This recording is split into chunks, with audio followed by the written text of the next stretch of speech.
Atmospheric and propulsive, this is a story of grit, found family, love found, and the knife edge between mercy and survival. When rescue isn't coming, who do you become? When the power dies and snow locks the land, a razor-smart teen and a gifted fixer reach a storm-lashed loch, where a fragile community fights to endure. Boats prowl the dark, trust frays, and survival demands hard choices. This is Bella, Passion, Born Out of Aggression. Book 4 in this series of books, written by Barrel Coops. Chapter 1, Preparation Day. After they rolled the ferret into the barn and chained the doors against idle eyes, the idea of leaving at dawn stopped sounding romantic and started looking like work. The armoured belly of the vehicle promised safety, but not generosity, and as Alex and Bella stood in the oil-sweet dark with a pencil list and not nearly enough space, the journey north became a puzzle of inches. Food had to be enough for days, yet small enough to breathe around. The ferret needed to be livable as well as survivable, a place where they could move, reach, cook and sleep without bruising ribs on steel. "The heat in there is something else," Bella said, tapping the hull as if it might answer back. "Those cool boxes will earn their keep." 2, Alex agreed, already weighing volume against necessity. "We'll lose the space either way, but meat and greens will turn to trouble if we don't keep them cold." Dry goods were easy to flatter themselves about, rice and pasta obedient in sacks that slotted into corners and under benches, yet fresh produce and dried meats insisted on coolness, or they would betray them before the second day. The non-negotiables grew teeth, and everything soft or nice to have fell away. Extra clothes, no. A second pair of boots, no. The coffee tin, maybe. The tool kit, absolutely. "We go light but not stupid," Alex said, kneeling to sort spanners with the touch of habit. "If the ferret coughs, we fix it." He was willing to gamble on weather and comfort, though not on breakdowns. The basic kit went into a sports bag destined for an exterior strap-on. If they needed it, they'd unlash it in seconds. Weapons were simpler to list than to house. The bows, the Bren, the .22 pistols, all givens. If they had to abandon armour for bikes, they needed rifles that matched the ammunition already in the crates. Alex chose the .303 hunting rifle with the old silencer. It drank the same rounds as the Bren, and even with its lackluster scope, would do the work. For Bella, the .22 rifle made perfect sense, light, familiar, and already catered for in the ammunition tally. Outside, Alex threw a tarp over the external jerrycans, not merely to hide shine, but to break the shape. He camouflaged the bundle with a cargo net, then pushed the camping gear into 2 battered plastic feed sacks that would survive scuffs and rain. There was simply nowhere else for fuel, so the 2 10-litre cans, awkward, necessary, went straight into his motorbike saddlebags. Bella, unwilling to pass up an option that cost space next to nothing, tucked 2 catapults into the kit and a heavy bag of 13mm nuts that her father had confiscated from Bobby a week earlier. Non-lethal when they wanted it, decisive when they didn't. They kept to the barn and left the house to its own weather. Alex coaxed the small stove into life until the blue flower of flame warmed the iron, and Bella, sleeves shoved to elbows, worked through drinks, steam drifting up to the rafters where swallows had once nested. The barn smelled of hay and diesel and damp wood, the familiar perfume of departures. While the kettle muttered, Alex curated the tool roll with the ruthlessness of someone who had carried weight too far before, and Bella spread an ordnance survey map on an old feed bin, pinning the corners with wrenches. "This only goes as far as Bainbridge," she said after a while, frowning at the neat, indifferent grid. "We'll need more if we mean to make the border without guesswork." The fires in Skipton were a bruise on her thoughts. If folk ran, they would run north, and every road they chose might become a queue of sorrow and fumes. "I want to miss Ayrton and the A65 altogether," she said, tracing a finger along lanes as if she could feel the camber. "We can't afford to be stuck in a line with our backs to anything." "We can't afford to waste fuel either," Alex answered, practical as a plumb line. "The straightest line wins unless it gets us penned." She didn't argue the point so much as tilt around it. "With the weight we're carrying, do we have a way to siphon petrol from any cars left behind?" "Good thought," he said immediately, pleased she was already thinking like the road. "It can ride outside. Give me a minute. I'll go raid the garage." He came back with 2 lengths of translucent hose looped like tame snakes and, oddly, a drain rod. Bella lifted an eyebrow. "The rod?" "If there's an anti-siphon guard in the filler neck," he said, twirling the threaded end, "this will usually pop it. Then the hose does the rest." She nodded, filing the trick away. "Makes sense. Which leaves me with the awkward thing. I need to ask Grandad about more maps." "I'll come," Alex offered, hearing the scrape under her tone. "No," she said, too quick and then softer. "I'll be fast." The task was simple in shape and complicated in the people it threaded. There were still those who meant to pull her back with a gentler hand than a rope. Bobby drafted into strategies that smelled of manipulation. Rachel's concern roped around Alex and tightened whenever Scotland was spoken aloud. Bella found her grandfather by the pig pens with the boys, the air warm with feed and contented grunting. She didn't pace the approach. She didn't preface it. "Grandad, do you have a map that reaches Scotland?" He paused with the bucket mid-tilt, regret already in the set of his mouth. "Only the local ones, love. Nothing that far." Before the moment could flatten into disappointment, Daz wiped his hands on his trousers and brightened. "There was a map book in that yellow van we emptied. I think I know where it ended up. 2 ticks. Her grandfather, always a man to check the ground under a step, peered at her. "You're still set on going, then?" "Yes," she said, and could not pretend there was no weight in it. "It won't be long. Alex wants to see if he can find an understanding with Rachel." Her voice softened a notch. "And he needs to know his uncle is all right." Daz returned at speed, saving her from the next question. He held a big blue volume stamped with railway property. The cover alone felt like a door in a wall. Inside, the pages showed more than roads. They lit up the rail network and the lie of the land, gradients and cuttings, embankments and tunnels, the country's bones and veins. Back at the barn, Alex whistled low when he saw the detail. "This is gold." They leaned on a bench and worked with what the children had left lying about. A yellow highlighter for the intended line, kept as clear of towns and thick clusters as possible, and a red felt tip for every place the rails offered a second door if traffic or trouble closed the first. Each pass of their hands found more snarls, bridges that might be down, old choke points that would become new ones. And yet a route took shape, stubborn and possible. For a minute Bella entertained a horse as a pressure valve for the load, then let the thought go. The armour of the ferret had its own quiet gravity, and neither of them wanted to step away from it without need. When they were satisfied, the map gave them a fighting chance. They folded it with care, slid the pens beside it, and tucked everything into the ferret. Bella added 2 of Bobby's drawings, smoothing them as if they might wrinkle the miles, and slipped her samurai sword into its hidden berth where only reaching hands would find it. They ate without ceremony and without saying the obvious. The talk stayed gentle and domestic, while the unsaid sat between spoons and plates like a third course no one could swallow. Bella excused herself early, hoping sleep would come if she gave it a head start. Alex followed not long after, both of them moving as quietly as people do when morning has teeth. When the house settled, and the barn went to its soft night creaks, Bella slid from her bed and into her boots, thinking to find Sheba and Jet without the fringe of eyes. She wanted a proper goodbye, muzzle pressed to palm, fur on her shirt, before the road turned them into messages passed back. She didn't expect Vincent. He sat on the porch in her grandmother's rocking chair, long frame folded, the chair's slow rhythm measuring the dark.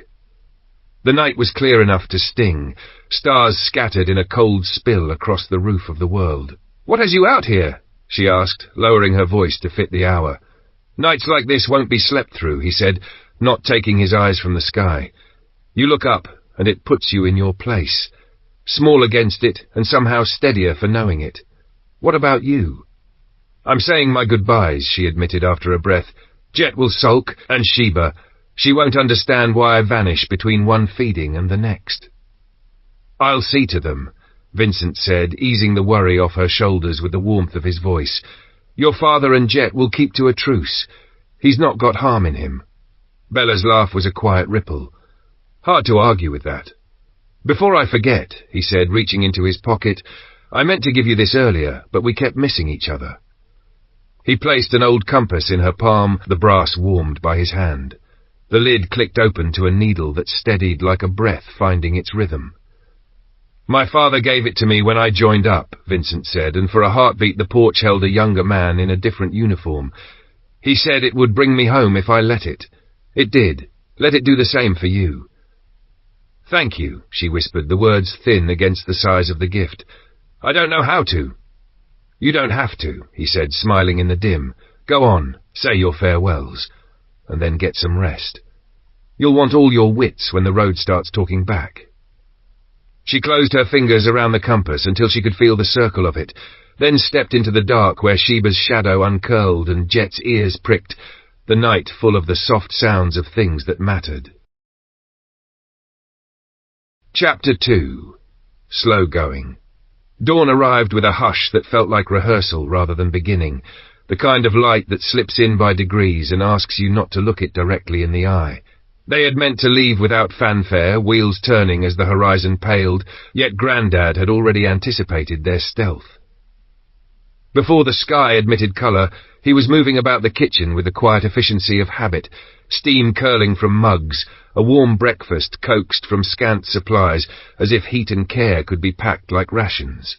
Bella wanted, in the soft ache behind her sternum, to wake Bobby for a last hug, but his breathing from the next room was even and untroubled, a small rhythmic thing she could not bring herself to break. Outside, the barn coughed up the first low rumble of the ferret coming alive, metal shrugging off its sleep. The sound drew her father like a wire tug. He came in from the yard where he and Sandra had taken the last watch, eyes tired, shoulders set as if against weather. He folded Bella into his arms with a clumsy gentleness that made her throat tighten. "Come back safe," he murmured, the words pressed close to her hair, his voice thick with what he wouldn't say. He stepped away almost at once and headed for the attic stairs, but not before she caught the glimmer at the corner of his eye, a brightness held back by will more than dryness. The quickness of his retreat left behind a tangle of feelings she couldn't name, only feel. Grandad, reading the question she hadn't voiced, ambled over and rested a hand on the table as if to steady them both. "He can't do long goodbyes," he said, not unkindly. "The thought of you going and the chance of not seeing you again sits on him like a sack. He didn't want the last thing between you to be hard words." He breathed out, a memory walking through him and out again. "When I left for the war, my folks were the same. It doesn't make it easier, only familiar. I'll miss you, girl. I'll worry, and that's a promise I can keep." His tone firmed without sharpening. "Keep your wits. Think before you move. Don't take fancies for chances. Avoid strangers when you can, and when you can't, make sure you've chosen the ground. And you," his eyes found Alex with the weight of command softened by affection, "keep her safe." He swung the gates wide with a scrape of iron, granting them the road as if it were a blessing. The first miles didn't bother with drama. They'd chosen the lesser-used way, expecting the farmer's field and the full ford to be their main mischief, yet the bridge lay clean and unblocked, teased as if the day wanted to contradict their plans kindly for once. It didn't last. Near Ayrton, the road began to populate with bodies and bundles, clusters of people turned into caravans by necessity, Skipton's trouble spilling north as everyone had feared. It was precisely why Bella had argued for the roundabout route, and now they threaded the ferret through the fringe of the village, avoiding its heart, angling for Settle rather than Melham. Most groups parted at the sight of the armoured car, a mixture of wariness and exhausted calculation moving them aside. Plenty still called out as they passed, pleas for water, a ride, anything, and the requests dragged at Bella even as her hands stayed steady. When the way narrowed and the crowd thickened, she lifted the pistol, aimed at the sky, and sent sound cracking over them. The reports were not threats so much as language, and most understood. Not all. The 5 who stopped them were a knot of stubbornness and fear, 3 men, 2 women, who began by simply standing in front of steel, which would have been enough to slow anyone else. Then stones came, a mean clatter against armour. Fists thudded like wet books. A boy with more bravado than brains scrambled up the front plate, boots sliding for purchase. Alex's hand hovered over the tear gas grenades. The angle was wrong, the distance mean. The cure would have stung them too. When one man peeled off toward the bikes with that particular intent that makes ownership irrelevant, something in Bella's patience snapped cleanly. She threw the turret hatch and rose into the morning with the weight of the day in her chest. "You are pissing me off," she said, voice carrying like a line cast true. "We've got a long way to go. If you think you're taking from us, you can test that idea. You have 3 seconds to get off the vehicle." "Yeah, right," he said. Half sneer, half dare, hands still reaching. She didn't embellish the count. She didn't need to. When she reached the end of it and he hadn't moved, she took the shot she meant to take and put it through his arm. The impact spun him from the ferret, surprise chasing pain across his face, the shock of consequence a cleaner teacher than any sermon. The others read the moment correctly and fell back, not cowed so much as reminded that the world now answered to different rules. The path opened, and Alex eased them through. Settle learned from the noise before them. People saw the armoured car and chose the curb, pulling prams and dogs and grief out of its line. 2 lads didn't. Sharp with youth and the madness of opportunity, they jogged beside the ferret and grabbed at its fixtures. Bella sent 2 warning shots into the road near their feet, close enough to bully reason, and got only laughter for her trouble. She reached behind without looking, found the catapult and a sack of 13mm nuts, and worked the leather back with the memory of childhood mischief. The first shot went wide, singing past a shoulder. The second clinked off metal. The third kissed a cheekbone with the thunk of a lesson. The boy's grip failed, and he pinwheeled away. His mate, mouth open on a curse he didn't finish, decided he liked staying whole. Despite their armour and their engine, they crawled. 20 miles took more than 4 hours, and by the time they counted the distance, Bella could imagine matching it on foot, though not with the same bruises. Settle itself played the old game of block and detour. Duke Street, their first pick, had been plugged by a hulking van abandoned on the bias, the kind of obstacle that speaks of a moment when someone thought they'd only be a minute. Alex reversed with that careful impatience that makes sweat run cool along the spine, found the next turn and met another barricade. Bella cracked the map book on her knees and traced a line with her finger, spotting the sliver that tied straight past the train station. At the end of that run, the road gave them a shrug. Alex blinked at what lay ahead, weighing options he didn't like. Bella lifted her chin toward the rails. "There," she said, and the single word contained both problem and solution. He took the ferret onto the tracks with the same respect he gave water crossings. Slow, feeling the weight, wheels testing their new geometry. They could ride with one wheel on and one wheel off and let the vehicle crab along at a veteran's angle, or they could straddle both lines if he placed them just so. The latter settled the chassis and quieted the jitter, but it demanded all his attention.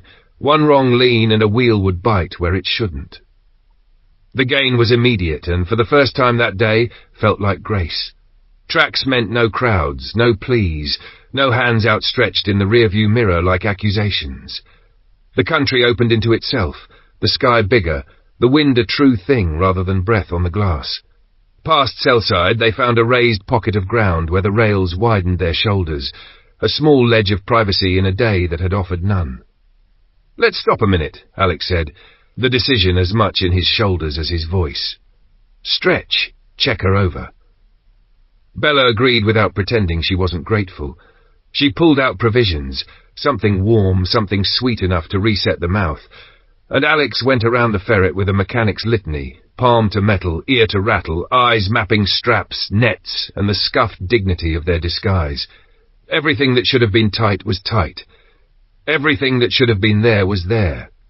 Back on the move, the railway kept pace with the road they eventually meant to claim again, a parallel rib through the country. From their higher line, they saw walkers strung along the tarmac like beads, none of them looking fit enough or fast enough to trouble an armoured car, even if they'd wanted to. The rails bucked and juddered under them, every join a small argument, and Bella's patience thinned at the teeth rattle of it. Yet the absence of beseeching faces was its own balm. Quiet, even a rough quiet, can feel like mercy. "When do we drop back to the road?" Alex asked, eyes on the next 100 yards and the 100 after that. Bella had already turned the choices over. "We can cut across at Ribblehead," she said, pointing ahead with the map folded into a neat, stubborn rectangle. "Or we stay on the rails and take the long tunnel. The tunnel would give us a roof if we needed a place to hole up for the night." "What's the road like?" He didn't doubt her, only asked to see through her eyes. "B road," she said. "We might find cars abandoned where the verge is narrow, but it winds through the hills, not the towns. We could tuck in somewhere safe off that if we're patient. I think we'll find a spot to sleep that doesn't invite company." He nodded, trusting her read the way he trusted the ferret's engine note. The needle of Vincent's compass, warm in her pocket, steadied as if it, too, had an opinion. The light began to tilt toward afternoon, and the north waited with its own set of questions, none of which could be answered without going on. Chapter 3. Rachel threatens to shoot. Bobby took the empty hallway like a verdict. Bella had gone without waking him, and the space she left behind seemed to echo around his ribs. Grandad found him in the kitchen, shoulders hunched, the sulk not angry so much as bruised. "She didn't want to pull you out of good sleep for a bad goodbye," Grandad said, easing a hand to Bobby's neck and giving it a gentle squeeze. "She'll be back. Meanwhile, you and I can keep things ticking." He let the pause do its work, then offered a lifeline. "Come help me with the goats." The cloud lifted as quickly as a curtain. "Can Tina come?" Bobby asked, already half-turned toward the door. "If she's willing to get her hands properly smelly," Grandad said, eyes crinkling. "We should take carrots," Bobby added, thinking 3 steps ahead the way Bella did. "For the donkey, and the rabbits. We can give them some on the way." The mention of animals woke Tina's interest with a spark. "And Jet?" she said, sliding into the room like the idea had pulled her. "Can we go see him after?" "We can fetch an apple from the orchard for Jet," Grandad said, shepherd and quartermaster in one breath, "but the milk won't walk itself to the churn, so goats first." They went out with pockets weighted by carrots, the dogs braiding around their legs and the morning brightening by degrees. The hands-on rhythm, warm flank, tin pail, the frothy hiss of milk striking metal, steadied Bobby's breathing. He pressed his cheek against a nanny's side for a second, taking in the clean animal heat that always felt like home. Across the yard, a different morning unfolded. Rachel and Brenda, who had taken the late watch and slept through most of the dawn, surfaced to the smell of toast and the drag of tiredness behind the eyes. Bernard arrived from the byre with a slosh of fresh milk, set the bucket on the table, and stood like a man who wanted a nod before he let himself sit. "Enough for 2 batches of cheese," Rachel said, measuring by eye the way she had learnt to do. "Trial run. If it sets well, we scale." The dog's bark cut the kitchen clean in 2, one of those low, carrying alarms that turn the air brittle. Vincent, already moving, caught a slice of the outside from the living room window and came back fast, the decision in his face before the words reached his mouth. "Group on the track," he said, heading for the gate. Bernard took down one shotgun and Vincent the other. The steel in their hands made a simple, necessary picture. They stepped out into a day that suddenly had edges. 8 waited at the gate, 5 women, 3 men, drawn and dusty, the sort of tired that makes hands shake around nothing. The dogs kept up their noise, a barrier with teeth. "Move on," Bernard called, voice firm without swagger. "There's nothing for you here." A woman at the front pushed hope through her fear. "We're hungry," she said. "Please, anything." "I'm sorry," Bernard answered, and the honesty in it cost him. "If I start handing out what we have, I'll be handing my grandchildren their supper plates empty.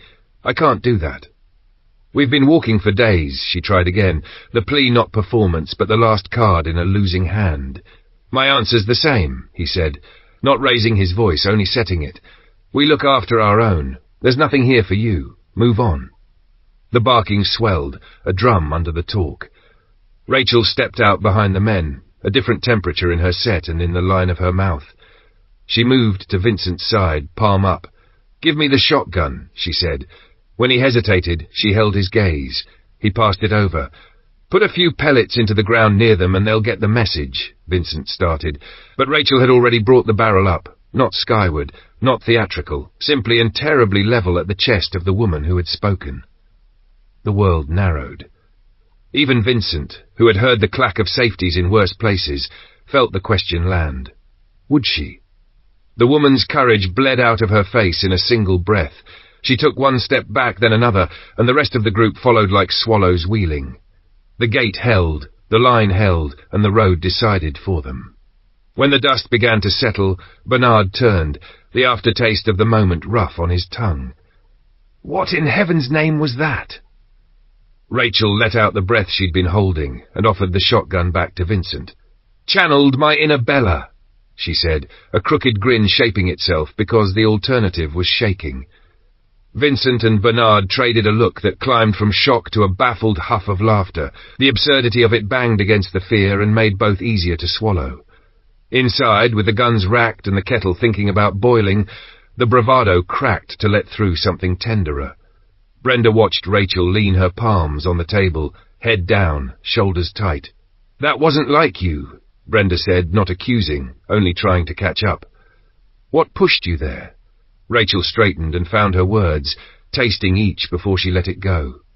Bella said once that sometimes the only language people believe is confidence, real or borrowed. Bernard and Vincent were being kind, and I love them for it, but kindness doesn't travel far these days. I needed them to believe we weren't a soft touch. She rubbed her thumb along the table's grain, as if smoothing splinters. And the numbers don't lie. Brenda blinked. Numbers? The food, Rachel said, and her voice thickened with the dread she'd already wrestled. Bella ran the figures months ago. Before the CME, 2,000 calories a day was normal. 1,200 is starvation. That's 438,000 calories a year per person, bare minimum. In practice, it's near 500,000 just to keep going. If you reduce it to weight, potatoes, mixed veg, you're talking about 2.6 kilos a day, almost a ton of food for one vegetarian over a year. There are 12 of us.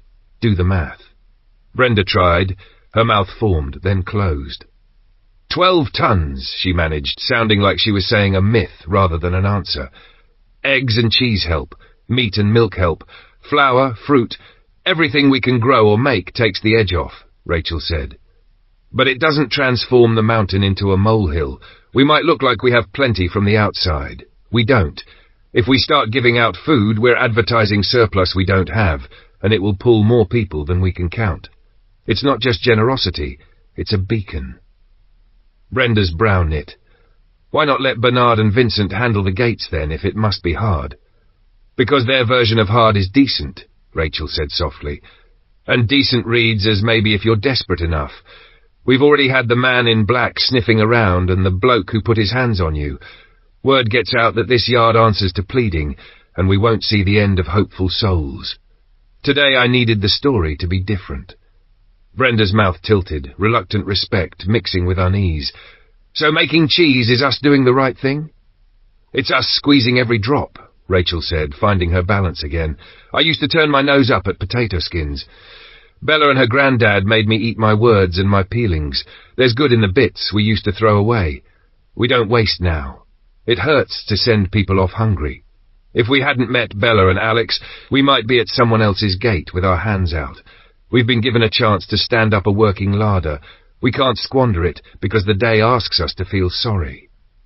Neither of them noticed Sandra in the doorway, still as a cat in a patch of sun, listening. The talk threaded itself through her. Bella's hard-nosed arithmetic, Matt and Daz's fluency with bad world thinking learned from games and films, the way those fictions had turned into a toolkit.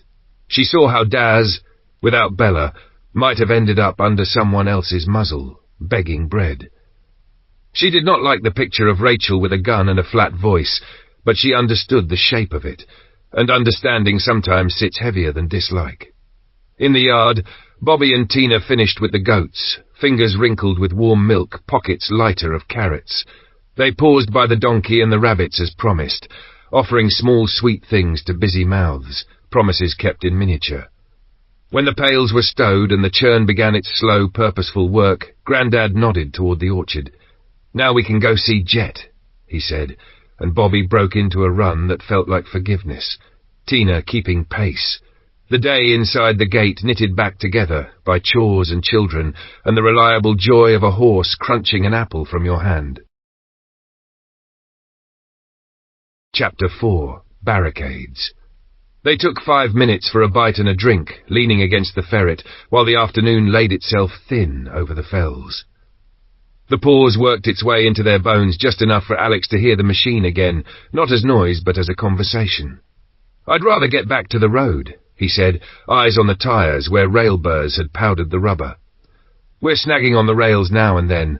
It's chewing the tyres and the track rod ends, and if we break down out here, that's our journey done." Bella capped her bottle and nodded. Road it is, smoother line, fewer nasty surprises. She slid the cool box into its nook, clicked the straps home, and dropped down the embankment to find a scrap of privacy. She was just hitching her jeans when movement on the slope below snagged her eye. A woman and a girl, both climbing, both too thin for comfort, both fixed on the ferret like it could save a life. "Hold it right there," Bella called, not unkind and not inviting either, drawing her zip with a brisk tug. "We're hungry," the woman said, breath rasping from the climb. "Please, food?" "We've none to spare," Bella answered, and felt the words strike the air and hang there. The woman swallowed and tried again. "Water, then?" "My girl's parched. She hasn't had a drink in days. Please." The child's cracked lips and dull eyes argued better than any pleading. Bella's instinct and their plan dragged in opposite directions. She set a boundary because if she didn't, the need would come closer until it stood at her feet. "Stay where you are," she said, steady. "Another step, and we drive on."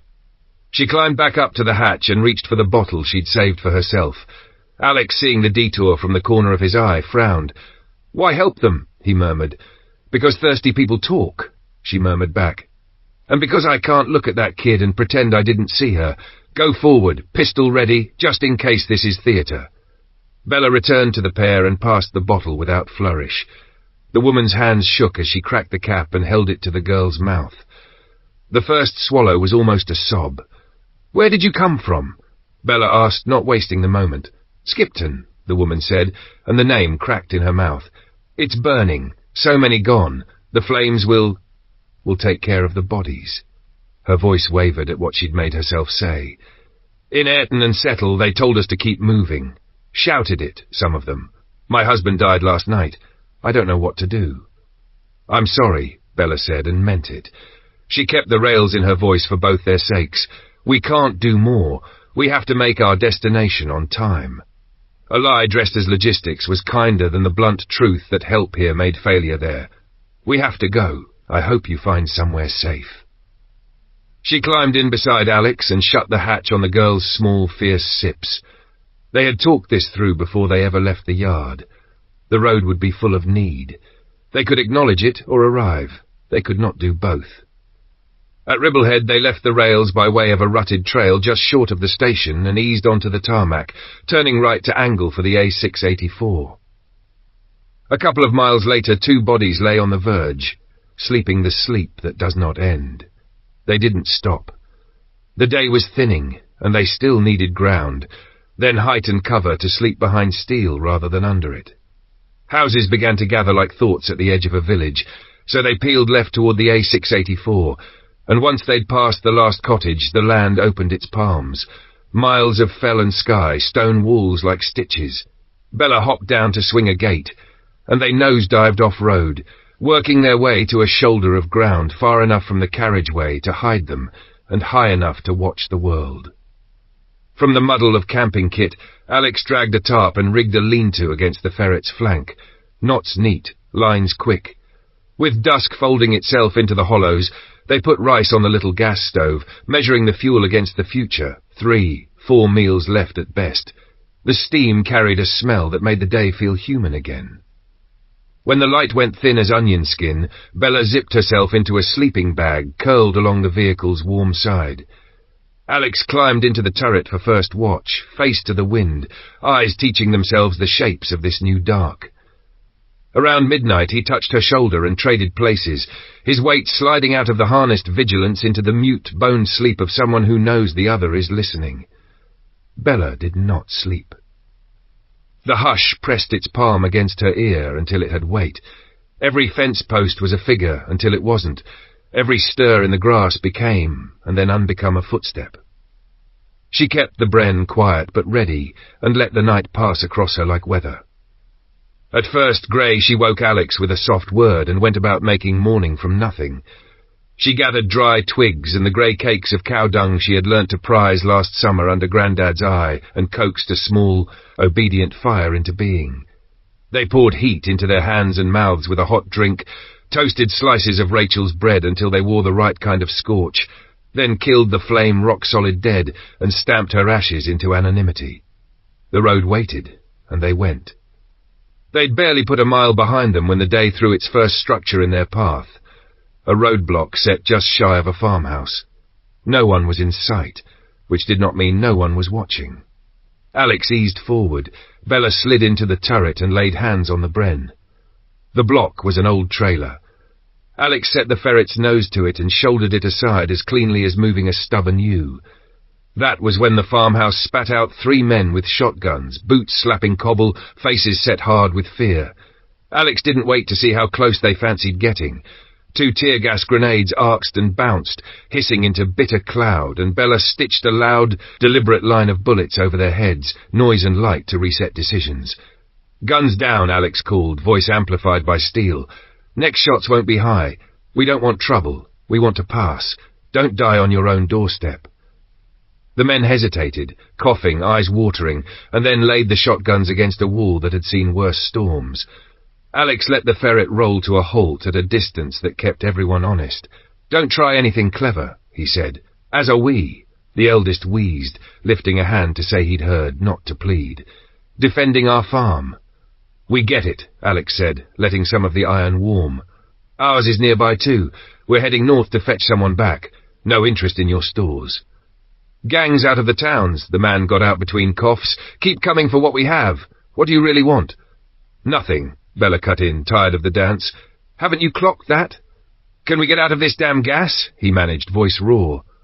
Alex backed the ferret a few yards and motioned them onto the road where the air moved freer. Bella kept her eyes and the bren where they belonged, not trusting the quiet. "Understand something," Alex said, pitching his words to men who'd understand force and restraint both. "If we meant to take your place apart, this machine could do it before you finished arguing. We don't. We want a clear way through and no one bleeding. You're right to defend what's yours, but don't charge the road with shotguns at anything that moves unless you want to get buried by noon. Keep your heads down. Survive the next months. By the end of winter, most of the town folk who've come looting will have burned through their chances. Live to see that. Pick your fights. We're moving on." Bella added without heat, "Step to our left, away from your guns." They obeyed, relief and shame mixing in their faces until neither showed alone. Alex eased past, swung around a second trailer, dumped half a mile on, and found the A684 like a river you've been angling for all day. They pointed north and let the miles come. About 5 miles short of Hawes, the road began to feel wrong under the tyres. 200 yards ahead, a scatter of cars lay across both lanes like bones thrown on a table. From the turret, Bella lifted a hand. "Stop." Alex braked into a low, coiled idle. She studied the scene, the way the vehicles sat not in lanes but at angles, noses kissed to noses, gaps that made no sense if engines had died where they stood when the CME hit. A stone railway overpass loomed close by, and above it a clutch of houses hemmed by rock walls looked down like patient eyes. "This isn't random," she said, voice low. "Somebody arranged this." Her finger tightened on the bren's grip, and the ferret breathed, ready to answer whatever the quiet was hiding. Chapter 5. Truth in short supply. Vincent had just found the rhythm of breakfast, the scrape of toast, the warmth of a mug in his hands when the alarm split the quiet. Omar and Ika's arrival had tripped it, a perfectly good system made necessary by imperfect times, and upstairs the two on watch flailed awake like men remembering their jobs a beat too late. Daz and Matt again. It wasn't their first lapse. Irritation rose in Vincent like steam. The boys would feel the heat later. Omar came up the path wearing the worried look of someone holding a favour in both hands. "Vincent, could we have a word with you and Bernard?" "In a second," Vincent said, pushing back his chair. Gate's locked. I'll fetch the key. He crossed the yard to the parlour attic where the key should have been, and predictably found its keepers. "Anyone up there alive?" he called, the edge in his voice not bothering to hide. "Yes, I'm here," Matt answered, guilty broadcasting itself in the way the word landed. "Then come down and unlock the bloody gate," Vincent said, not shouting, just making sure the words didn't miss. Matt clattered down, hair in his eyes, and swung the gate open. To save time, Omar and Iker left their car outside the fence. Vincent waved them toward the kitchen and sent Matt to haul Bernard in from the milking parlour, where Bernard stood with his sleeves rolled and his attention neatly divided between Goat's, Tina's careful hands, and Bobby's earnestness. In the kitchen, Bernard wiped his hands on a towel and nodded a greeting. "What's the trouble?" Omar exhaled, relief and embarrassment in equal measure. "Patrick, he brought the first 1,000 litres of oil and now expects biodiesel on the spot. He doesn't seem to grasp that we've only just finished building the kit and we haven't sourced any lye yet. Could you speak to him? He won't hear it from us." Bernard's sigh was a thing with weight. He should be coming through us. My mistake, letting him deliver directly to you. I'll talk to David and Wesley about lye. If Patrick turns up again, send him to me and nowhere else. I'll handle it. When they'd gone, Vincent climbed the parlour stairs and found the culprits tucked among hay and half-wakefulness. "I'll take it from here," he said, tone flat as a shovel blade. Daz brightened. "So we can get some sleep?" "Not quite." Vincent didn't blink. "Tractor and trailer now. Pigs, horse, goats. Muck out the lot. Then chickens and rabbits. Don't forget the dogs." "You're joking," Daz said, incredulous. "If you can't keep your eyes open on watch," Vincent replied, "you can keep them open behind a pitchfork." Their groans descended the stairs ahead of them. Yet a minute later the tractor coughed to life, and the day's penance began to roll. It had hardly warmed when the faint hum of a vehicle threaded the hedgerow. Blue Transit, familiar as a face, David. Vincent headed for the gate and spotted Bernard and Robert already angling in from the yard, as if the place ran its own choreography. He put the kettle on. If you couldn't control the world, you could at least make tea run on time. Bernard ushered David, Wesley and Patsy to the table, while Robert took Vincent's old post by the window. "What brings you?" Bernard asked, grateful not to have to cross the miles himself. David didn't waste words. "We've had a steady stream from Skipton. It's getting lively. We came to ask about your chain link. Is there any spare, or where you got it?" "All used," Bernard said, a small regret tugging at the admission. "Supplier in Skipton has more. Useless to you at present. There's a facility near Melham as well. You'll have seen it on your seed runs. They supply construction, possibly the quarry. I couldn't swear to which." David nodded, memory catching up. "I know the place. Never thought I'd need them this much." Vincent poured water over leaves and put his practical finger on the next problem. "If they have what you need, how are you getting it home?" David glanced at Wesley, then back. "We've tractors and trailers, several, but borrowing your Saracen and the lorry with the big Eiffel Williams would help a lot." Bernard's eyebrow climbed. "Is that why you're really here?" "Dad," Patsy said gently, cutting through the hedge around the ask, "tell them straight." Wesley obliged. "We can muster 8 tractors with trailers, but nothing with teeth like your Saracen. We need security." David winced, contrition unfeigned. "I should have said, I thought if I asked bluntly you'd turn us down." "Truth first," Bernard said, not unkind and not relenting. "We can't build trust if we've to dig it out of hedges." Wesley's shoulders dipped. "Understood. We'll get out of your hair." "Hold on," Bernard said, lifting a hand. "I haven't said no." He stepped outside, let the air comb his thoughts, looked at the yard they were feeding and the line of horizon that never stopped reminding him of the weather. When he came back, he had a plan shaped to the day and the men in front of him. "We'll help," he said, "with conditions." He mapped it with a farmer's precision. "Of your trailers, make sure 2 are high-sided silage bodies. Cut gun ports along both flanks and 2 at the rear. Proper gaps, not guesswork. Put at least 2 people in each of those trailers. It won't make armour, but it'll stop a .22 or a shotgun from having the last word. Reinforce the drivers' cabs on those 2 tractors. Sheet steel, timber, whatever you can bolt tight." He set the convoy in their heads like a diagram. Saracen up front with me driving. Robert behind in the lorry. We'll put one of the lads on the Bren. Drop one armoured trailer into the middle of the line and keep the other on the tail. If you've materials, add protection to the rest, even if it's crude. Everyone carries. The look of readiness is half the work. With luck, that's all the work we'll have to do. I'll be at yours just after dawn. Relief ran the colour back into Wesley's face. Thank you, Bernard, truly. David drew a breath that had apology in it, and something like admiration. I'm sorry for the dance. I appreciate the help. I owe you for this. Bernard shook his head once. You owe me the truth next time, he said, then softened it with the smallest tilt of a smile. And a decent cup when we get back. Out in the yard, the tractor rumbled past the kitchen window, the trailer heaped with straw that smelt of animals and work. Daz and Matt stood up to their ankles in the morning they dodged, pitchforks in their hands, and the lesson working its way into muscle. Inside, the kettle clicked off, tea brewed to the colour Grandad would have called proper, and for a minute the room held together, plans on the table, chores in motion, and a day that, for all its sharpness, could still be shaped by people who meant what they said.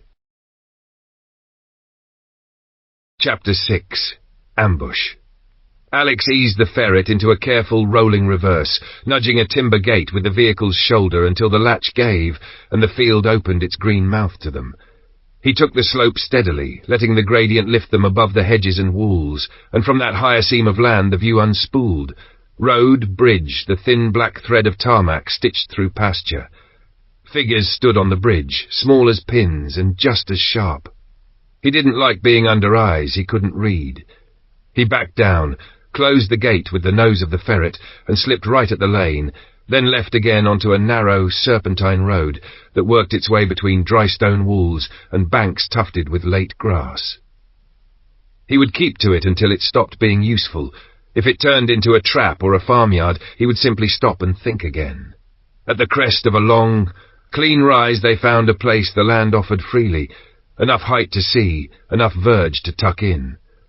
Bella climbed to the turret and let the sight settle inside her, then signalled for water.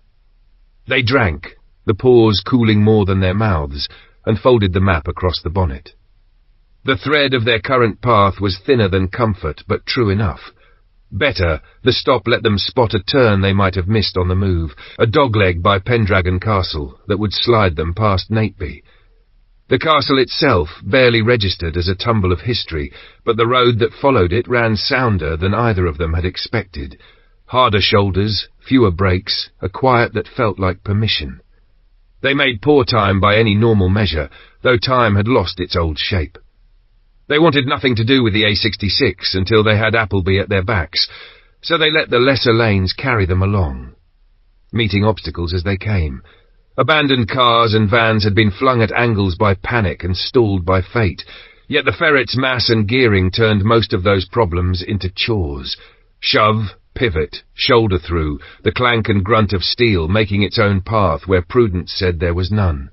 A deserted Range Rover offered its crouched back to them like an apology. Alex tapped the filler cap with a knuckle and smiled without humour. Petrol. He worked quickly, the siphon hose writhing like a tame snake, the jerrycan filling with the slow urgency of a tap that matters. Bella stayed high, the horizon circling her in a clean, unbroken belt. She watched the fields, the hedges, the stitchings of fences and track that make ambushes easy and honest folk wary. When the can was heavy, Alex capped it, lashed it to the ferret's hide, then eased the Range Rover out of their way with the gentleness he gave inanimate things that no longer fought back. They moved on. By late afternoon the light had begun to thin, the colour draining from the fields like tea left too long. Appleby would be better managed before first light, when fewer eyes made fewer choices, so they left the main line and crept into a copse above the road, trees webbed close enough to break them into pieces if anyone glanced up. Alex rigged the tarp with the economy of someone who has done it too often to waste a knot. Bella ranged for dry wood and came back with an armful that would take a spark without smoke. "We're making good ground," Alex said, the judgment half question and half relief. "How far since yesterday?" Bella asked, tilting her head at the speedometer as if it might take offence. 71 by the clock, he said, rolling a shoulder, though the way we've zigzagged, I'd call it 50 in truth. That's almost a quarter, she said, not to boast, but to measure hope against realism. Near enough, he allowed. If it holds, I'm tempted to use bigger roads after Carlisle, even the motorway if it behaves. We can always drop back into the lanes if the ground turns hostile. I'd like us in the fallen forest north of Glasgow, tucked into its ribs. We can take the bikes along the forest trail from there, faster on 2 wheels than 4 inside trees. The ferret can sleep under the canopy. Nobody will stumble on her without trying. Bella nodded. Your read is better than mine. I'll follow your lead. Get your head down, he said, watching the light fade toward the trees. I'll take first 6. I'll wake you when I start thinking too slowly. They swapped places in the night with the quiet choreography of a habit only just learned. Shortly after Bella settled into the turret, a stitch of headlights appeared far off, then multiplied into a small procession. The cars didn't weave or advertise themselves with noise. They simply flowed along the road toward Appleby and were swallowed by it. Hours later, the same string returned, moving at the same careful pace in the opposite direction, a tide turning with no moon to read it by. Bella watched without shifting a muscle, counting more by feel than by number, then let the dark take them back. At colour rise, pink staining the undersides of clouds, orange rubbing its thumb along the edges of hedges, she told Alex what she had seen, and the decision wrote itself. They ate on their feet, the bread barely warmed, the last of last night's heat a memory on their tongues, then packed down fast and clean. The ferret woke with a cough and a growl. Bella climbed to her post, and Alex let the town open around them. Appleby looked rubbed thin. The faces they passed wore hunger like a second skin. People moved as if food might be found if they arrived in time, though there was no time left for that sort of faith. No one tried the ferret. They slid out at the far edge and took the A66 with the cautious gratitude of people offered a straight line. For miles it gave them what they needed. Distance under wheels, the road singing its low steel note. Where the way was blocked, it was blocked by the day before yesterday. Lorries with their backs torn open, contents ripped and spilled, the mess of want written in boxes and tins. They crossed those patches like river shallows, slow, alert, eyes in mirrors and under bridges, half certain someone would materialize and make a mistake. No one did. The bodies that lay here and there made their own case for silence. The air around them felt stepped around, as if even crows had agreed to a kind of dignity. A few miles past Penrith, the evidence of the CME's timing thickened. Every approach to a junction became a snarl of metal.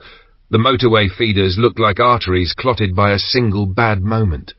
They peeled off the main route and let the smaller roads carry them again, slipping through hedgerows and around the back of places that had once been easy to pronounce on a radio. Great Salkeld went by on their left, unvisited. The line they wanted drew toward the M6 because speed, done safely, was a kind of armour. Near a service station on the Carlisle side, the motorway opened such that you could see the whole slow field of it at once, and there, clean on the bridge, stood figures who were not simply passing by. One of them swung a leg over a motorbike and arrowed for the forecourt with the decision of a man who had just been told what to do. Alex drew them down to a thoughtful stop, not too abrupt to shout fear. "What do you think?" he asked, keeping his voice level and his grip loose. "I don't like being under their eyes," Bella said, the hairs along her forearms already standing. "We're blind to what's ahead, and they're coordinated enough to send a runner, double back." He began the turn as if it were always the plan, but the bridge did the thing bridges do when watched by the wrong people. Bullets raked the air, clattering off the ferret's hide in a hard, high racket that made the teeth ache. Bella swung the Bren up and stitched the parapet with a loud, disciplined answer, not to hit faces, but to make bodies flinch and heads go down. As they slid under, she pivoted the gun and sent another line along the span's belly, the echo bouncing back like thunder in a stone throat. They put distance and a bend between themselves and the bridge, then pulled into the lee of a hedge long enough to look at the map and listen. The road behind them began to speak in engine notes they didn't like. 2 vehicles, maybe 3, not racing, just coming. "Left," Bella said, and Alex obeyed. taking a feeder that became a verge that became a choice. They stayed off the motorway, hunting the first place where the land would let them leave it altogether. When the field gate finally presented itself, rusty chain, no padlock, Alex shouldered the latch with the ferret and took them across rough pasture without apology. The armoured car rode the bumps like a patient animal. Behind them, the road kept its secrets. They found a back road on the far side and joined it with the neat arrogance of locals. The pursuers did not vanish. Their engines kept the same patient pressure, a hand you couldn't shake from your shoulder. Alex let the line run north for a mile, then broke east to wrong-foot them, then swung back onto the A6, lengthening the stride. Low Heskett flicked past, stone, slate, the look of a place that had always believed in Sunday, without a single brake light. It was obvious, even from the map, that the road drawn by his choices angled them toward Junction 42, and the very motorway they'd tried not to love. The vehicles behind them liked that idea as much as they did, and refused to swerve. Maybe they'll meet rivals in Carlisle, Bella said, not trying to sell optimism, only offering it as a tool. Territory lines. They might decide we're not worth the trouble and go back to the services. If you're sure, Alex said, splitting attention between mirrors and the next half-mile. I'm not, she admitted. But I think it's less likely they'll chase us into more people, more unknowns. Predators prefer clean ground. He drew breath through his teeth, eyes steady. I hope you're right. So do I, she said, hand light on the Bren's grip, the needle of Vincent's compass a small, steady weight in her pocket. Here's to the city, choosing our side for once. They ran for the junction with the engine making a sound that, to Bella's ear, was not speed but intent, the day thinning before them and drawing taut behind, the ambush now a memory that had reached out a hand and tried to name them, and failed. Chapter 7 Convoy. Robert complained all the way to the yard about being the one stuck with the lorry. Bernard let him air it, then set the reason down like a fence post. I need someone I trust on that wheel. If Vincent drives, Matt's the only guard left at home. I won't have the farm thin as paper. Robert worked his jaw, then shrugged. Guess not. They rolled before the day had properly put its face on. David was already at the head of his drive with 3 tractors idling like patient cattle. As Bernard led them out, more engines joined from side lanes and farm tracks until the convoy ran 10 vehicles long, metal and wool-strung together toward Ayrton. On the approach, they met a trickle of walkers. Vincent laid into the horn, and the road opened in ripples. Surprise, then caution, then a step aside as the Saracen's shadow reached them. They made the big construction yard inside an hour without a single snag. David peeled off to wrangle loading. Bernard, who kept one eye to weather and the other to trouble, posted 2 lookouts across the road on a sweep of ground that saw far. With that done, he moved to Wesley's shoulder. Soap factory, where? Bernard asked. Not a factory, Wesley said. Storage and distribution. 3 miles from here. Stock went in and out from there. Bernard weighed it, the little tilt of his head that always meant he'd found a use for a thing. We're here anyway. Might as well. Loading was going to be a slow chew. Bernard took himself to the first bend in the road where he could watch both ways and keep the loaders honest just by being there. David prioritized a high-sided silage trailer first. Once it was full, he sent it to occupy Bernard's initial position, letting Bernard shift to guard the side they'd use going home. The yard was a sea of grey rolls. Bernard made the quick farmer's arithmetic and came up with something that made him blink. More than 1,000 rolls. 20 miles of fence if you laid it edge to edge. Could they even move that much? Robert edged the lorry close and hopped down. They're expecting us to take the lot, he said, grim amusement in it. What's the count? Bernard asked. Lorry and Eifer, about 120 rolls, Robert said, ticking it off on fingers black with dust. Silage trailers near 100 each. The long flatbeds will swallow up to 150 apiece. We can move enough fencing. Posts are the choke point, only a few thousand here. Someone's going to be short or cutting angle iron by the mile. He tipped his chin at the mountain of mesh. Feels over the top to me. I don't see why there's so much here in the first place, Bernard said. Staging for the new safety regs, Robert answered, nodding toward a man on a forklift. Quarries all round were midway through fencing every last edge when the world stopped. Bloke over there used to work one. "And your load?" Bernard asked. "David's," Robert said. "Unloading by the trailer on his drive. They'll divvy later. Somebody's going to need a forest of posts." Bernard grunted. "Not our problem." "People coming," Daz called, voice sharp enough to cut the yard's noise in half. "Back in the lorry." Bernard told Robert, already moving. He dropped behind cover with the ease of an old habit and flicked 2 fingers at Daz. "Tell David."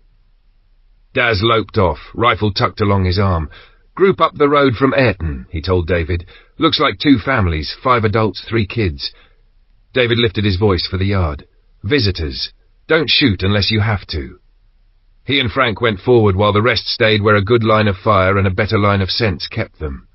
The Saracen sat in the road like a statement. The approaching group stopped well short of it, huddled shapes that made Bernard think of lamplight gatherings inside windows that no longer had light. "What's your read?" David asked, eyes never leaving the 8 on the tarmac. "Not armed. Looks like an extended family," Bernard said. "Keep to the right side of the road, out of my line, and don't go the whole way. Halfway, then call one out."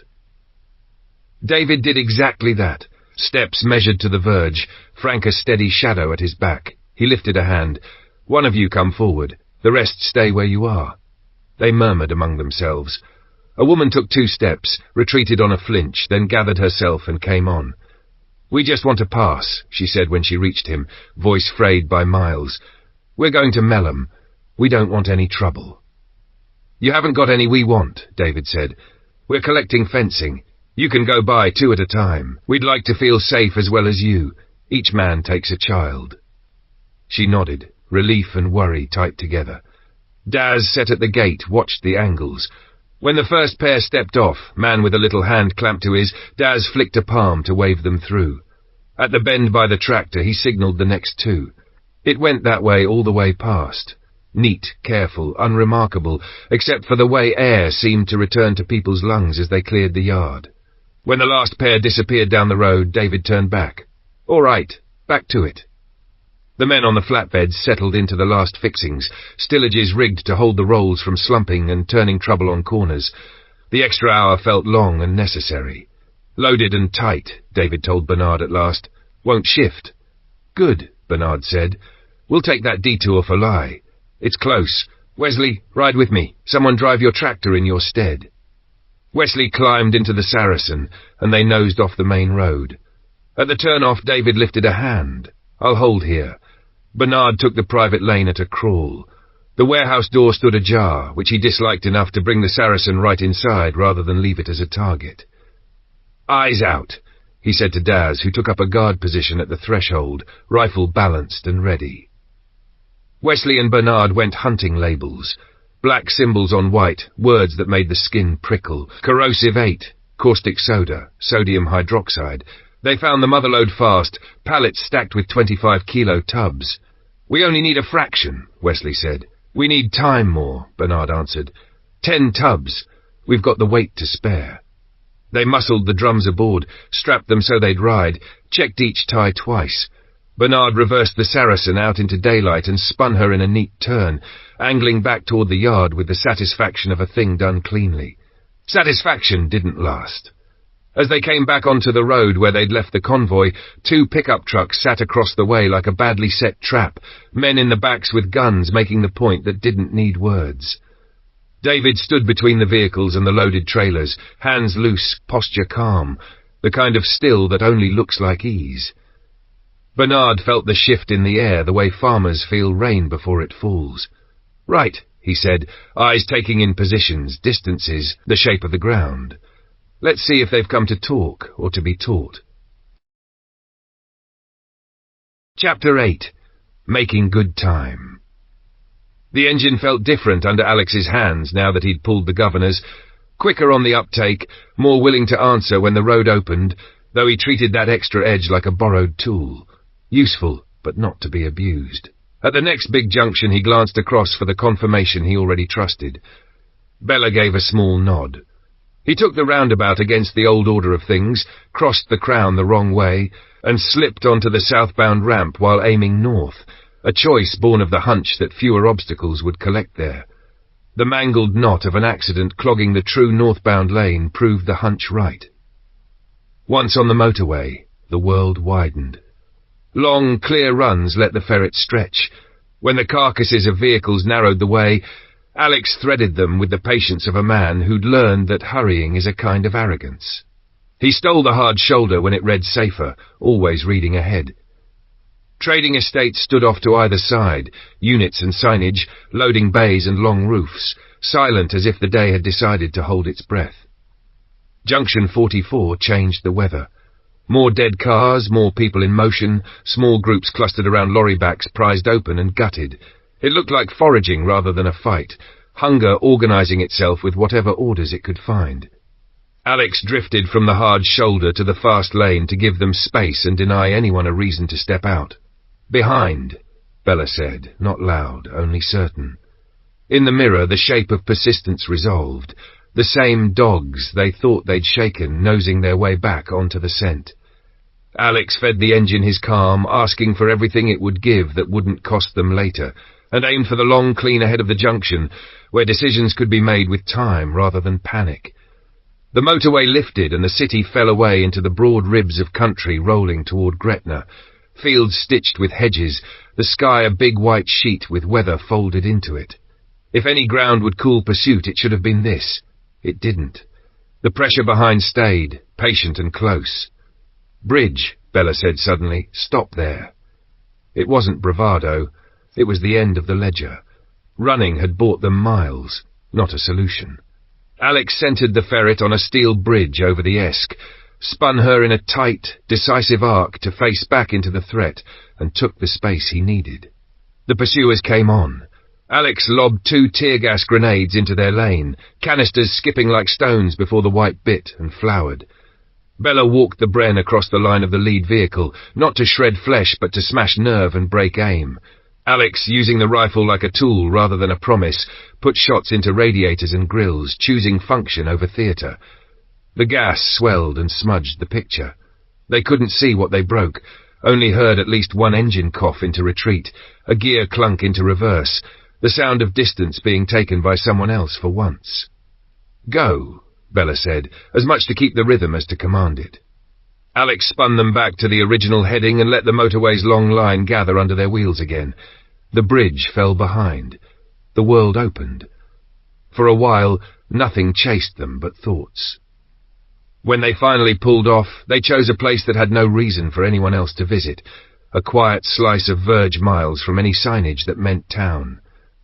Bella stepped away to stretch the road out of her legs. Alex dug into a locker and brought out an antique kettle that had shipped with the ferret, a relic he'd stripped and sealed and tested on a dull afternoon, because you never know which comfort will become essential. He filled it, clipped it to the power takeoff, and let it hum itself toward usefulness. When Bella came back, rain in her hair and the last of the adrenaline leaving her fingers, he handed her a steaming cup. "Ovaltine, she said, genuinely wrong-footed by the kindness. "Since when do we have a kettle?" "Since whoever serviced this before us believed in morale," he said, pleased at the surprise. They drank and counted their miles. 138, Alex said, glancing at the dial he didn't wholly trust. "About halfway there as the crow flies." Bella's mouth curved. "That's brilliant. 3-4 days at this rate." He gave her a look she'd given him often enough. "Don't count your chickens, wasn't it?" She took the nudge with a half-laugh. "True, and we've Glasgow to get past." "Lockerbie ahead," he said, eyes on the weather as much as the map. "Then nothing for a stretch. I want to push while we can. The weather's turning. If we can squeeze another 50 today, we should." He nodded toward 2 pickups sitting like afterthoughts by a fence. "Before we go, those will siphon. Top the ferret and 1 can for luck. You watch, I'll pull." They worked quickly. Petrol glugged into the jerry can. Straps tightened down across sloshing weight. Caps were checked twice because nothing ruins a day like a leak. Back on the motorway, the road kept giving. They did better than he'd asked of it. 50 miles and then 10 more for good measure, until the land began to climb and break past Abington, all shoulders and views. They chose the high confidence of a bridge with sightlines in every direction, and accepted the price of cold food for the privilege. There was no safe wood to be had, and the kettle would carry the warmth that mattered. "We leave the motorway soon," Alex said as the light bled out of the day. "We're 30 miles from Glasgow now." "That close?" Bella blinked, recalibrating the picture in her head. "As the crow flies," he said. "We'll come off at junction 12, 7 miles from here, and then we dogleg hard, stay out of the belt between Glasgow and Edinburgh, about 75 miles before Loch Lomond." "A couple of days at least, then?" she asked, already dividing the distance into meals and watches. "I expect so. It's likely the roughest bit." "Then sleep," she decided, and made it true. At midnight he shook her gently awake. Rain hammered the world flat, the kind that finds its way through seams, no matter how carefully they're taped. She swallowed a hot mouthful from the kettle, shrugged into rain gear, and slid into the turret. The hours dragged their feet. Once, far off, a string of lights moved where no road should have been. Once a fox took the bridge as if he owned the toll rights. Wet fur slicked down, eyes reflecting the smallest of their light. Otherwise, only rain and the steady heartbeat of the engine cooling. Morning came up grey and damp. They ate cold and drank hot and moved before their footprints could mean anything to anyone. Junction 12 arrived and fell behind. The A70 opened in a long, workmanlike sweep. They passed a farm where faces at a window tracked the ferret's passage with the quiet curiosity of people who had already seen too much to be amazed. Fields shouldered up to meet them again. In the hush of a sheltered wood they stopped long enough for Bella to gather dry sticks from the undersides of fallen limbs, the kindling secreted under the tarp with a private prayer for the rain to mind its own business for one evening. She wanted heat in a bowl after the soaked watch, wanted it like a promise. The day eased its grip. Past Rigside, with Carstairs ahead and the sky finally giving a little, Alex called a halt. Bella coaxed a small, tight fire into being, one that sent smoke up in a line instead of a shout, and Alex got the kettle talking again. He opened one of Rachel's mixes, dried veg and meat packaged with more care than anyone else would have bothered with, and let the soup thicken on a low simmer until the smell stitched memory and comfort together. The vehicle announced itself before they tasted the first spoonful, engine note thin at distance, growing. They traded a look that held the same conclusion. Bowls down, fire damped in a practiced press, they slipped back into the ferret, doors closing with that felt thud that sounded like safety if you wanted it to, ready to read the next interruption as friend or trouble and answer accordingly. Chapter 9. Security lapses. Daz settled the Bren in his shoulder and slewed the barrel toward the two pickups, the weapon's weight a reminder that good intentions go further when backed by something loud. David tried the soft road first. He stepped out where all could see him and called for the drivers to move along. A man in the rear of the lead truck laughed, a short, ugly sound that carried. Bernard answered in the language people hear. He thumbed a tear gas canister and lobbed it neat into the bed of the front pickup. It landed with a hollow, convincing clunk. Two of the men scrambled over the tailgate in a panic, unsure what devil they had just invited aboard. "Last chance," David said, even and clear. "The next one won't be so friendly." One of the jumpers, braver or more foolish than his mate, clambered back in. The other kicked the hissing canister out and into the ditch where it spat its temper in the weeds. The driver of the front truck swung down from his cab and squared up, chin high. "Why would we?" he said. Bernard didn't bother to answer. "Daz," he said instead, and Daz put a string of shots into the air, each one a clean punctuation mark written across the morning. "Is that reason enough?" David asked, not moving. The driver looked at the rifle, looked at the Bren, looked at the Saracen sitting in the road like a fact, and chose not to be a story. He climbed back in. Both pickups swung a wide U-turn and rolled off. Bernard idled after them at a polite distance, ready to press if they pivoted again. They didn't. A quarter-mile on, they ducked up a farm track and stopped, small in the hedgerow. Bernard noted the place in his head and drove on, then pulled over on the straight before Ayrton to make sure no one had decided to grow courage. The road behind stayed empty. Ayrton was busier than they liked. People, refugees by the angle of their shoulders, by the way they carried their bundles like gilt, lined the verges with no clear destination, only movement. The far side of the road, where there was nothing but open field and weather, held fewer bodies. The rain had set in cold and persistent, the kind that crawls under collars and stays. At the head of David's track, Bernard raised what he'd been turning over since the yard. "Leave the lorry's load with us," he said. "We'll run it to Tom's. The biodiesel setup needs ring fencing. It's the one thing that'll keep all of us moving." David didn't argue the value of fuel. He nodded once. They shunted posts and straining wire onto the now empty trailer until the weight was right and the lists were ticked. "There's enough for me," David said, reading Bernard's worry. "You won't be robbing Peter. If I need more, I know where to fetch it." "What's your plan with the rest?" Bernard asked, curious what shape David had found in the mess. "Roadside runs," David said. "Not farm by farm. We block the obvious approaches, fence the roads that feed us. Our places back onto each other. We loop the whole lot, pay attention to the three sides where trouble would most likely come. It's quicker than trying to draw lines around every paddock." "Right," Bernard said. "Good." He shook hands and swung back into the Saracen. "Robert, your lead. Tom's first." Tom's farm came up wet and quiet and, to Bernard's irritation, undefended. No one on a gate. No one above ground with eyes. Omar and Iker stepped out of the barn empty-handed, friendliness doing the work their rifles should have been doing. "What did we tell you about security?" Bernard said, and the gentleness had gone from his voice. Omar stiffened. "We haven't seen anyone down here the whole time we've been watching." "Tom and his family didn't see it coming either," Bernard said, "and they're gone because of it. People are spilling out of Skipton. Word will spread faster than sense that you've got biodiesel. When it does, it won't be a polite knock." Omar's expression folded. "Sorry, I didn't think." "That's how you end up dead," Bernard said, not to be cruel but to be clear. "Assume a raid. Prepare for it. Lose sleep if you must. It spends better than blood. Get this fence up today. If you're short a post basher, I'll leave you one. We've brought lye as well, sodium hydroxide for your process, but the fence goes in first." Omar swallowed and nodded. "You're right. We'll start now. Do you want a drink while they unload?" "That will do nicely," Bernard said, some warmth returning. "We've been on the road since first light." Driving back, he replayed the empty gate in his head and hoped Omar's apology would stick long enough to become action. As his own track opened, a smear of smoke lifted from the trees, the very strip where the man in black had camped weeks back. The sight slid something cold under Bernard's ribs. Vincent had the yard gate unchained before the Saracen stopped rocking. "You see the smoke?" Bernard asked through the open window. "Noticed it earlier," Vincent said. "We're thin on bodies today, so I left it.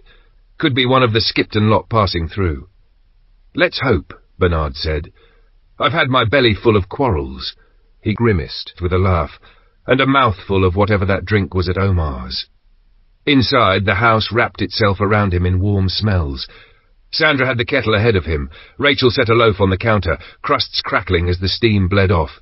Bernard sat, the chair taking him in like an old friend. "God, that smells good," he said.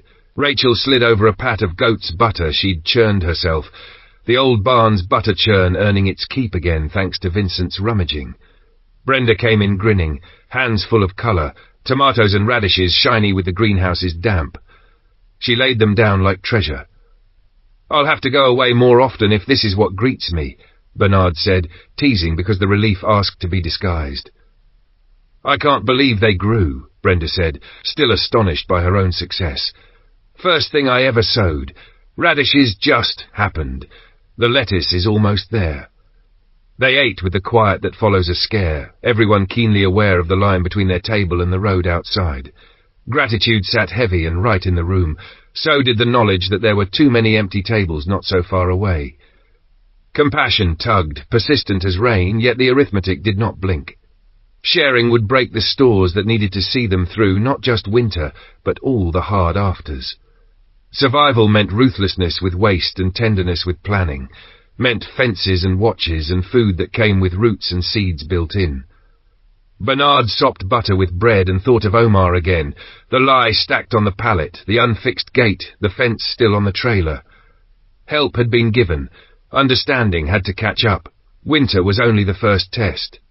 The years after would be the real exam, and the ones who took it seriously now would be the ones left to mark it. Chapter 10. Winter arrives. Early Bella felt the prickle before the sound, instinct snagging on the air. She slipped a shotgun from its bracket and eased to a firing port, while Alex settled behind the Bren, finger light, eyes on the approach. A blue pickup climbed the rise and rolled to a cautious halt, a man and a woman behind the glass. The man wound down his window and let the cold in. "Where are you headed?" he called. Voice pitched to friendly but travelling with a challenge. Alex gave him nothing to hang on. "North." The man nodded like he'd expected as much. "Just come through Carstairs. You won't want to. Soldiers, if that's what you call them, more like hooligans." The way he said it made the word feel more dangerous than uniforms. "And you?" Alex asked, measuring motive as much as rote. "Where are you going?" "Place down the road," the man said. "Been out looking for a friend who disappeared." Bella watched his wife's hands, the way they tightened around the map on her lap. Alex kept his tone even. "Who?" "If we see them, we can pass the worry along." "Our daughter-in-law," the man said, worry plain as a bruise. "One minute she was in the field behind our place. Next she was gone." "What's her name? What's she look like?" Alex asked. "We'll keep an eye out." "Christine," he said, 22. Long blonde hair, slim. Jeans and a red parka. "We'll look," Alex told him. "Hope she finds her way home soon." The pickup rocked away, blue taillights slipping down the lane until they were only the idea of light. Alex slid the Bren safe and Bella lowered the shotgun. "What do you think?" she asked, watching the road remember itself. "Snatched, or she ran. Either way, not good for her, and we'll never know." "Either way, we're not going near Carstairs," Alex said, the choice already drawing itself on the map in his head. "We'll stay with the A70, then pick up the A743, right again into the back lanes. If we have to, we'll take the Heath. Safer off-road until we can meet the A71. "At least off-road means fewer people," Bella said, pulling her collar tight against a wind that had found teeth. "Let's hope," Alex answered. He tipped his chin at the sky. "My uncle calls this biting wind the snow fairies bringing winter home to Scotland." "Bit early, isn't it?" Bella said, breath silvering. "Who knows what the CME shook loose," Alex said. "We had a heat wave that didn't make sense. No one complained while there was work to do." "No forecast to argue with," she said. "No radio to tell us we're wrong." "That reminds me," he said, a thought sparking. "Shortwave, we still have it. Maybe someone's talking out there." Back in the ferret, he coaxed life into the set. It answered with static and ghosts, the hiss of distance and nothing else. "We'll try again tonight," he said, easing the dial back to silence. Bella dropped into her seat rather than the turret. "I'll face the cold later," she said. "Night has plenty of it." They held to the smaller roads where the hedges took their time and the verges remembered animals. When the way opened, they slid onto the A706 and let its long, patient line do some of the lifting. A few hours' steady work put the A71 under their wheels. Alex read the ground and kept his speed to something the ferret could respect. When a logging trail offered its shadow to their left, he took it, letting the moorland swallow them a while. Progress slowed to the pace of carefulness, but people fell away, and that was the point. A B road appeared where the map promised one, and with it the next choice. Test the M8 or burrow under it. If it ran, it would carry them past Halfhill without asking them to roll through anyone's hollowed-out town. "It's moving," Alex decided after a long look. He put the ferret onto the M8's east lane and pointed her west, a wrong-way route that felt right where lanes didn't matter anymore. They rode it for a junction, then slipped off toward a reservoir and cut into the scrub where a service road should have been. The trees were thicker than any map had drawn, plantation grown up into something meaner. He threaded a firebreak north until the land stopped arguing and luck showed them an old logging track. Another road put a name to their footsteps, Allendale. Left would push them toward Cumbernauld, right toward Grangemouth. Alex wanted neither. He backed them down a low bank until the rails took them, metal meeting rubber with a complaint that turned into rhythm. West under the M80, then out into open country again, where the fields relaxed. A farm crossing let them turn north with a sense of doing something clever, until a canal laid its black bar across their way. Bridge or nothing, Alex said, and took the main road that offered one, the A803, and then another smaller road running north that betrayed them by curling back southwest. A quarry sign promised a place to think without noses pressed to the glass. He took it. Bella stepped out into the raw and handled what needed handling, then came back with twigs and broken pallet slats cradled like kindling was treasure. Alex hunched over the map book, frowning. "We passed under the M80, he said, baffled, "but we can't be this far north." "Give," Bella said, palm out. "You make tea, I'll make sense." She stood in the lee of the ferret, using the metal as a windbreak, and let the map's lines talk to the days. Allendale, the underpass, the canal, a castle on a brown tourist sign, the A803, landmarks slotted into a chain you could pull. "I've got us," she said at last. Alex came over with mugs steaming. "Where?" "We're lost," she said, straight-faced. He stared at her and then snorted, half exasperated, half relieved to have enough safety to be teased. "Comedian." "Fine," she said, grinning and then getting serious, fingertip drawing their route. "Here's Allendale. Here's the rail we took under the M80. Here's the road we turned onto, A803. That castle sign was for there, which puts us here, quarry to our right." She tapped the map where the real quarry sat around them. "We're close to your uncle's, whether you like it or not." It hit him like a cold hand and a warm one. Close. "So," she went on, "we follow the 818, then A875, then A834, through Killern or skirting it, depending on what we see. Then the A809 and the 8111 to finish." "We'll feel our way," Alex said. "We can stop here or nudge on." "Loch Walton," Bella said without missing a beat. "Closer now means less later." It took 2 hours to make the distance, the roads folding and unfolding like stubborn linen. A mile past the loch's turn, they found a place the main road couldn't see, tucked behind a thicket, half a mile back, with the kind of view that lets you rest. They set the ferret where it could watch and be small at the same time. The weather changed its mind in a single breath. Drizzle thickened, then turned to proper snow, the big, damp kind that smothers sound and rewrites distances, until the world narrowed to a white curtain and the trees were shapes holding their breath. Bella listened to it soften the land and thought of Vincent's compass tucked in her pocket, the needle patient. "Winter's early," she said, voice low in the hush. "Or right on time for a year that forgot its clocks," Alex said, checking lines, counting stores, hearing how the cold translates into hunger.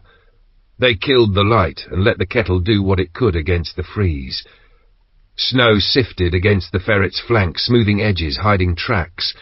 Inside, breath plumed, and the warmth of the cup climbed back into their hands. The night pressed in close and clean, the kind of cold that sharpens decisions, while the storm wrote over their passage and left them, for the moment, alone. Chapter 11. Coming Under Fire. Snow came down with a purpose, thick flakes slanting in a wind that found every seam. They broke camp fast, hands moving in the silent grammar of habit. Packs closed, straps checked, then nosed the ferret deeper into the trees until the canopy took some of the weather's weight. Alex strung a tarp low between trunks, hauling the lines tight so it wouldn't drum and give them away. Bella ranged for dry wood, digging under fallen limbs for the pale, crisp sticks that had kept their dignity out of the wet. They had to keep a fire through the night. Steel keeps cold like a grudge, and the ferret's interior had all the welcome of a walk-in fridge.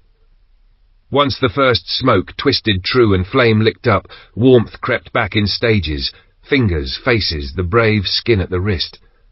Alex clipped the little electric kettle to their power and brewed one of Rachel's dried soups. The steam smelled of vegetables and relief. Bella went back out for more wood, hood up, head down. On the return she slowed, eyes catching the clean, quick movement of a rabbit. She lifted the catapult in her mind and then let it go. Soup would do. A hot bowl is sometimes kinder than a full one. She took first sleep, letting Alex's watch fill the dark. It was unlikely anyone would find them. Snow blurred the world to the tree line, but they didn't bet their lives on likely. Cold sleep is heavy. When Alex touched her shoulder, she came up through it slowly to a cup pressed into her hand, the same soup warming her mouth. Before he lay down, he showed her the kettle's quirks and shook his head. Better heat on the fire than bleed the battery. Use the kettle only if you have to. Dawn arrived as more of the same, white falling into white. Bella brewed another cup for Alex and stepped out to the edge of their little world. A foot of snow had sheeted everything level. The road, if it lay where the map insisted, was now only an idea under the softness. "We can still run," she said, doubt at the edges. "We can," Alex answered. "Four-wheel drive and fat tires. It's sightlines that'll hurt us, not traction. Better we go now before it builds higher and turns ditches into traps. I don't fancy finishing this on foot." He fired the ferret and let the engine warm while they stowed kit with brisk, efficient hands. Bella smothered the fire with snow until it sighed and died, then patted the ashes flat with the back of the spade. They rolled out from under the trees into a world that had been rewritten overnight. The ferret shouldered the white without drama, though Alex kept her slow and deliberate. A hidden culvert or a drift with a hard heart could ruin everything. Sheep wandered the road as if they'd been promoted, noses down, leaving hieroglyphic tracks. A few houses hunched into themselves. They found the B822 by feel as much as sight and worked along it until it swung them onto the B818. 10 miles took 2 hours. Snow has its own arithmetic, and you either do it or it does you. At a pull-in where the wind broke for them, Alex admitted what he'd been carrying. "I should have put you behind the wheel before this," he said. "You need to know her." "Teach me when the sky stops trying to kill us," Bella said, practical and unembarrassed. "Today we get through Kilian." "Deal," he said. "I'll drive with the flap down so I can read the surface. I need you up top for eyes." "I'd rather drive and make you the periscope," she teased, settling her goggles. "Gladly, if I could be in 2 places," he said, and rolled them on. Kilian let them pass like a ghost through a room. The snow lay clean, no fresh tire marks, only scattered footprints. Someone had braved the distance, for reasons they didn't need to know. They skirted the centre, picked up the B834 without touching a door or drawing a curtain, then carried straight on at the next roundabout until the A809 took them in hand. 10 miles remained, mostly fields and the odd tree line that had learned to lean away from the wind. 2 hours later, Loch Lomond showed itself like a held breath, the snowfall easing as if the loch had authority. Alex slipped them off the road into a stand of trees where the ground dipped and shadows did the rest. He parked the ferret deep in a dark tangle and listened to the quiet settle. "We need the marina," he said. "River first, then a boat. We travel light but warm, personal bags, shotgun and bow, as much food as we can carry without cursing ourselves." Once parked, they made the ferret disappear. Bella passed out every exterior piece. Tools, nets, the jerry can from the bike bag. Alex kept the second can for whatever they could coax to life on the water. He ran the locks he'd fabricated at home, each one a little argument against theft. The big tarp went over the ferret in a single shuck. Bella cut branches and stacked them until the shape broke into the language of undergrowth. She smudged dirt into the raw ends, mudding the pale wood so it wouldn't shout new to a hunter's eye. Alex stepped back and couldn't find the vehicle he'd parked. That was the point. He took a fir bough and swept away their footprints, leafing the ground back over its memory from steel to waterline. On the snow beyond, he brushed until their trail dissolved into the general hush. They reached the river on quiet feet. A handful of boats rocked against their moorings, hulls ticking softly, ropes stiff with cold. They stopped and listened. No cough, no voices, only the small sounds that come when nothing has been decided yet. "We're borrowing," Alex said, "because names matter. Holiday boats, most of them. Owners will be a long way from here." He walked the dock with his eyes. He wanted petrol, an inboard he understood, and a layout he could bully into life. The cabin tour boat fit all 3, near new, familiar lines, a cousin to one he'd skinned his knuckles on at his uncle's place. Petrol, he was nearly sure of it. Good enough. "Watch," he told Bella, and dropped into the business he'd brought tools for. Panels off, wires found, the neat, private language of circuits, spoken with care.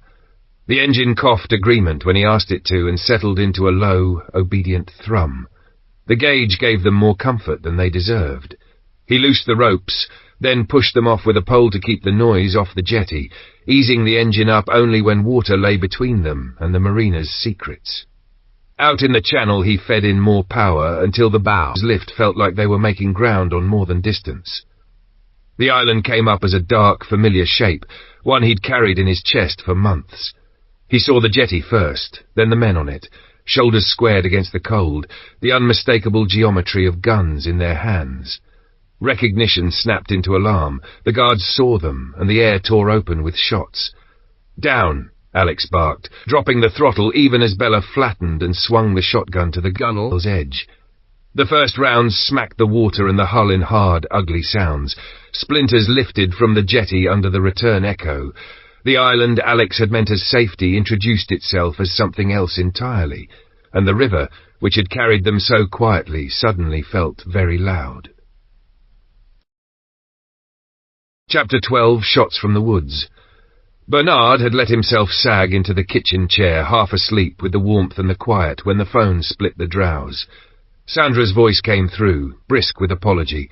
"David's at the gate." He stood at once. If a neighbour came in this weather, it was worth the courtesy of a face. At the yard, David hunched in his coat, snow-dusting his cap.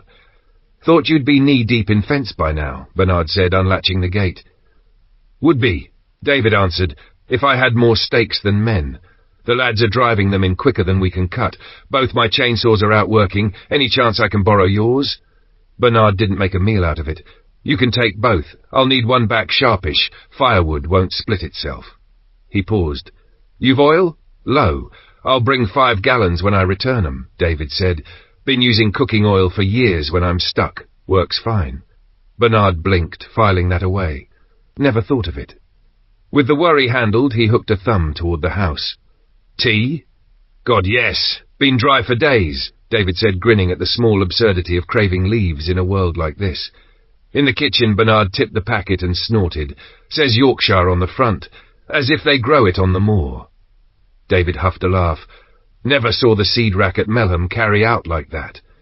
They sat half an hour, sorting the world as if it might listen. Fences, posts, the weather, the way noise carried now, and who might hear it.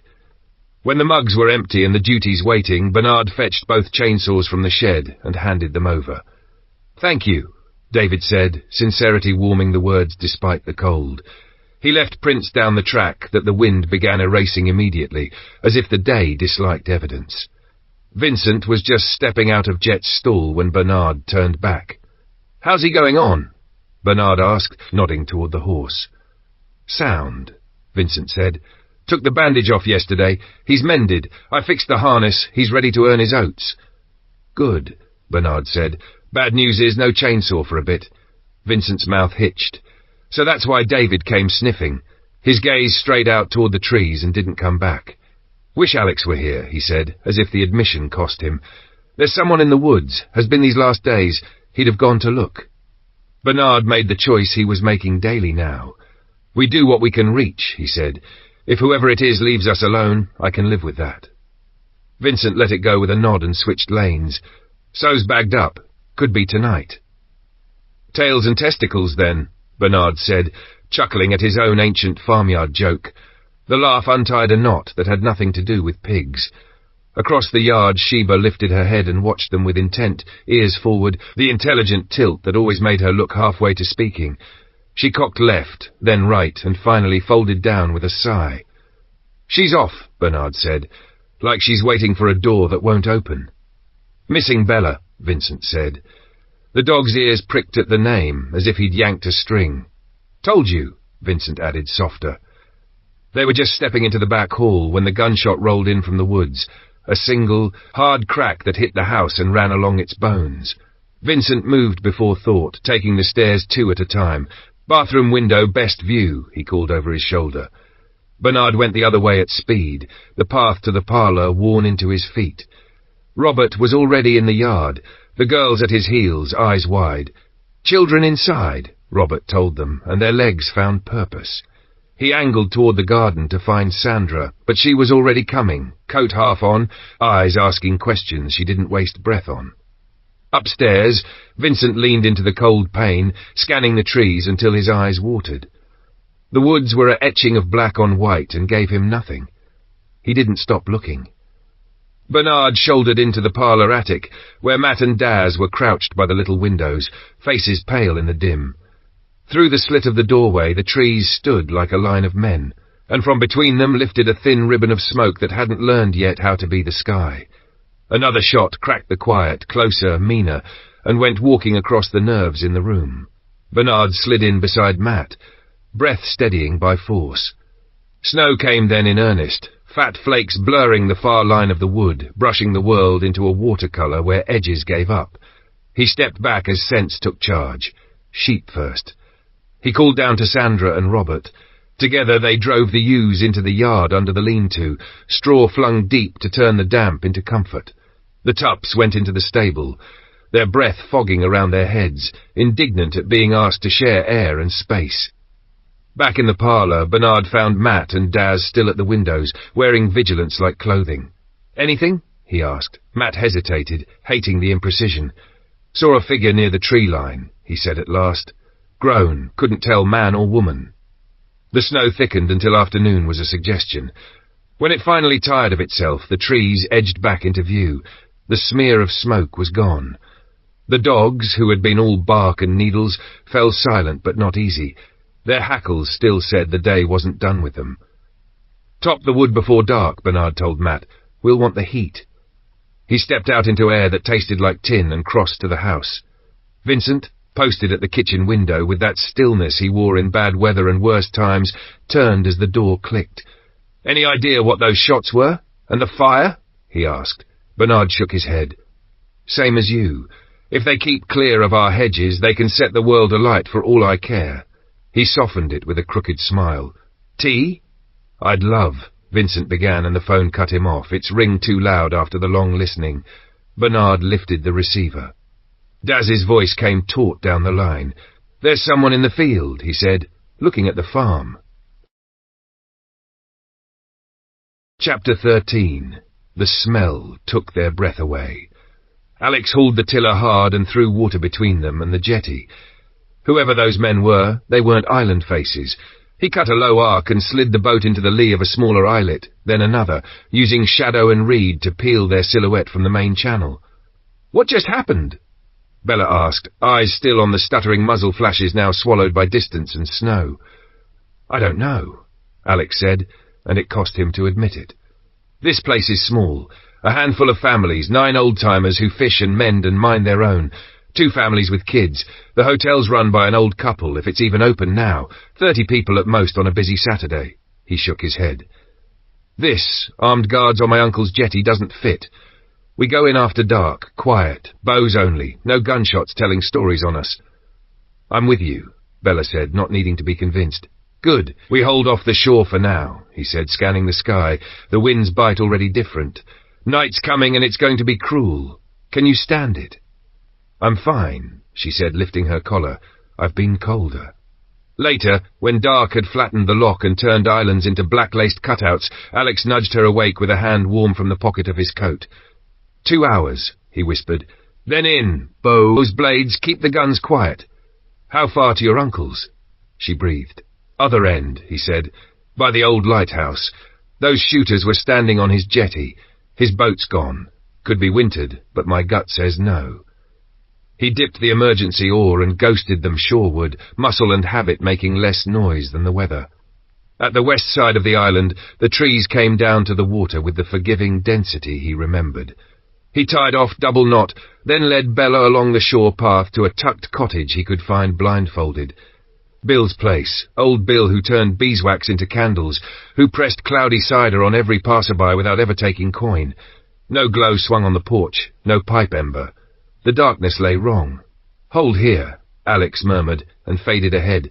The coachman's lantern lay smashed on the boards, glass like ice chips in the drift. Bill didn't leave mess. The neatness of the old man's ways made the ruin feel like shouting.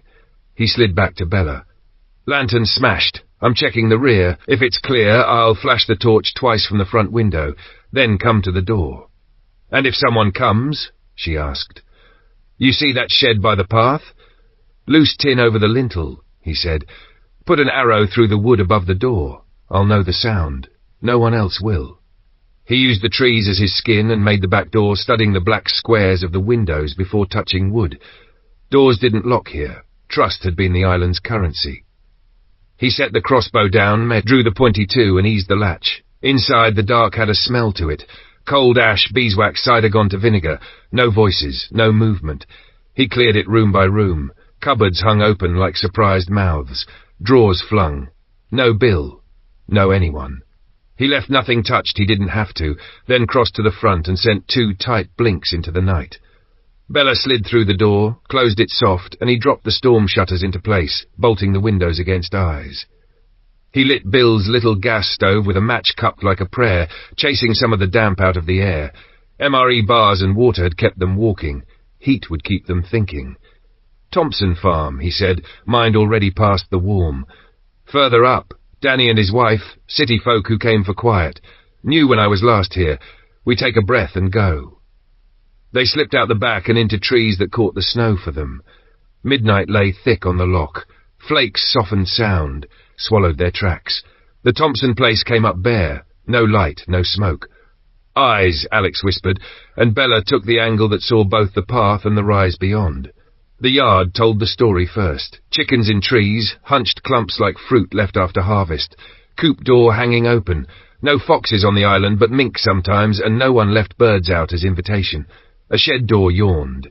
He rounded to the back. The door stood open, and something held it there. He saw the boot first, then the hip, then all of him. Danny. The stillness of him said days.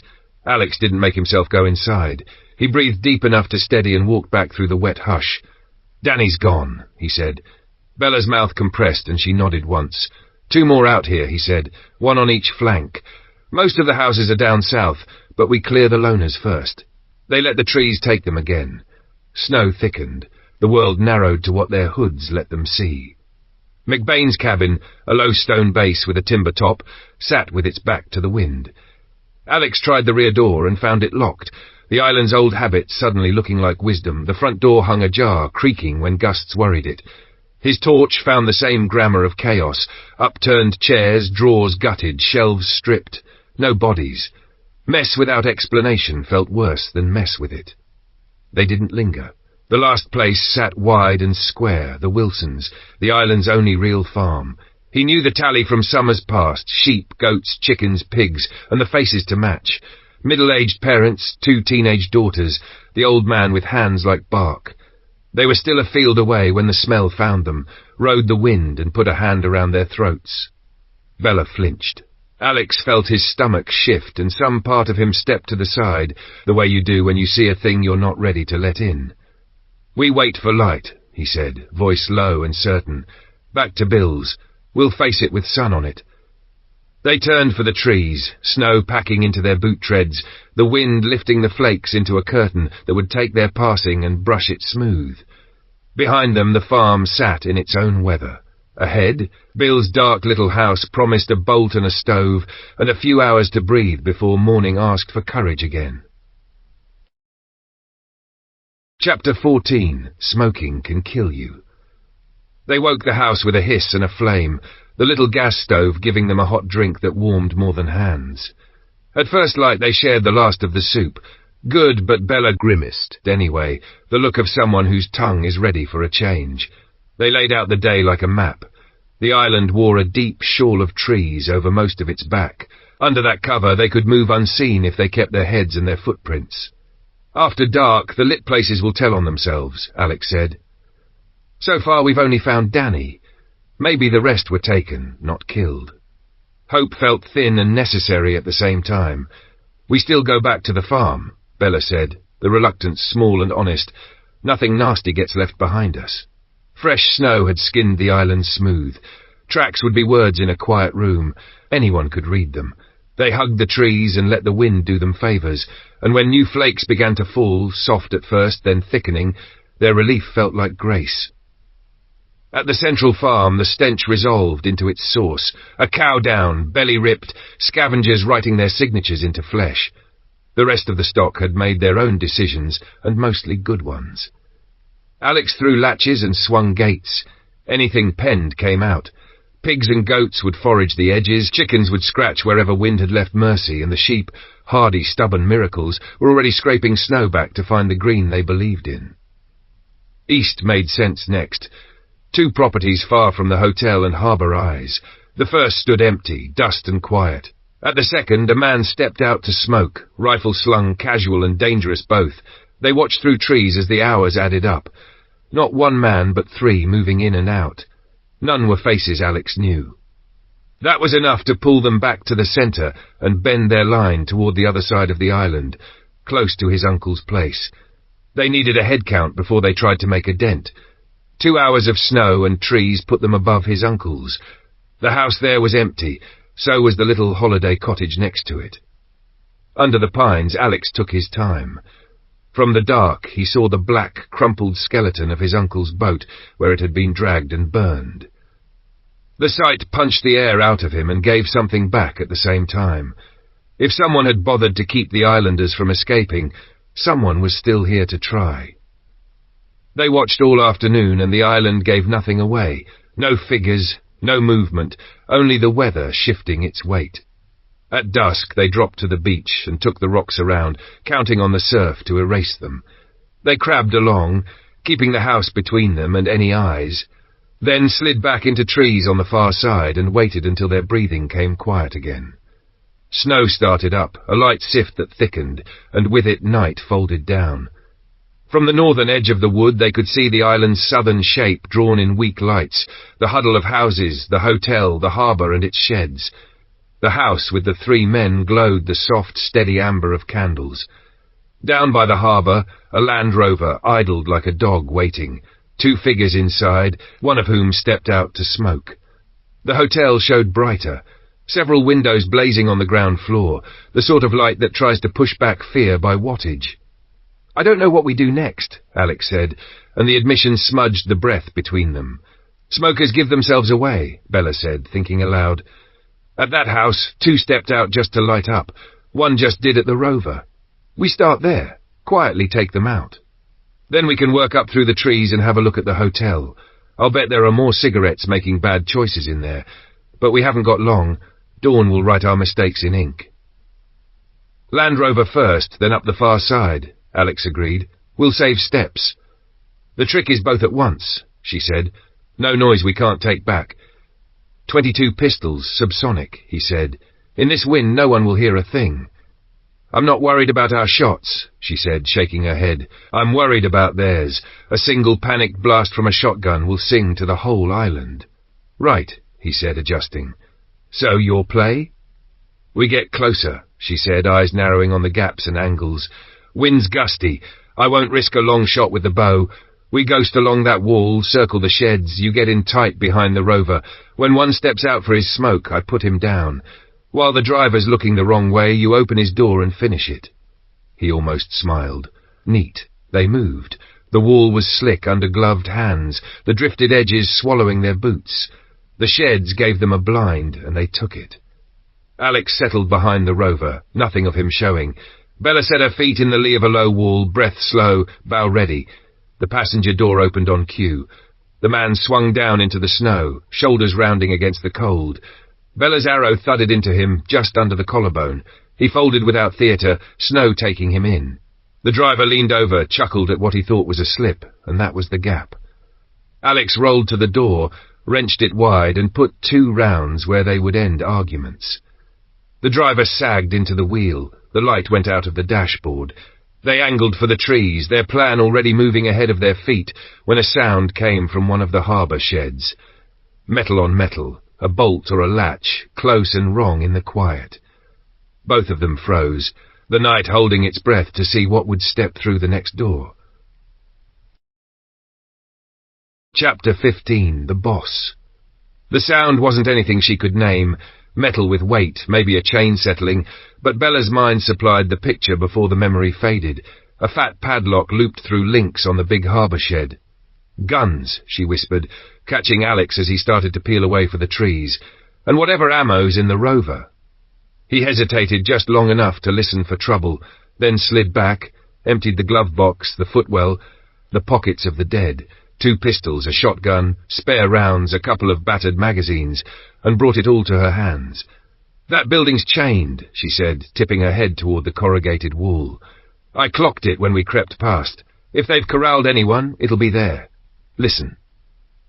She pressed her ear to the cold metal. Under the wind and the slow slap of water against pilings came the softest sound of all, whimpering, someone trying not to cry. "That's them," she breathed. "No other doors, just this." "Keys," she said next, already moving. "Check the 2. Alex returned with 2 crowded keyrings, his fingers numb but quick. The 4th key turned the padlock. The chain came away heavy as a sentence. Inside, the shed's stink of oil and damp canvas hit first, then faces in the gloom, dozen-odd islanders wedged into a penned-off space, fear flickering toward relief. In the press, a familiar outline straightened. "Uncle," Alex said, the word breaking with the suddenness of it. He pulled Max into a rough hug until the older man laughed and patted his back. "Air, lad," Max said, smiling through it. "How in God's name?" "Later," Alex said. "How many of them?" 8. 6 now, Alex answered. He pushed a rifle and the shotgun into waiting hands. "Go up to Bill's and wait while we finish this." "No," Max said, the refusal as calm as a gate closing. "They've killed plenty and took the rest apart piece by piece. We thought our hours were counted. I'm not sitting while someone else does the work. Others won't either." "Then get the old and the hurt past your place to the holiday cottage," Alex said, already dividing the room. "Keep them there and out of reach if this turns." "Who's with us?" Max asked the crowd. 3 stepped forward without looking at one another. Max pointed. They filed out soft as people can when relief is carrying them. Max and Alex hefted the 2 bodies and hauled them back into the Land Rover, propping them at angles that, from a distance, read as bored guards in a warm cab. Bella re-looped the chain through the shed handles and shot the padlock home until the click sounded like order. By the time they swung around to the house where the 3 men had holed up, the snow had quit and the wind had laid down. The silence felt like an ear tilted to listen. "No guns," Bella said low. "The hotel will hear them." They hunkered behind a drift and waited. It didn't take long. A man stepped out to smoke, shoulders hunched in the new stillness. Bella and Alex loosed together, 2 soft thumps lost in the wind ghosts, and the figure folded sideways. They dragged him into the lee of the snowbank and scraped a blanket of white over his shape until the ground read as ground again. They waited through a long spool of quiet. When the door opened again, it wasn't for a cigarette. The man at the threshold called a name. "Carl!" Twice, 3 times, voice getting smaller each time he didn't like the answer. He ducked back in, then emerged with a coat thrown over his shoulders and a rifle in one hand, a torch in the other. "Same dance," Bella whispered. "Closer this time. When's not ours now." He went the wrong way for them, circling the far side of the house. They held ground in the trees. Time stretched. "He may go up to the hotel," Alex murmured. They withdrew deeper to a pocket where the branches broke their outline and the snow took their breath. Eventually the man came around again, slower now, thinking. He ducked inside. For a moment Alex pictured the 2 of them forcing the door, the suddenness, the tilt. Then the man reappeared with binoculars and lifted them toward the trees. Bella and Alex melted backwards, letting needles take the outline of their faces. "That's their man," Max said from the dark behind them, voice tightened to a wire. "No conscience. Claire Dunn told him to leave her brother be. 17 and fierce. He cut her throat in front of the lad for backchat. Parents were away when it all went bad and never came home. She kept that boy alive. Now he's alone." The snow picked up, the thick white kind that turns the world into a room. They lost him in it. Both of them held their bows half-drawn, hoping for the clean geometry of a target stepping out between trunks. The storm kept saying not yet. A branch cracked to Bella's left. She pivoted, arrow finding its line as the man came on through the blur, rifle half raised. She let fly. The arrow struck deep into his chest. Alex's followed a heartbeat later. He stumbled sideways and hit a tree. His rifle jerked free and went off in the fall, the shot shearing bark from a trunk near George's shoulder. As quickly as it had thickened, the curtain of snow thinned, and the house lifted back out of the world. They waited for the echo of that misfire to pull bodies into the yard from the hotel. None came. Max snatched up the fallen rifle and set off for the door, anger making his stride almost young. The others kept his flank while Alex and Bella pushed upstairs and cleared by habit, doors, corners, cupboards, until Bella's voice reached down the stairwell and cut through everything else. Alex, here. In a room stripped of everything but heat, a girl was tied by her wrists to the radiator, clothed only in her underwear, skin purpled and eyes dragging toward closed. Alex cut her loose with hands that wanted to be gentle and fast at once. He shouted for Max, and together they set her on the bed. "George," Max called, already knowing the shape of the blow. "Up here." The man took the stairs in a rush. The room hit him like a wave. "Marissa, hey," he said, kneeling, his voice trying to be warm and steady and making a poor job of both. "What have they done to you? You're safe now. I've got you. He's gone. The bastard's gone. He won't touch you again. God willing, the rest will go the same way." He didn't look up when he added, "I'm staying. Go on without me." They left him there with his niece and went back down to the square, cold room where the door still stood open to the yard. "We finish it tonight," Max said, joining them, jaw set. "If that shot carried, the hotel didn't answer. Are we ready?" Outside, the island held its breath. Inside, the anger and the fear braided into something that looked a lot like resolve. Chapter 16. Stranger.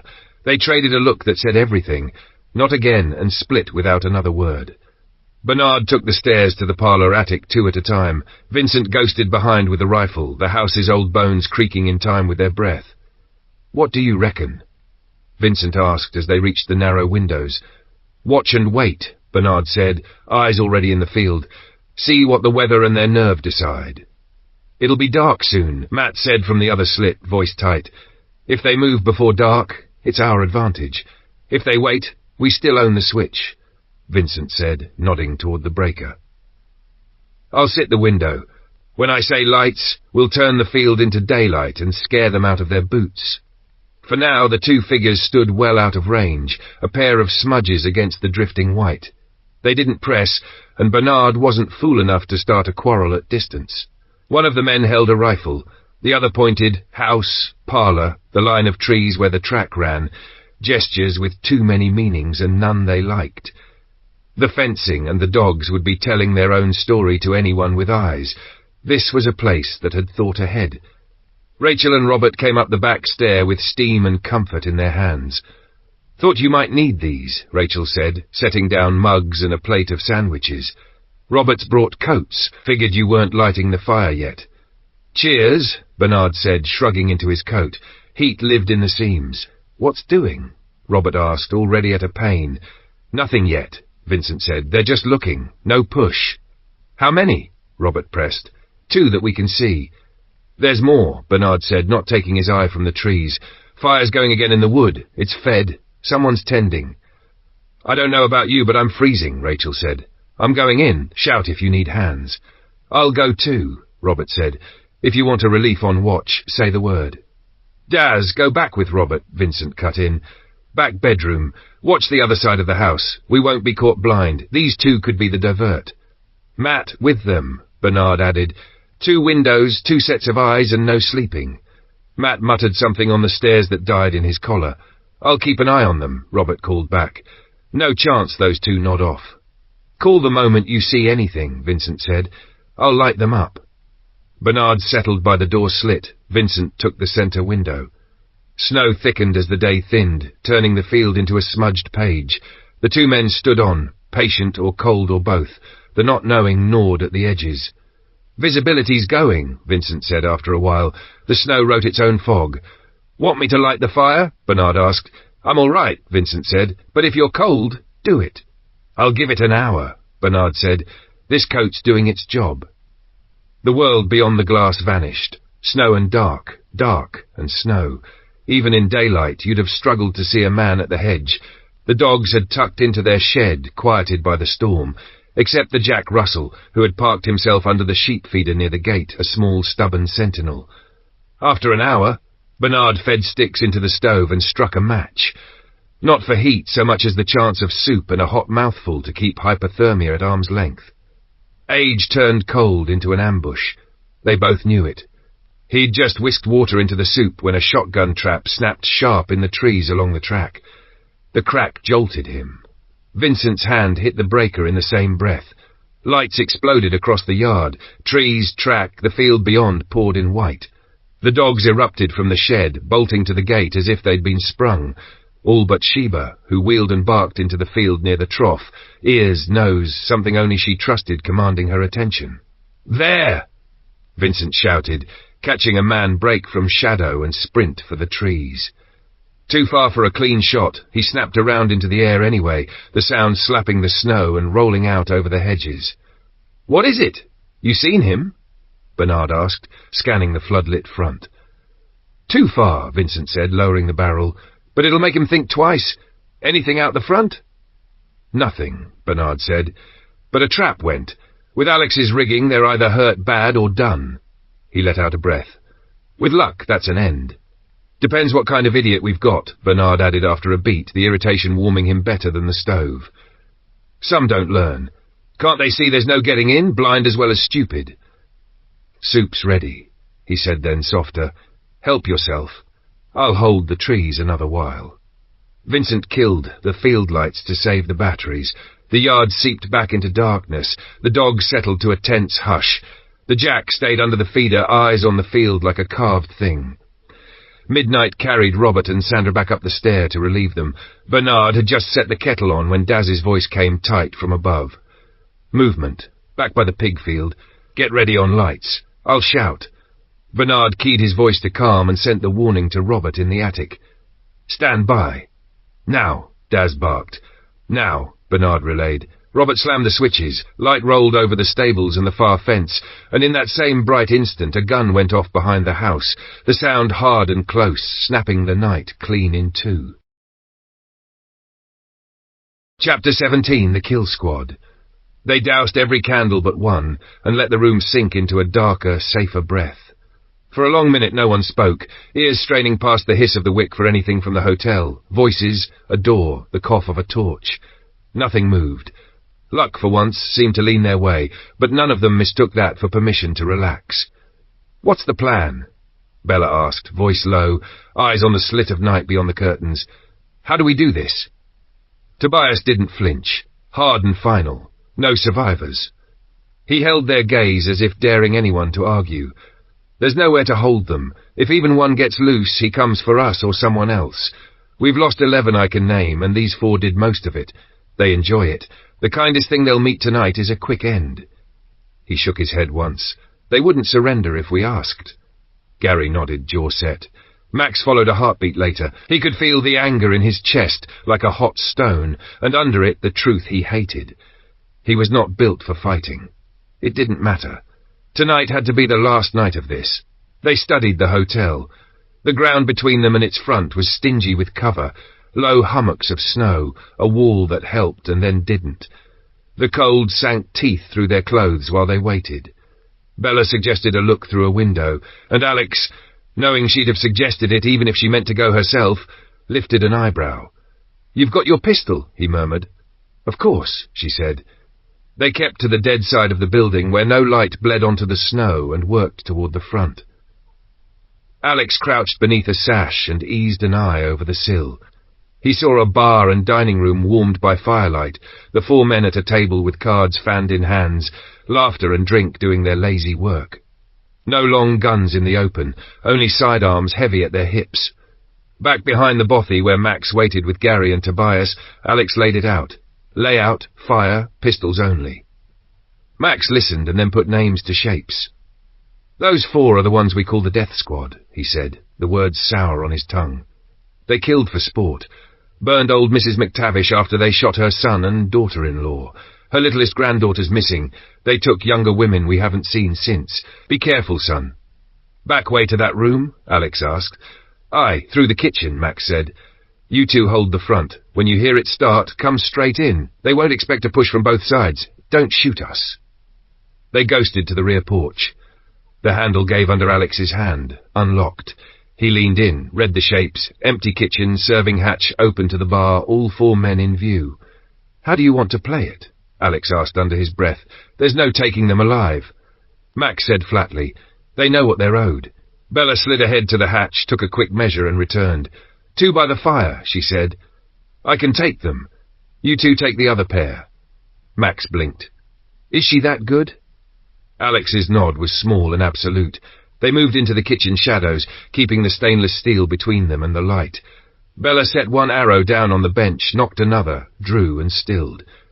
I'll tell you when, she whispered without turning. Max looked at her, trying to fix an age to the voice.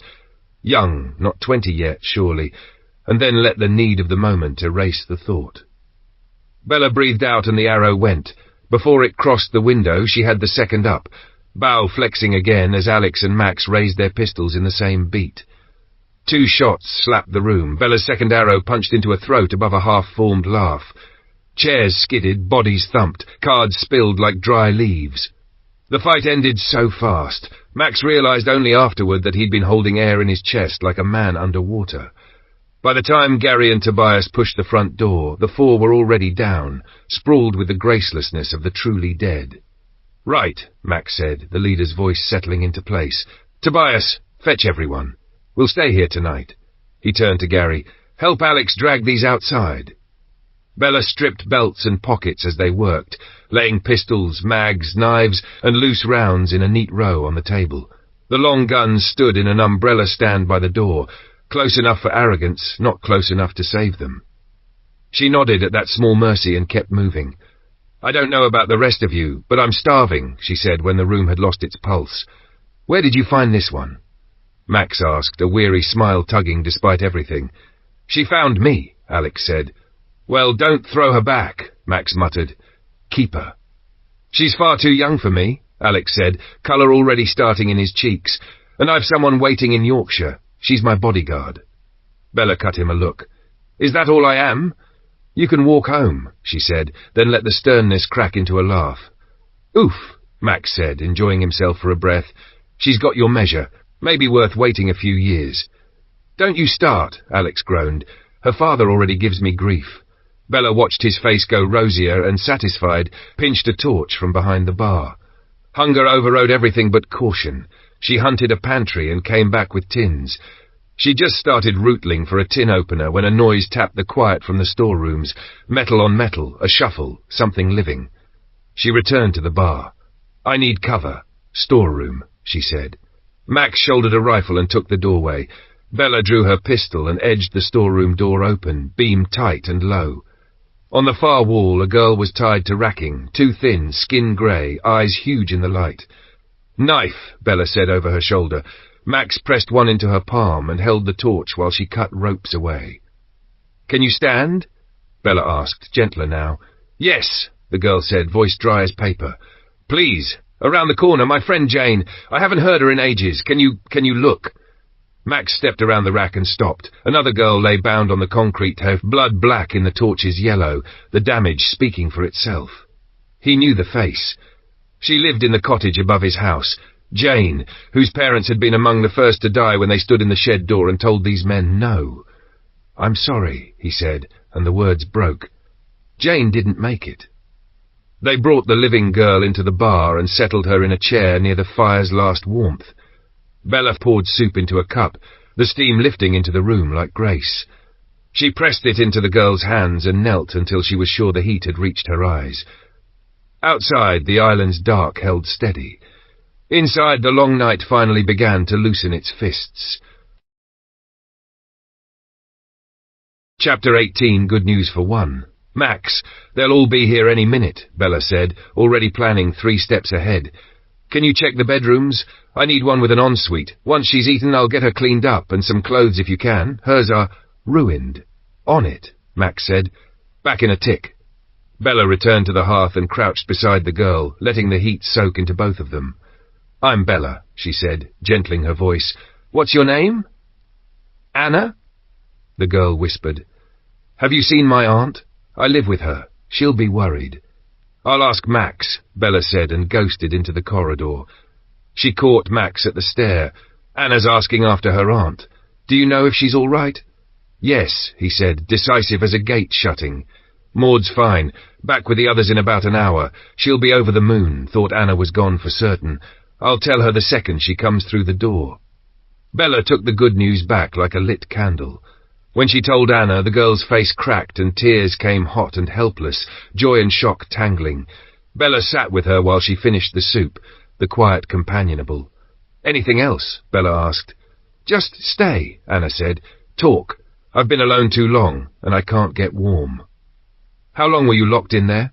"Since they put everyone in the boat shed," Anna said. "The fat one, Porky we called him, pulled me and Jane out.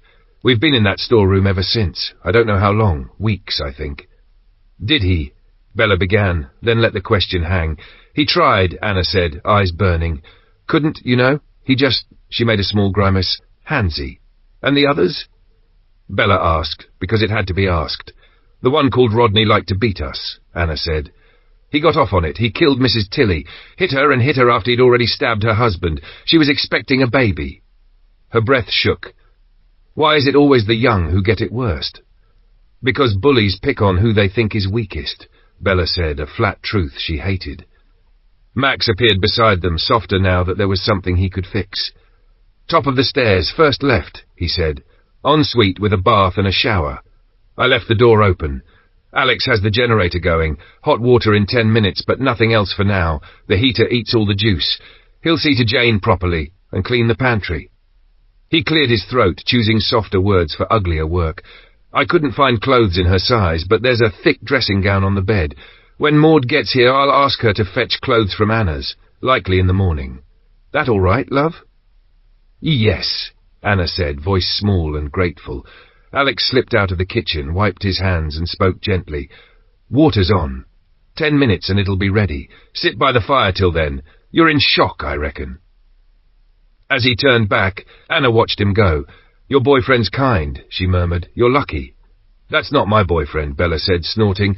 "He's too old for me, even if I wanted one." "What, he can't be more than 20? "Exactly, and I just turned 15. Anna blinked. "I thought you were 18 at least. You sound older." She studied Bella's face and nodded once. "You look my age, though. I'm 14 soon." They compared scraps of normal life for half an hour. Birthdays that hadn't been celebrated, favourite sweets that no longer existed, small anchors in a washed-out world. Until Alex called from the hall. "Water's hot." Bella helped Anna upstairs, eased the bathroom door open and turned the shower on to warm. "Step in with your clothes still on," she said. "They'll come off easier when they're soaked." While Anna followed instructions, Bella turned the taps on the tub, testing the water with her wrist.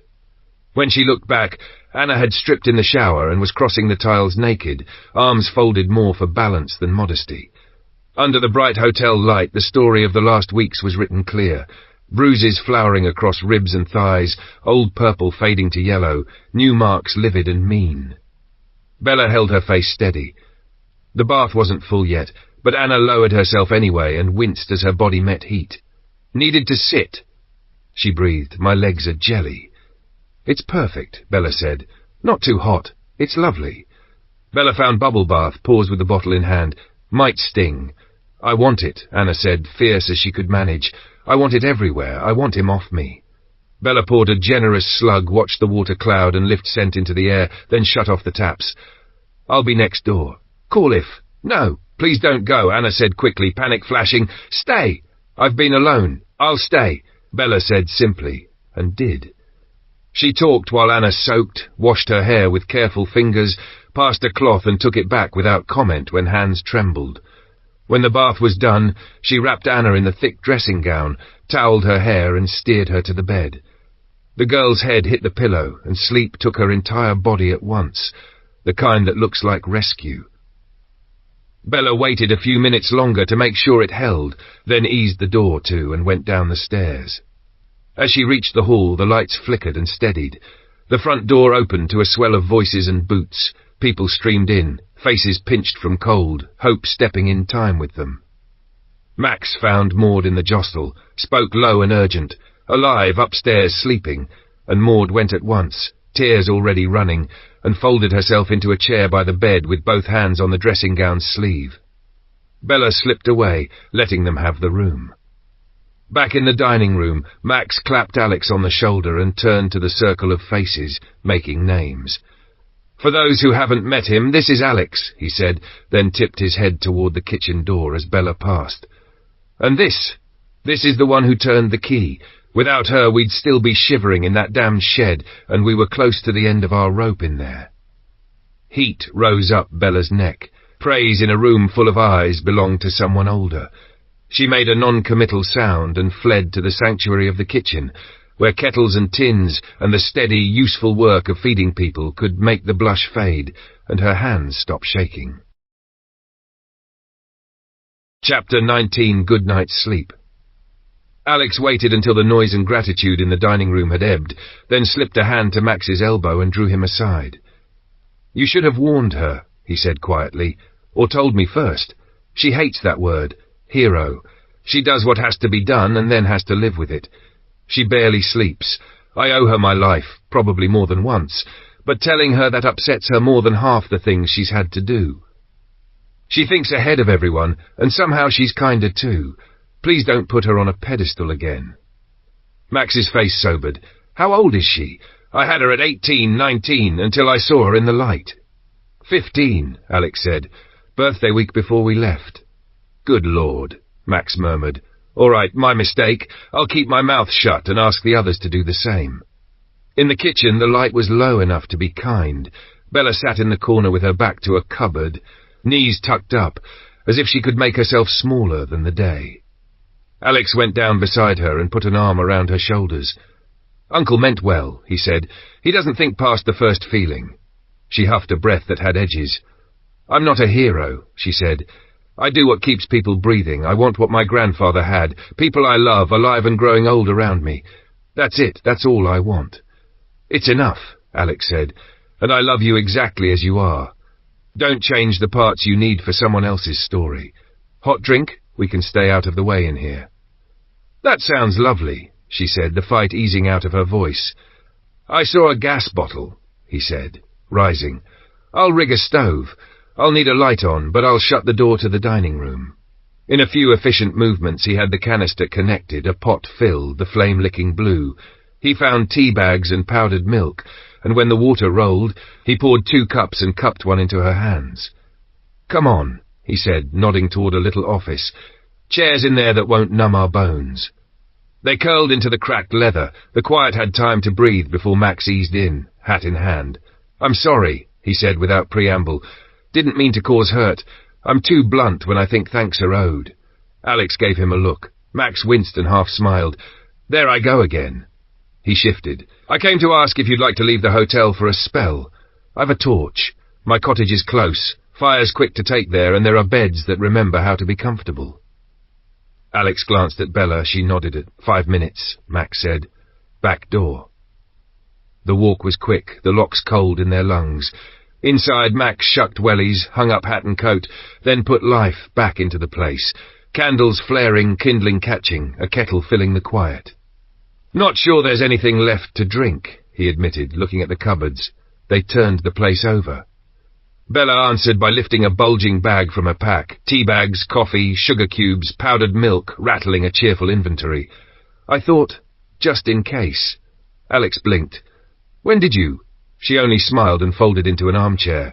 For a moment both men were wordless, the relief of foresight a warmth of its own.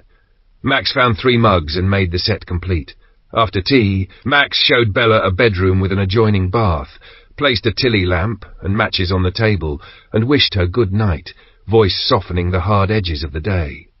When the door closed behind her, he returned to the living room, where Alex had already set the kettle back on as truce and tradition.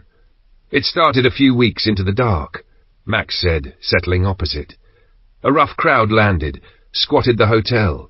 At first they kept to themselves. Then the appetite grew. More food, more say. They told us we should be grateful for their protection. We held a meeting to put them off the island, and that's when it turned. 2 weeks back, they ran us at gunpoint into the boat shed.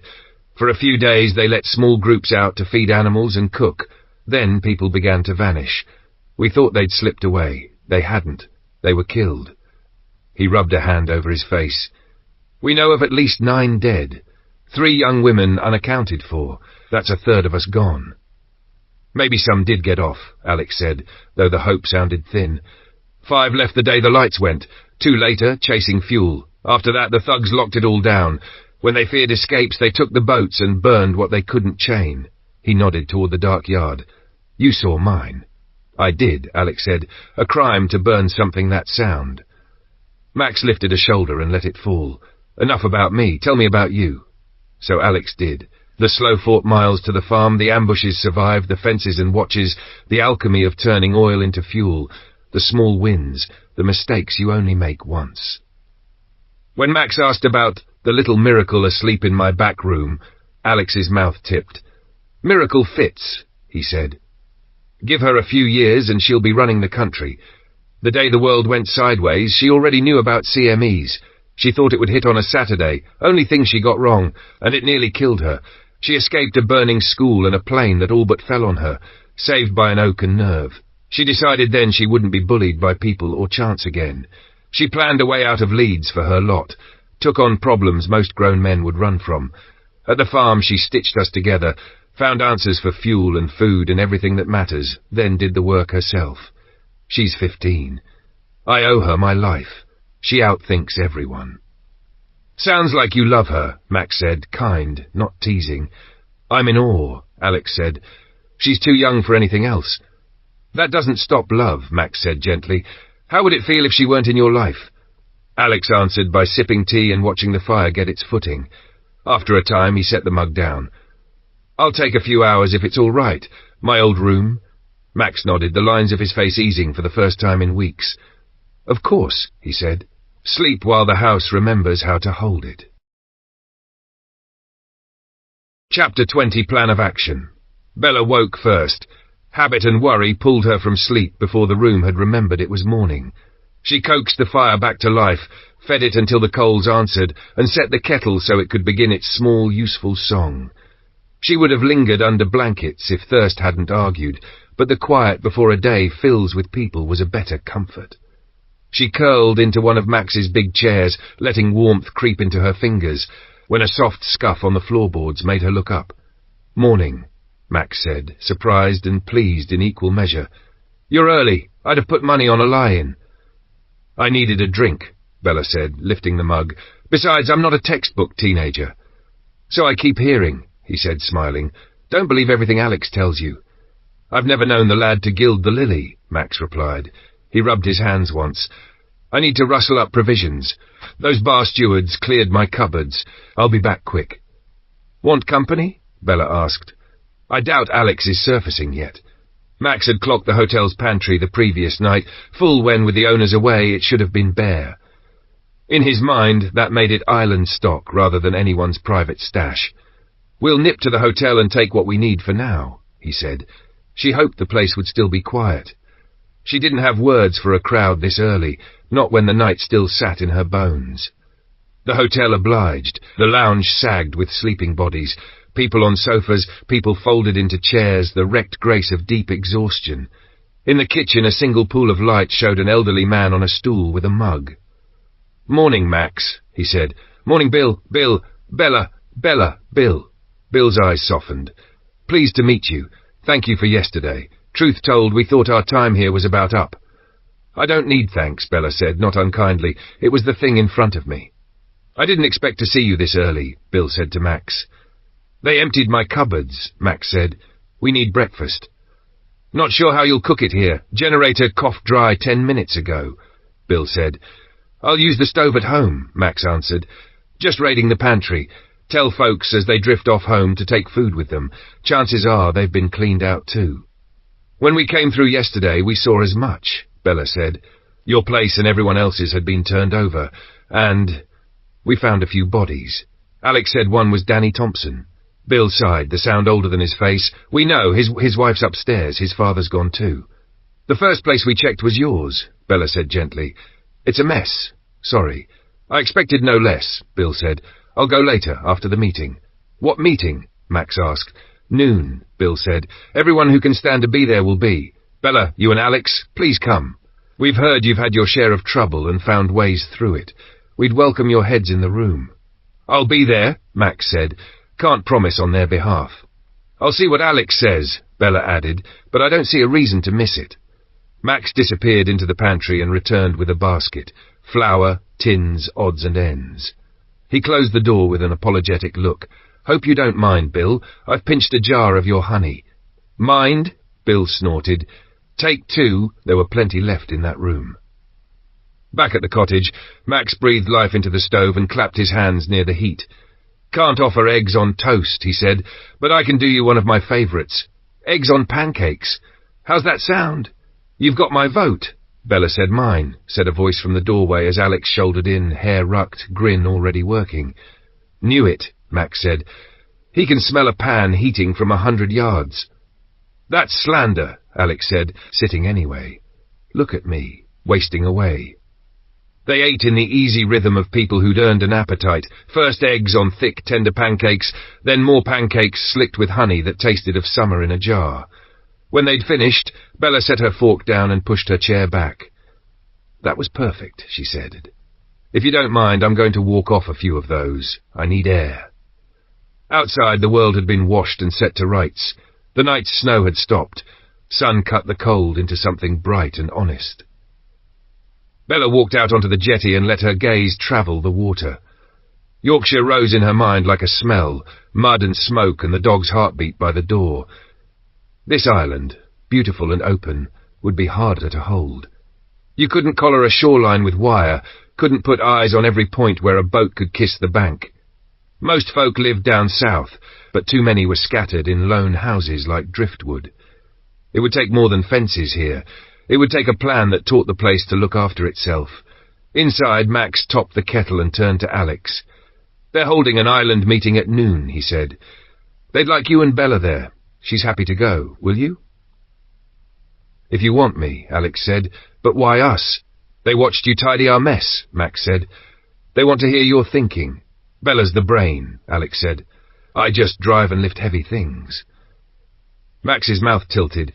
"They'll see she's a child and some won't hear past that. If you stand next to her, they might listen with their adult ears on." "I see," Alex said after a moment. "Maybe you should go ahead and set the ground. Tell them not to measure her by years, but by what she's done. She's saved us from 2 raids with plans we wouldn't have thought of. Pulled me and 2 others out when we were taken, saved her father when he was dragged off, shaped ideas around food and fuel, stitched neighbours into a coalition, built a warning net that's already kept people safe, more besides. She's proved it, hasn't she?" Max took him in, eyes kind. "Sounds to me like you should be the one making that case." "They know you," Alex said. "They'll hear it better from you. Half of them would write me off as an import." Max nodded. "All right. I'll go ahead and prepare the room. Make my excuses to Bella if I miss her on the jetty. Bring her over in half an hour." He lifted his coat from the peg and left quietly, the door catching and then settling. Alex watched the latch for a beat, then took 2 mugs to the sink as if washing something could tame the nerves ramping up under his skin. Bella stayed on the jetty long enough to let the cold bring colour back to her face. The water shrugged and glittered. A gull scissored the air and scolded a world too big to care. She counted boats that no longer floated, measured lines of approach in her head, and started to shape a defence that didn't need walls.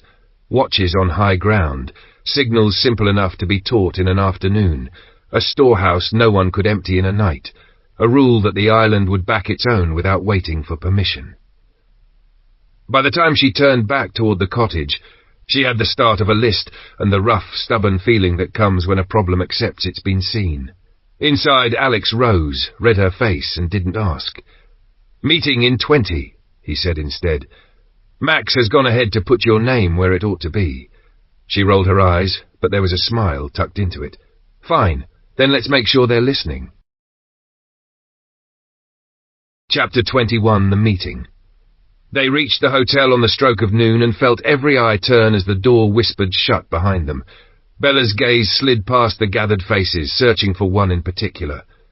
"How are you this morning?" she asked when she found Anna, tucked into a corner with a blanket round her shoulders. "A bit sore," Anna said, chin lifting, "but so glad we're free of those bastards. I hope they rot in hell." Max crossed to them, gentler than the night before. "I'd like to introduce you properly, if you don't mind," he said to Bella. "I'll be more considerate this time. Promise." "Okay," she said, wary but willing. Max turned to the room. "This is Bella," he said. "She and my nephew opened the door for us last night. She's here to help if she can. Bella, take any seat you like."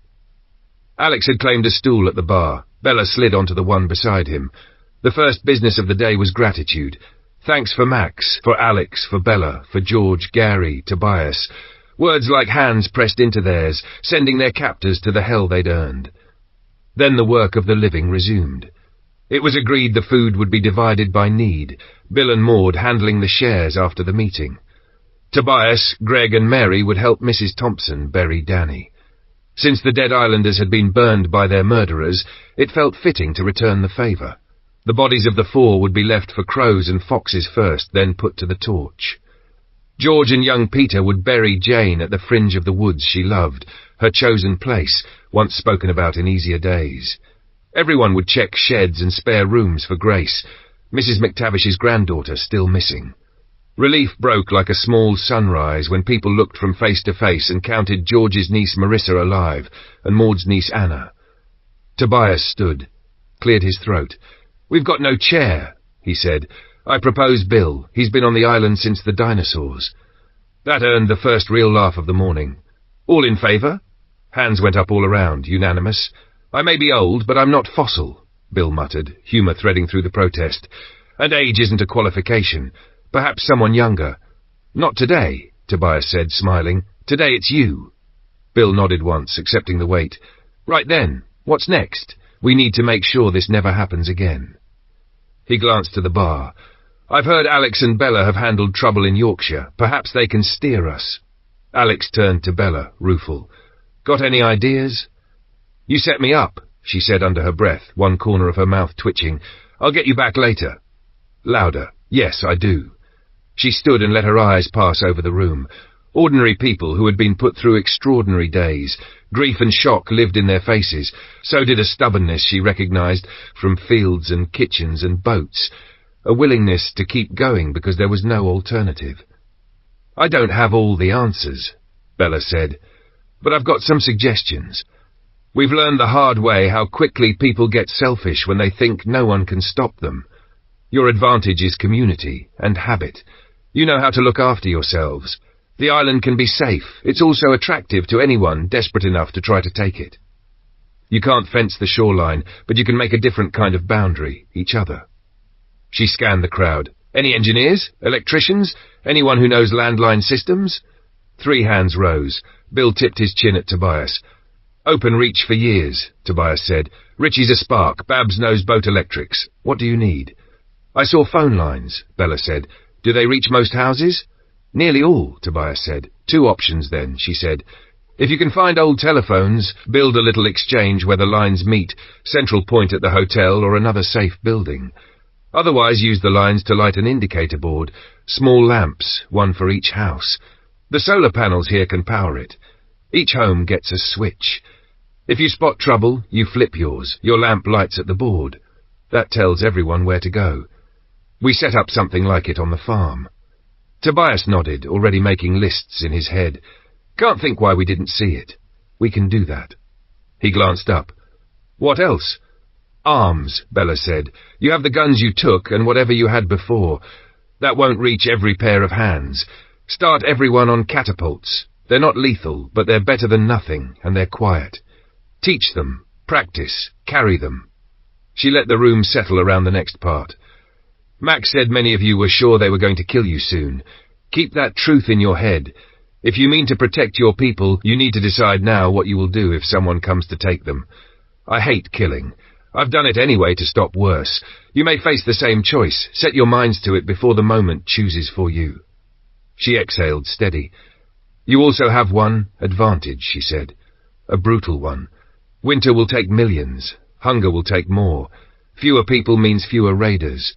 That doesn't mean none. You'll need to go to the mainland for supplies at some point. Trade if you can. It's safer than taking. Be cautious. Be skeptical. Watch how people move as much as what they say. If you can't spot the fool in a deal, it's probably you. Project strength without picking fights."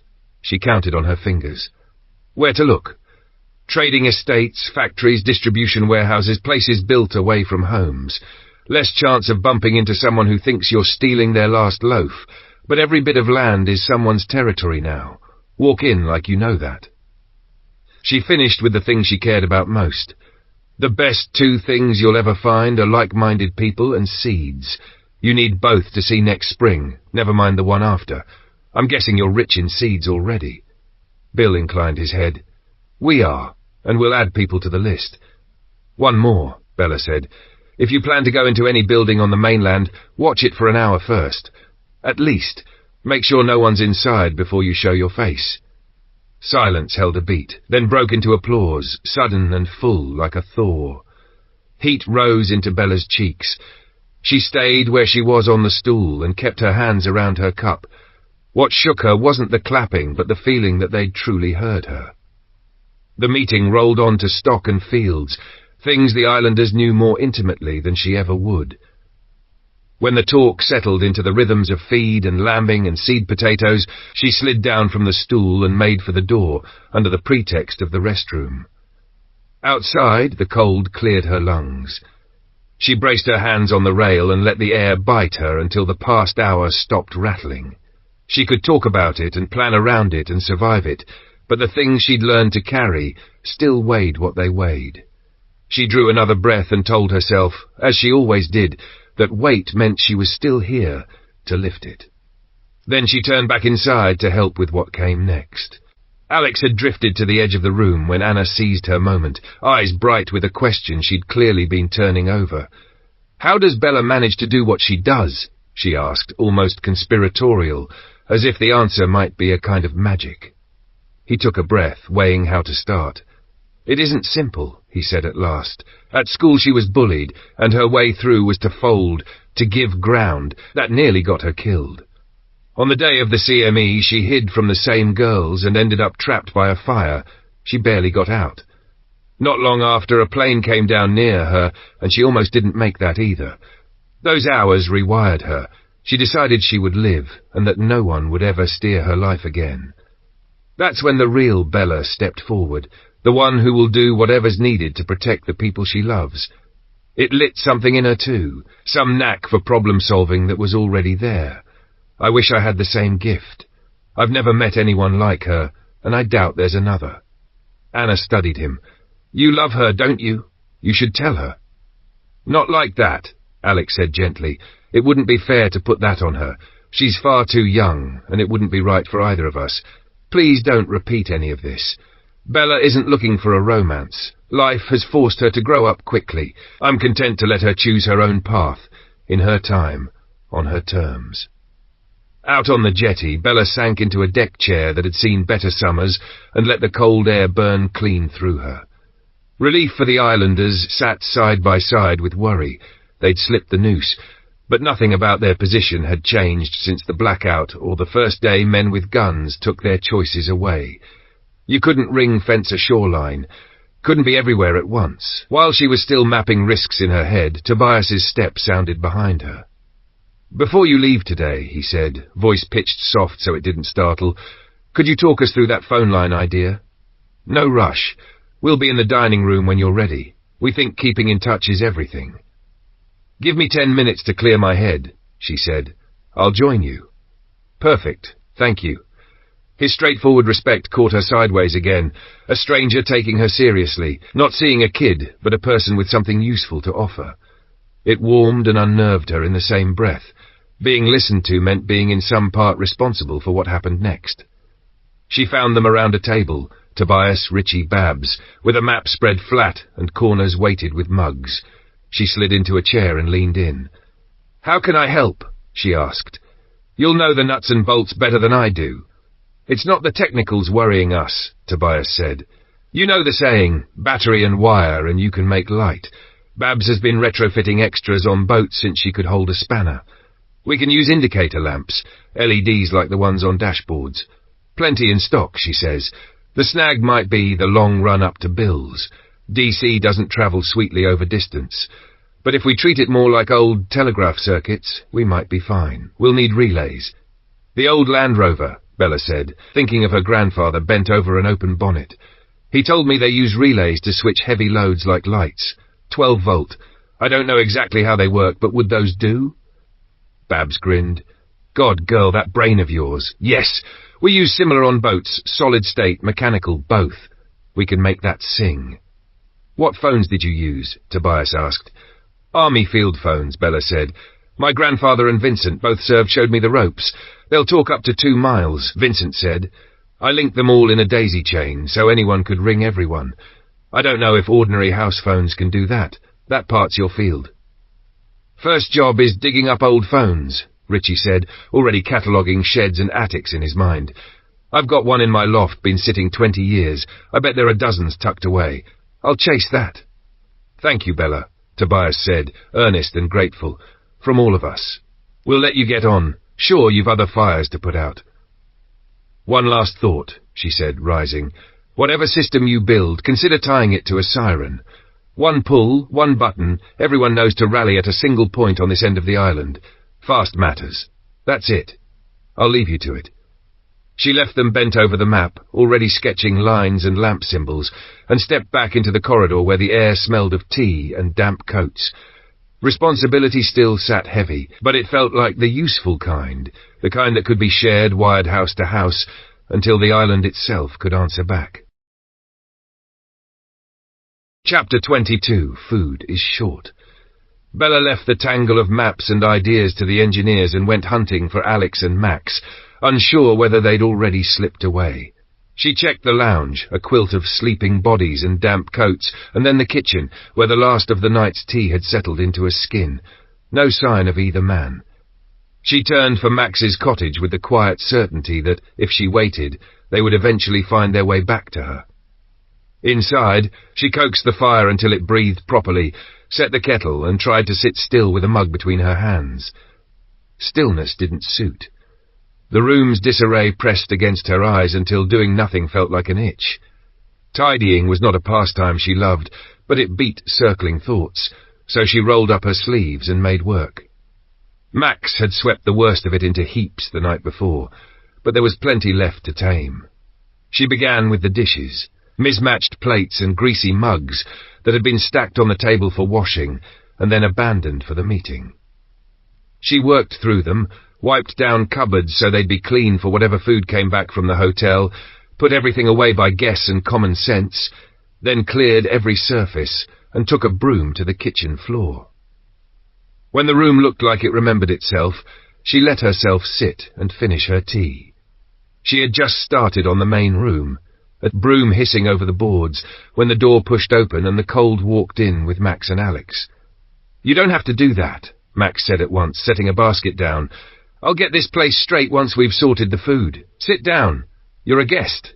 It's fine, Bella said, neither slowing nor offended. I'm used to keeping busy. I don't sit well. Yes, you can, Max said, kinder than the words. Have a rest, please. He means it, Alex added, amused. Grab a seat, Max went on. When we've finished up, I'll show you the island properly, if you're interested. That would be nice, she said, non-committal, not at all sure she wanted the island to claim more of her.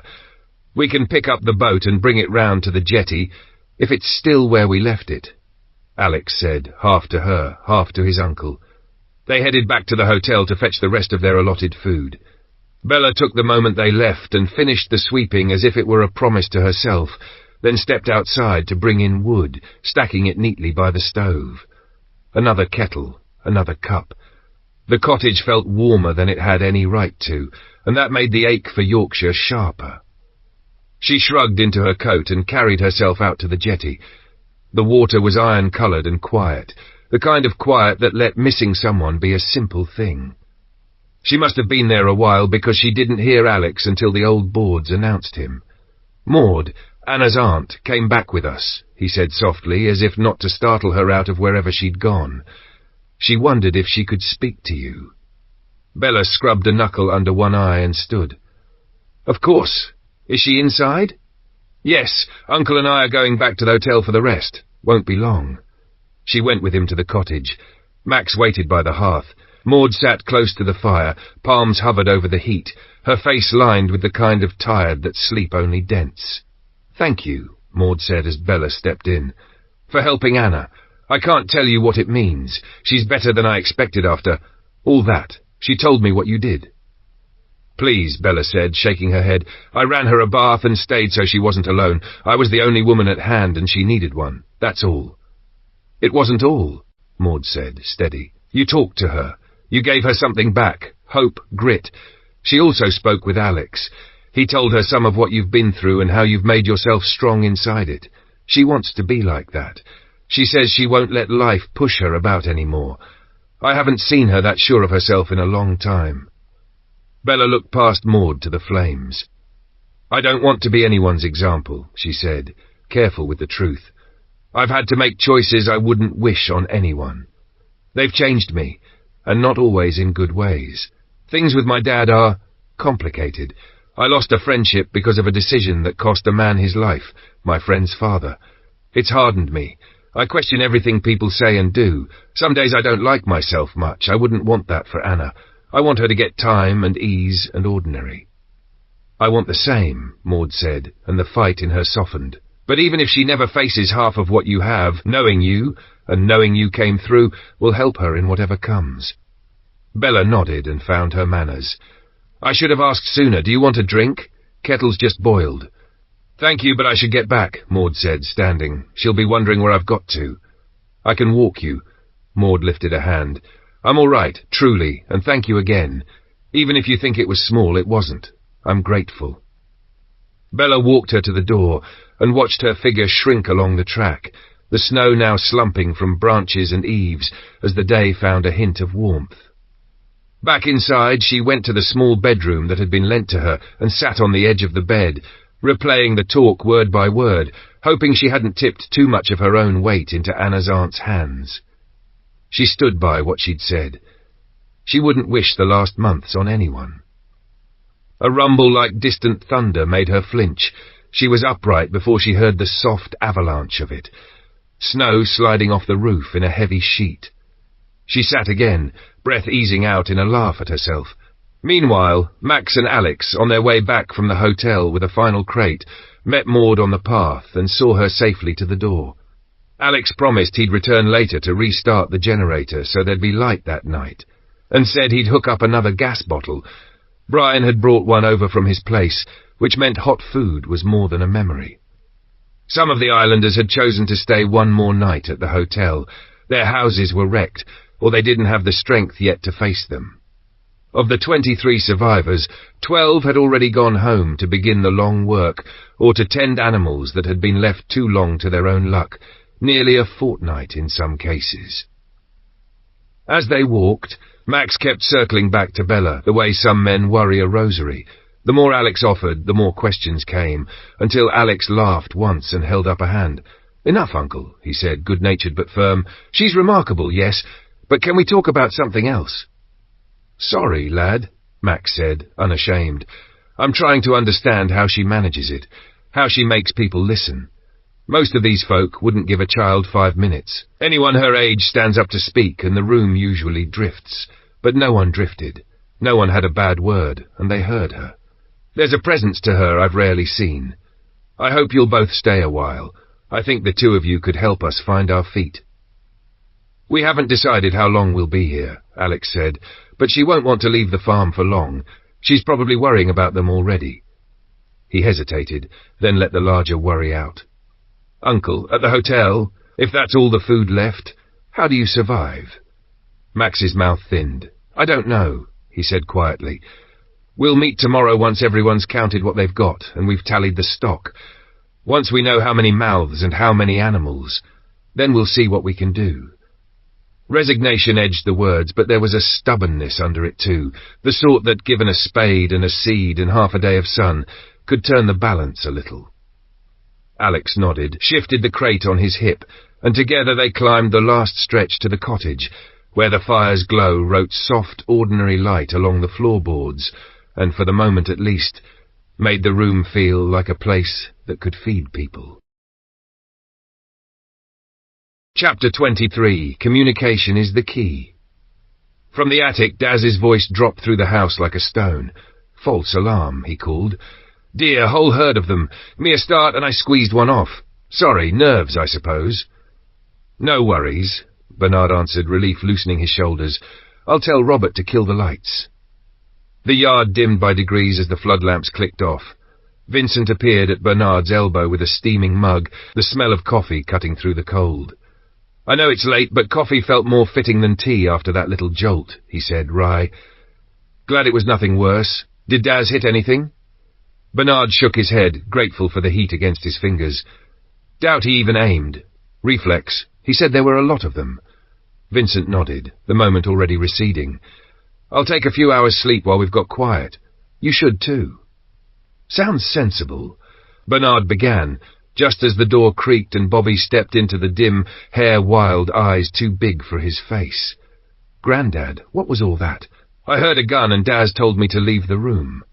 "Nothing to fret over," Bernard said, softening his voice. "Back to bed, lad. I'll tell you the whole tale in the morning." Brenda and Rachel slipped in behind him, breath fogging the air. "Sorry, Bernard. I didn't realize he'd come down," Rachel said. "Daz just rang through. I'll take him up. The boys are done in, so Brenda and I will keep watch a bit. Shout if you need us." She shepherded Bobby away with a good night for the room. Silence settled, the kind that has edges. "Shall we set an alarm for 5? Vincent asked, half turning toward the parlour. "We can relieve Robert at 5:30. "Good plan," Bernard said. "We'll wake the boys at the same time to take over from the girls." "They're going to love that," Vincent said, a grin breaking loose. "They'll have had as much sleep as we've had," Bernard replied evenly. "And they're younger. Time they pulled their weight." "True," Vincent said, the grin still there. "Once we head up to the attic, we won't hear the complaints anyway." He laughed, quick and easy, and for a beat the tension leached out of the room with the sound. The alarm buzzed like an angry wasp in Bernard's ear. His hand groped for the torch he kept beside the clock and found bare wood. Before the disquiet could gather, the door swung open, and Vincent stepped in with the missing torch in one hand and a cup of tea in the other. "Had to get up," he said, deadpan. "Bursting. Coffee's a young man's game now. Must be age." Bernard snorted, more awake. "Tell me about it. Don't need an alarm most days. The old body does the honours. Gets more punctual every year." "The fire's up and breakfast is going," Vincent said, lifting the mug so Bernard could take it. "Want me to rouse the boys?" "Let's do it as we go," Bernard said, already sorting the day into order in his head. "Spare ourselves the early morning grumbles. I'll tell Rachel to prod them if they dawdle. Any word from Robert or Sandra?" "Nothing," Vincent said. "Quiet night." "Good," Bernard said. Vincent passed him the torch, then tipped the door with his shoulder. "I'll be right behind you," Vincent said. "I'll check if the girls want a cup." "Do," Bernard said. "I saw their fire glowing when I got up. Likely they've got their tea, but ask anyway."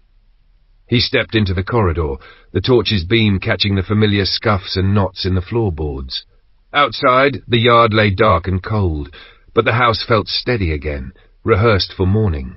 Lights waiting, kettle ready, people sliding into their places like cogs in a machine built to outlast the night. Bernard roused the boys as they trudged the path to the parlour, his voice low but immovable. They blinked at the dark like owls dragged from a hollow, and the moment they realized the sky was still ink, they turned mulish. Bernard didn't budge. "Come on," he said, calm as Sunday. "You've slept longer than I have, and you're a quarter my age. I'm not leaving till you're on your feet." Groans, a chorus of them, but the weight of him at the bedside did what the alarm could not. He sweetened it a fraction on the way out. "Kettle's already on. Grab something to eat, but you relieve the girls by 6.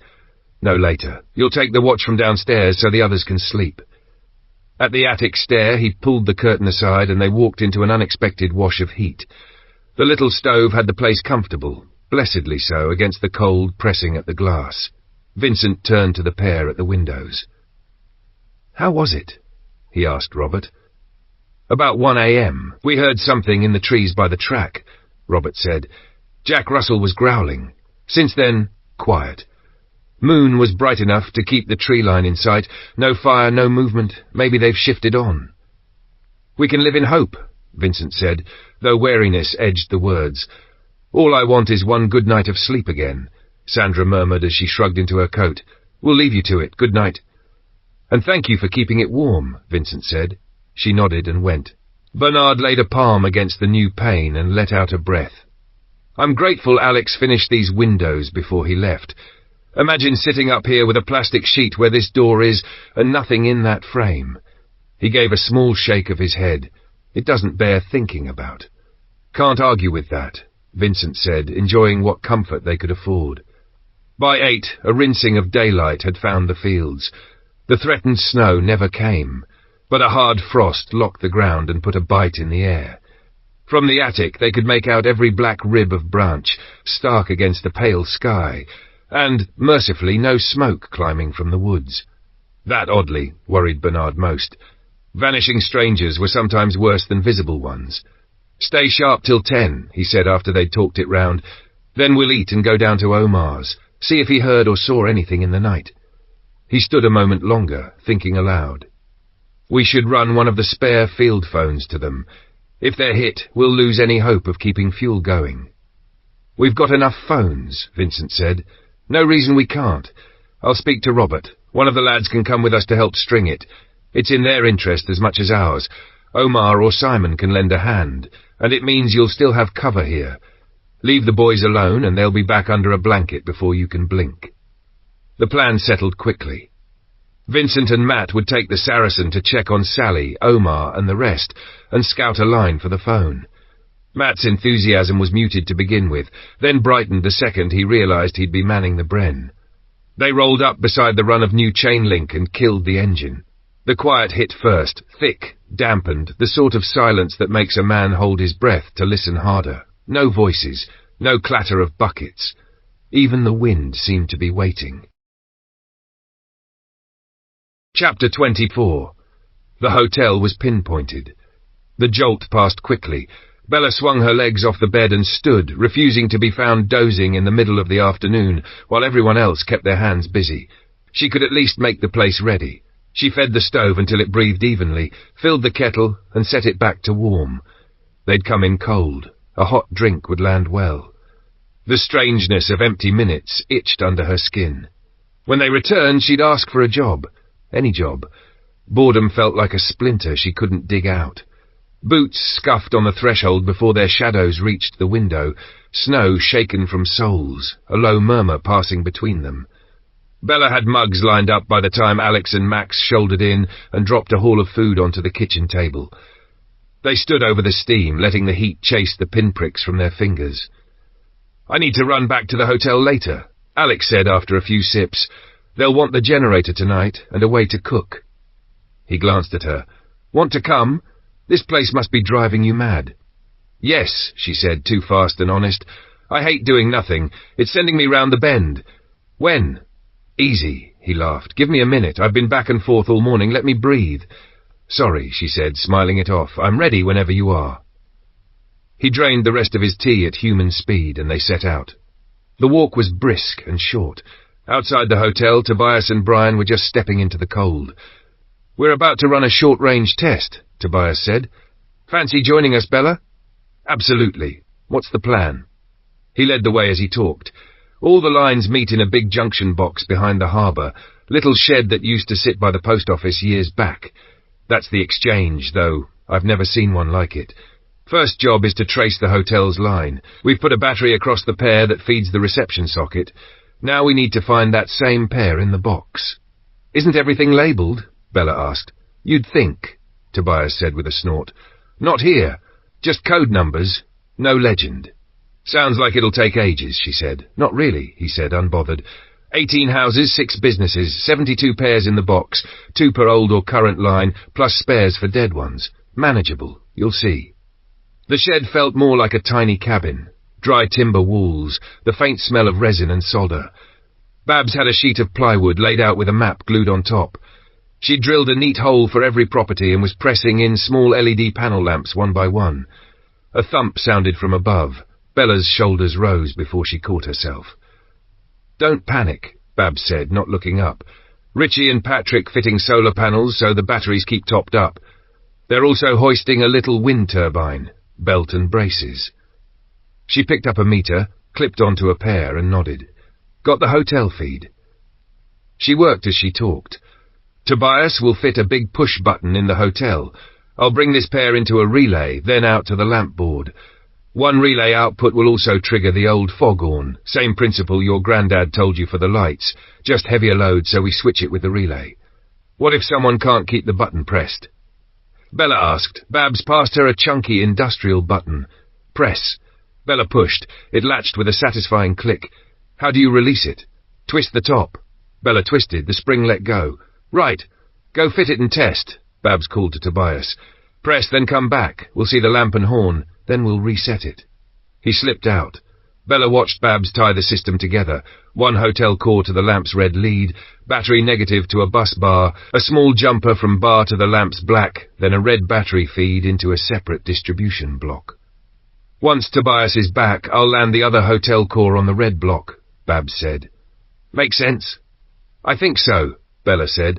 Neutral's common to each lamp. You send live to the switch, and if it closes, power returns to the lamp. You've got it, Babs said, pleased. Quick study. Not photographic, Bella said, but if you explain it, I can usually figure the shape of it. Babs took the lull to look over. While we wait, how did you harden your farm? Most of it won't port over here, Bella said. We put a double chain-link fence round the boundary. Dogs running the run between. Dogs see what people miss. Our watch is in the old parlour attic. From there we can cover 3 sides. We rigged shotgun shell traps in the trees along the track and the outer fence, only as alarms. The phone system I mentioned ties buildings together. We added light bars like the ones on off-roaders. If we hear movement at night, we can flood 20 feet beyond the fence. And we've 2 armoured trucks. One brought us here, both with Brens and launcher tubes. She shook her head. Most of that doesn't fit an island, I know. A quick tread outside, then Tobias dropped back in, breath fogging. Buttons on and pressed. Babs made the final connection. The lamp for the hotel winked to life on the plywood map. A half-second later, the old foghorn gave a hoarse, triumphant bellow that rattled the little shed and set gulls complaining out over the harbour. Babs grinned. Exchange pinpointed. Good, Tobias said, already thinking 3 steps ahead. Now we map the rest. Babs's eyes lit with curiosity. Those shotgun shell traps you mentioned, how do they work? If we could adapt them, they might be useful on the jetties. Got a pen and paper? Bella asked. I'll sketch it. 2 ticks. Babs rummaged, produced both, and slid them across. Bella bent over the page and with a sure hand drew 2 small, clean diagrams, one showing the trap set, the other sprung. She labelled each, the lines quick and confident. Here, she said, tapping with the pen. Sprung gate bolt fixed to a stake. The lower end of the stake is sleeved with a tube that holds a single shotgun shell, primer facing up into the bolt's path. You sharpen the gate bolt to a point and hold it cocked with a split pin that passes through this hole. A tripwire ties to the pin. Someone hits the line, the pin pulls, the spring sends the bolt down, and the tip smacks the primer. It's an alarm, not a man-killer, but it'll wake the dead and scare off most fools. That's brilliant, Babs said frankly. My granddad taught Alex to build them, Bella said, passing the sketches over. I just drew the pictures. The door eased open and Tobias leaned in, breath fogging. All set, buttons pressed. Babs clipped the last lead into place and, on the map board, the lamp over the hotel winked on. Only 28 more to go, she said, half laughing. How can I help? Bella asked, already reaching for a screwdriver. I can't stand sitting on my hands. Help me wire the rest of the board while they set up the next line, Babs said. We'll get ahead of them. Okie dokie, Bella said, and took her place at the bench. For the next run, they wanted to stretch the system's legs. Brian and Tobias would take the Land Rover to Bill's, scooping Bill up on the way. He was itching to get home. Bella paused, then lifted her head. I've got a way to save you a trip back. Once you land power at Bill's, leave it on for 5 minutes so Babs has time to find the pair. Then we'll use Bill's wires to send power back from here. You'll know it works without returning first. Set a time. You send at, say, 5 o'clock. We send back 5 minutes later. If we don't, give it another go at 1:15, then head back. Tobias blinked, then grinned. Knew you'd be trouble, in the best way. Right, we'll try it. Half an hour to get there, 10 to allow for faffing. At 5 on the dot I connect. If nothing comes back on your end within 15 minutes, I'll send again at 1:15, then return. If I do get your return signal, I'll stay put and fit the switch. One more thought, Bella said, pointing to the looms. Use colour pairs to halve the hunt. You send to us on the orange and white. We'll return on blue and white. Leaves your battery connected until you see our blue pair go live. Then we both know what to test. Again, brilliant, Babs said, genuinely delighted. Where do you keep pulling these from? My head, I suppose, Bella said, laughing. You're unreal, Tobias said, shouldering the door. Babs, can I take a handful of those lamps? Easiest way to test for their signal at Bill's. Babs shoved a box at him. Take a pack. Plenty more where those came from. Sorry, another idea, Bella said, almost apologetic.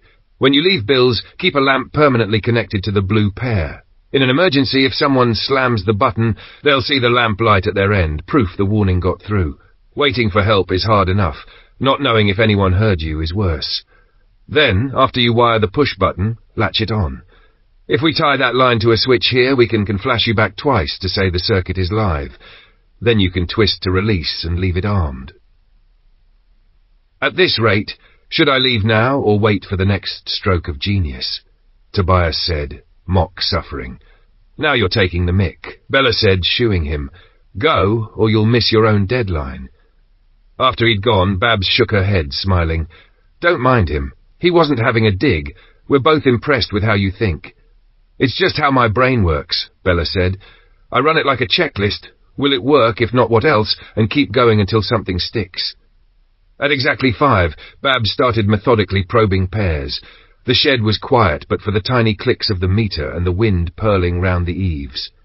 A minute passed, then another. The needle twitched. The hotel map's tiny world held its breath. Babs nodded. Got it, orange pair hot, she said. Bit of volt drop, nothing to worry about.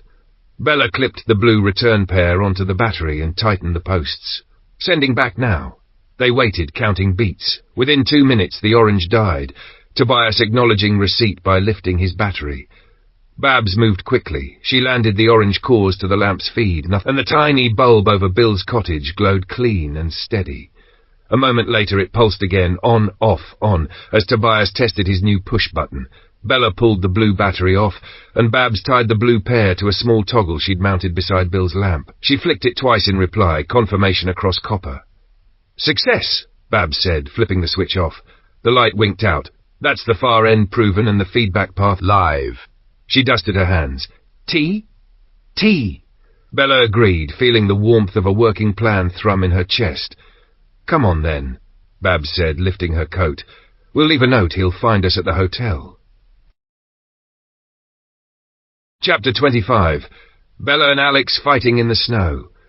Alex had nearly finished when Bella drifted in with Babs, the warmth of the hotel lights washing pale gold across the corridor tile.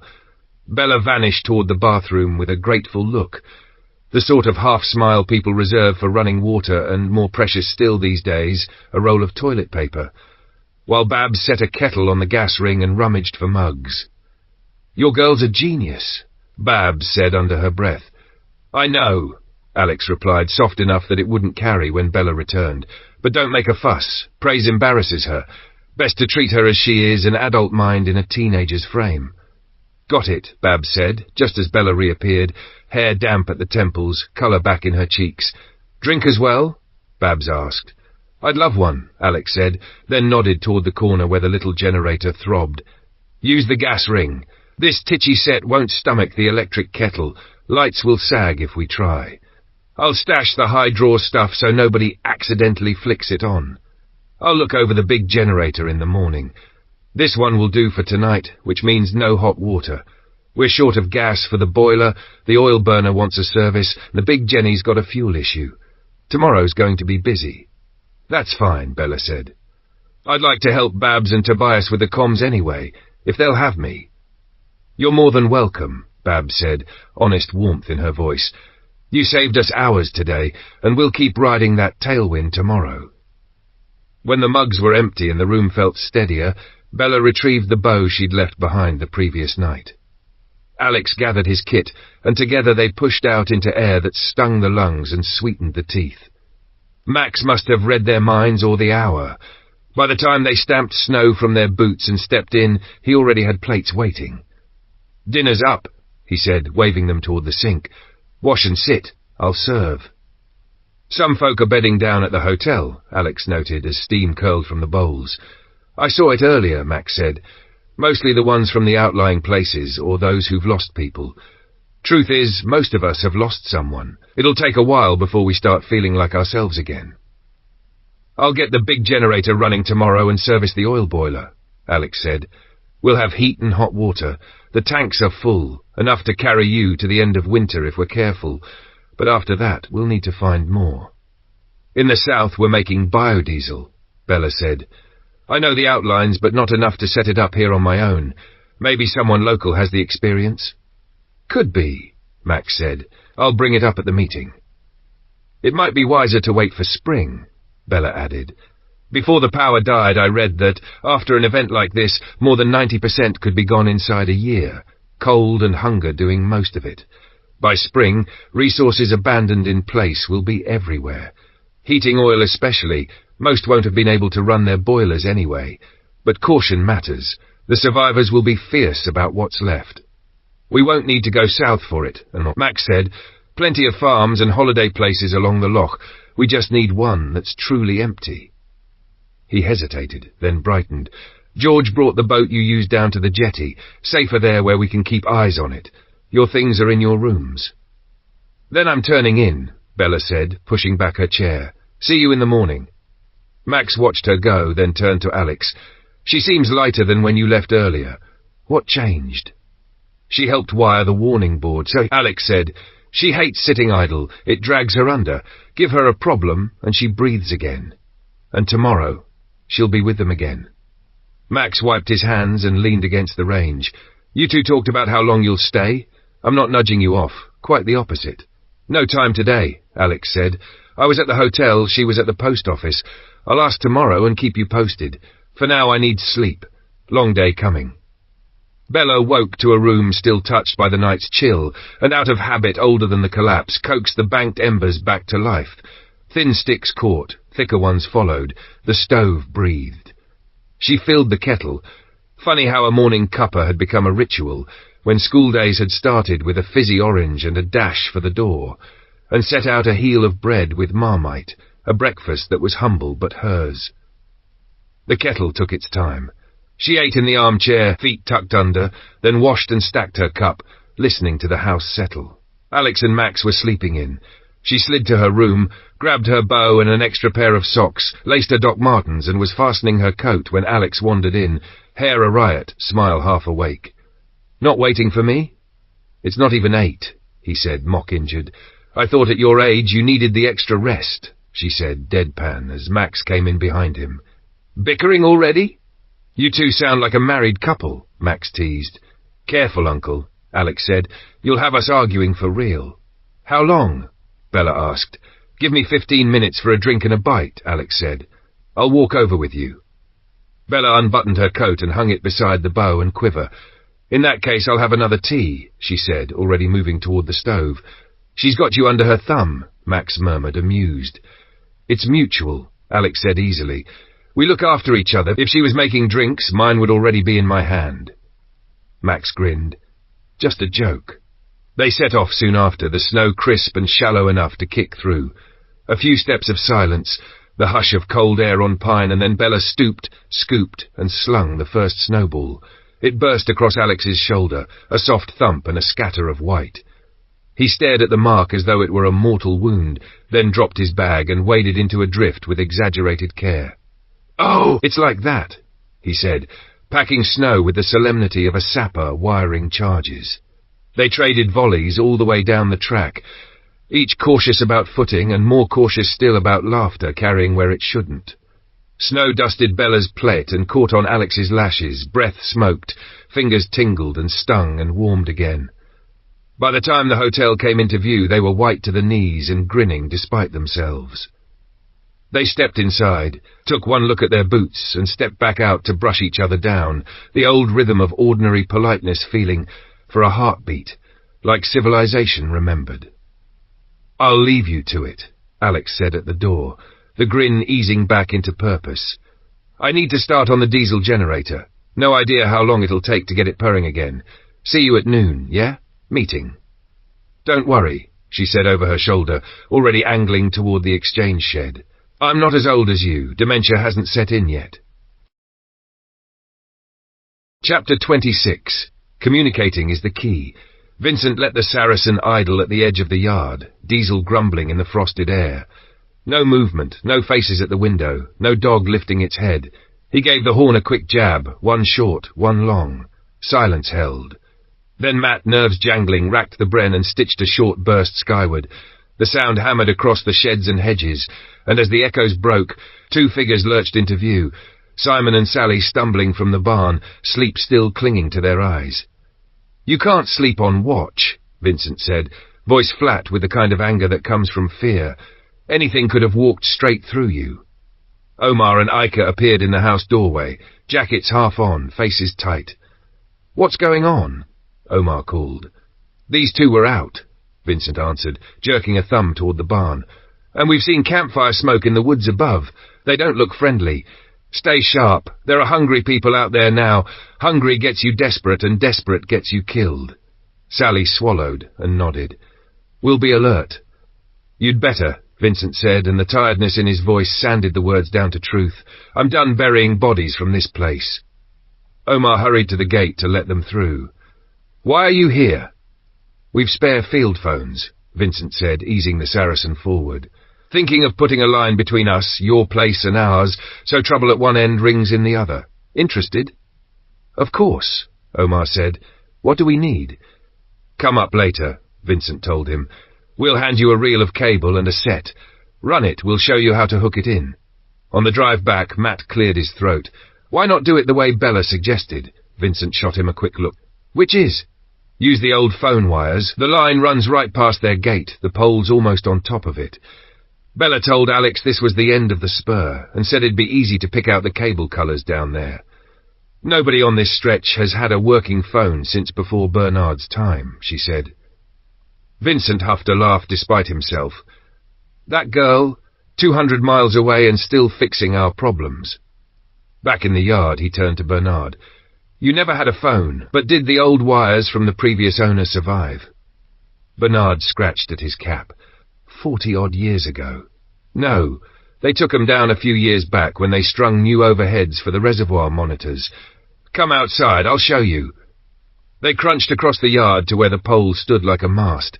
Bernard pointed at the tight black catenary humming off into the pale distance. There was a drop line to the house from there once, gone now. The main cable runs down to the reservoir. Follow me. He led them to the bottom of the garden. Beyond the hedge, telegraph poles marched away in a neat file to the water, where a small corrugated shed crouched at the shore. See that hut where the poles meet the water? Bernard asked. I see it, Vincent said. That's their kit, level sensors, valves, probably odds and ends we'll never need, but the feed's new. Bernard tapped the cable. New is good. New is very good, Vincent said, already counting pairs in his head. He split the jobs without thinking about it. Matt, Daz, pull a length of field cable up to the parlour attic and bring it to the window. We'll take it from the junction box on the pole, but strip out anything that isn't our pair. I don't want a spider's nest up there. I'll ring you from Omar's once we've tied in. They worked quick, cold making the fingers clumsy but the brain sharp. A climbing belt, a set of crimps, the faint thrill of doing something simple that mattered. Vincent cleaned the binding posts inside the pole's junction can, found 2 clean pairs and left one as a spare. Back in the attic, Daz tested continuity with a field phone and a battery pack. The line clicked live through the handset with that dry, papery hiss that always felt like a promise. Omar and Simon arrived at a jog. We've come to start laying cable, Omar called up the stairs. Change of plan, Vincent said, meeting them halfway. We're jumping onto the old landline, faster and neater. How? Omar asked. We go back to yours, Vincent said. Matt will ring the same colour pair at your pole that we've taken here. You run that into wherever you want the phone. I'll terminate. Daz will listen from this end, and if all's well, you'll hear him whistle in your ear. It took hours, because the world always does. Poles to climb, insulation to nick, a drop wire to uncoil and lash, cable to tack along rafters, a junction box to resurrect from the bottom of a drawer. But it came good at the first try. A faint side tone in the cone, Daz's breath and then his voice. tinny and triumphant. Reading you. Over. They tried it both ways and then, because habit is safety, tried it again. Vincent hung the handset back on its fell-side bracket. Right, he said. This is for alerts, not gossip. If you want to chat, you can walk up the track and share a brew. Omar nodded. Understood. They rumbled home for what Vincent grandly called a well-deserved cup of tea, which turned out to be exactly what it sounded like.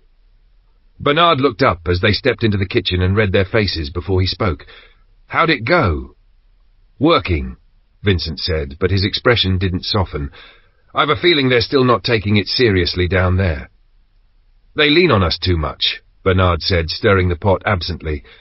I wish it weren't that way, but we need their fuel. For now, we haven't got a choice. Any sign of our visitors? Vincent asked. Smoke? Movement? Nothing, Bernard said, which is almost worse. Vincent nodded, jaw ticking. You're worried about Bella? I will be until she's back, Bernard admitted. Me too, Vincent said, managing a rueful smile. Never thought I'd miss mobiles. Bernard snorted. Never thought I'd be grateful for telegraph poles. They drank in companionable quiet, heat from the range soaking into fingers and bad shoulders. Upstairs, the attic phone gave a single polite click as the line settled. Outside, frost held the fields as if the land itself were holding its breath. Communication, Bella had said, was a kind of fence. They had strung their fence, thin wire, old copper, a handset in each house, and the promise that a voice could cross the dark in time. Now all they could do was keep listening. Chapter 27, Starvation.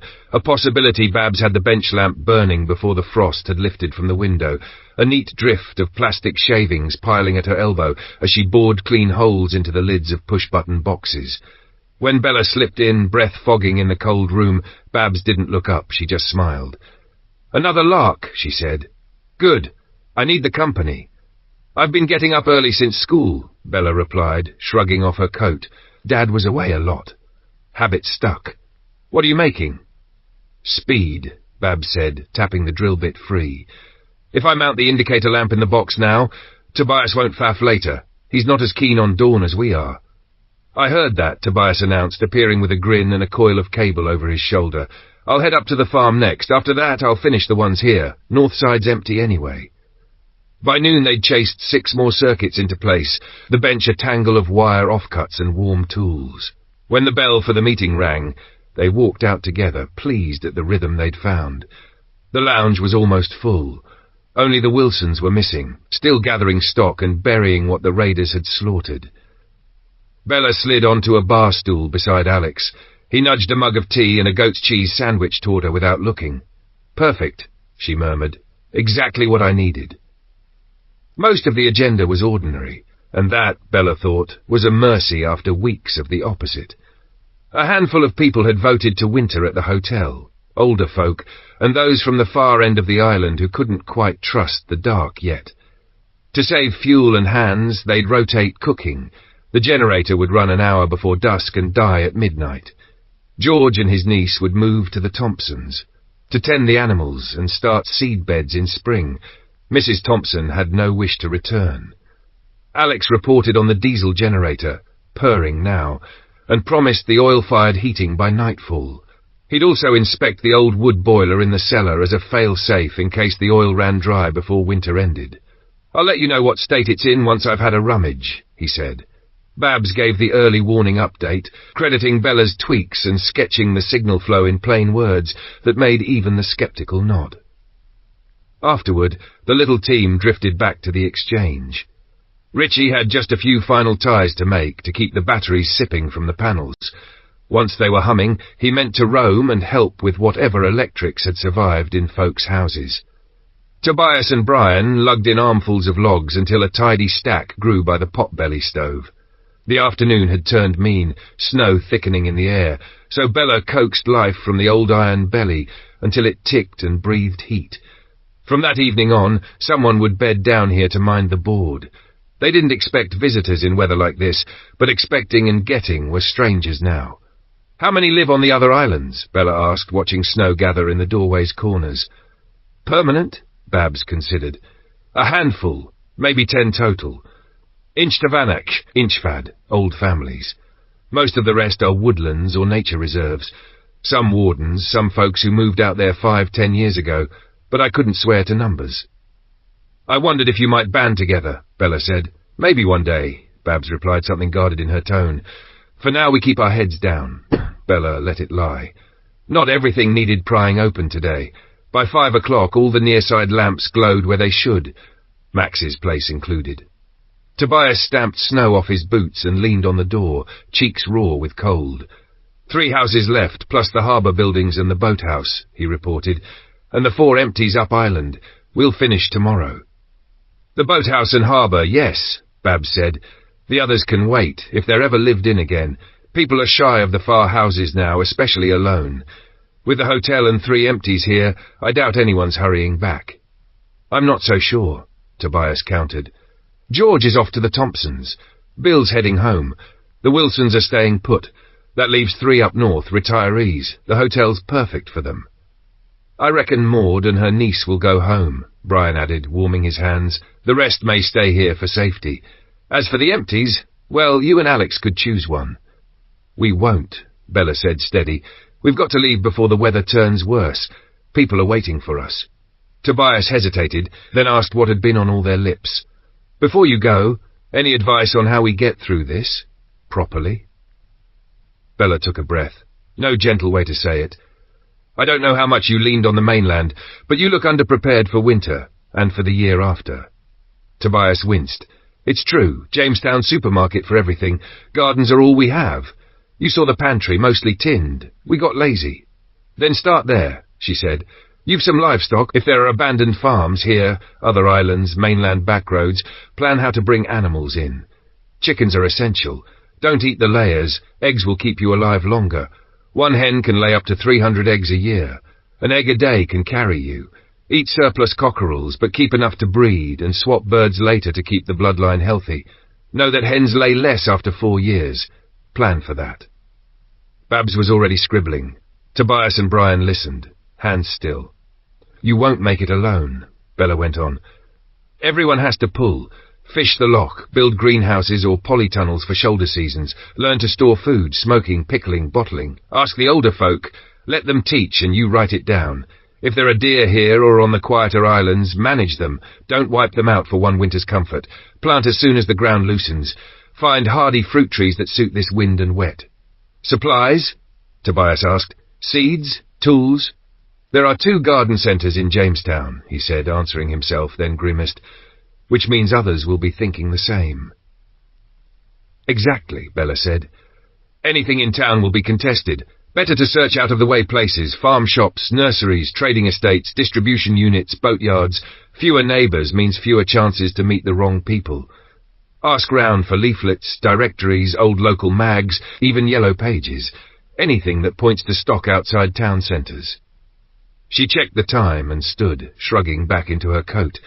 I'm still here tomorrow, but I promised Alex I'd meet him at the hotel at 6. I'll walk you, Babs said, already reaching for her hat. These 2 can mind first watch. Thank you, Tobias said as the door closed on a gust of snow. He watched the lamp board glow in the dim room, a map of small lives refusing to go out, and understood at last what Bella had given them, not just wires and switches, but a list, a plan, and the uncomfortable truth that survival would be work. Chapter 28. Lethargy Abounds. Alex had the cooker's back panel off when Bella and Babs slipped into the hotel kitchen, breath clouding in the chill. The little generator droned somewhere out back, the lights thinning and thickening, as if they too were tired. Oven's got a mind of its own, Alex said, head half inside the carcass. We can't waste gas on the old range, so this one has to behave. Give me a bit longer. Folks need hot food tonight. We'll wait, Bella said. I'll make tea before my fingers freeze. Tobias says more snow tonight. They carried the pot into the dining room. A dozen new residents drifted at tables, coats still on, eyes unfocused, the way people look when their lives have been stalled mid-sentence. No one spoke much. Bella and Babs took a table by the window. The glass showed a slow tumble of reluctant flakes. You said ads can point us to supplies, Babs ventured, already fishing for a pencil. How do you pick the right ones? Bella stood, gathered what print she could reach. Scotland Magazine, a National Park flyer, a fistful of leaflets, the Daily Record, and flipped straight to the classifieds. Her finger skimmed, stopped. "Your turn," she said, sliding the page over. "Find anything useful." Babs frowned in concentration. Deli, supermarket promo, pet shop. "You're thinking like a shopper," Bella said gently. "We need places that aren't crowded, out of town, where no one's guarding every aisle." "Look." She tapped the column. "Here, dog training centre set in rural grounds. Other animals welcome. That means feed, bandages, antiseptic, maybe vet antibiotics. Most overlap with human meds. And here in jobs, distribution hub in pleasant rural location with cafe. Doesn't say what's stored, but couriers move everything. Worth a watch." "I know that site," Babs said, eyes brightening. "New courier depot 4 miles from Jamestown. There's a supermarket warehouse nearby too. Might be live, might not." "Last one," Bella said, tapping a boxed listing. "Warehouse operative for an agricultural feed company. We found their Leeds branch. Enough seed to last years. Peas, beans, maize, linseed, food and seed in the same sack." "That one's across the loch," Babs breathed. "Middle of nowhere. No one will have thought of it." She pushed back her chair, already planning. "I'm going to gather every leaflet and paper, mark a map, make a list." "Do it," Bella said, "but watch first. Hours of it, day and night. Don't walk into a man with a shotgun protecting the last thing he owns." Alex appeared at the doorway, wiping his hands on a rag. "Ready when you are." They stepped out into a wind that nipped like an ill-tempered terrier, the snow stuttering as if thinking better of it.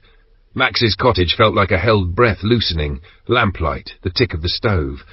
"You two been here all day?" Alex asked, setting his tools down. "No. After the meeting I helped Bill and Richie straighten his place," Max said.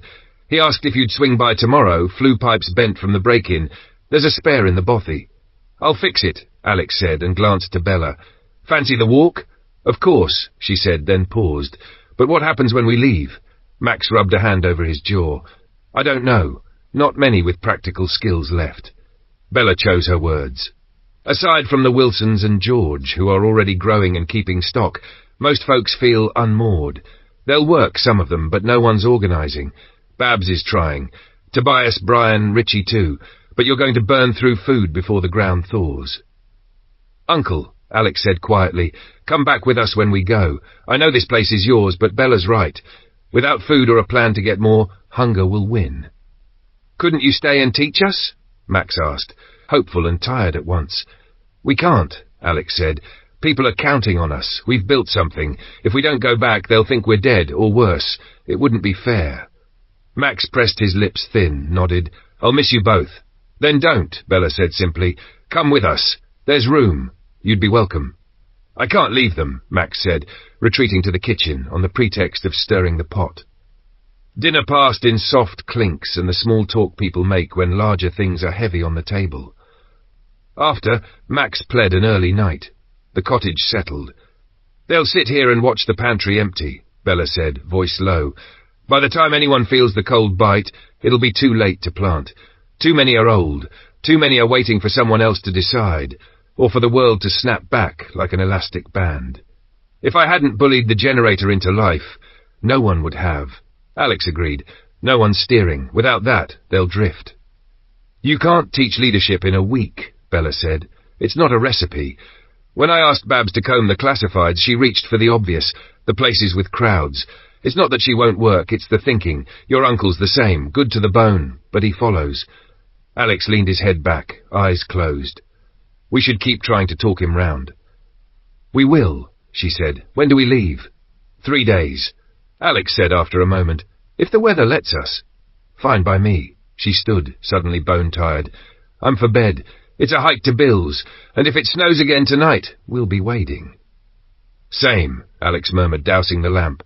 The stove whispered, the cottage settled into its small, stubborn warmth, and outside the flakes finally committed, whispering down to cover the island in white. Chapter 29. Being Watched. They woke to white noise and a world erased. Snow hammered the windows in thick, slanting sheets. More than a foot had settled overnight, and it was still coming, heavy as wet wool. Breath fogged in the cold rooms. Max stoked the embers while Alex stared at the blanked-out view and made the call. "Bill won't have much heat," he said. "Boat's the best chance. His place sits low by the water. I'll check the outboard after we eat." They choked down a quick breakfast, hands cupped over tin mugs for warmth. Then Alex ducked to the bothy and returned with 2 lengths of stovepipe and a tin of fire putty tucked under one arm, a tool roll under the other. He brushed the snow from his shoulders and glanced at Bella. "I'll understand if you want to sit this one out." "A little snow?" She zipped her coat, defiant. "Not a chance." "I'm coming as well," Max said, already hauling wet weather gear from the porch cupboard. "You're not leaving me behind." The wind was mercifully low, but the snowfall made the island feel narrower, sound smothered, distance shortened. They trudged to the jetty through a muffling knee-deep drift, shook powder from their collars and clambered aboard. The outboard coughed once and caught, a small mercy. Max stood forward, eyes narrowed, and pointed them wide of the island's ragged fringe. "Keep off the shore," he warned over the whine of the engine. Too many teeth under there, rocks just under the skin. They ghosted through a gauze of snow, navigation more memory than sight, and it took the better part of an hour to nose into Bill's jetty.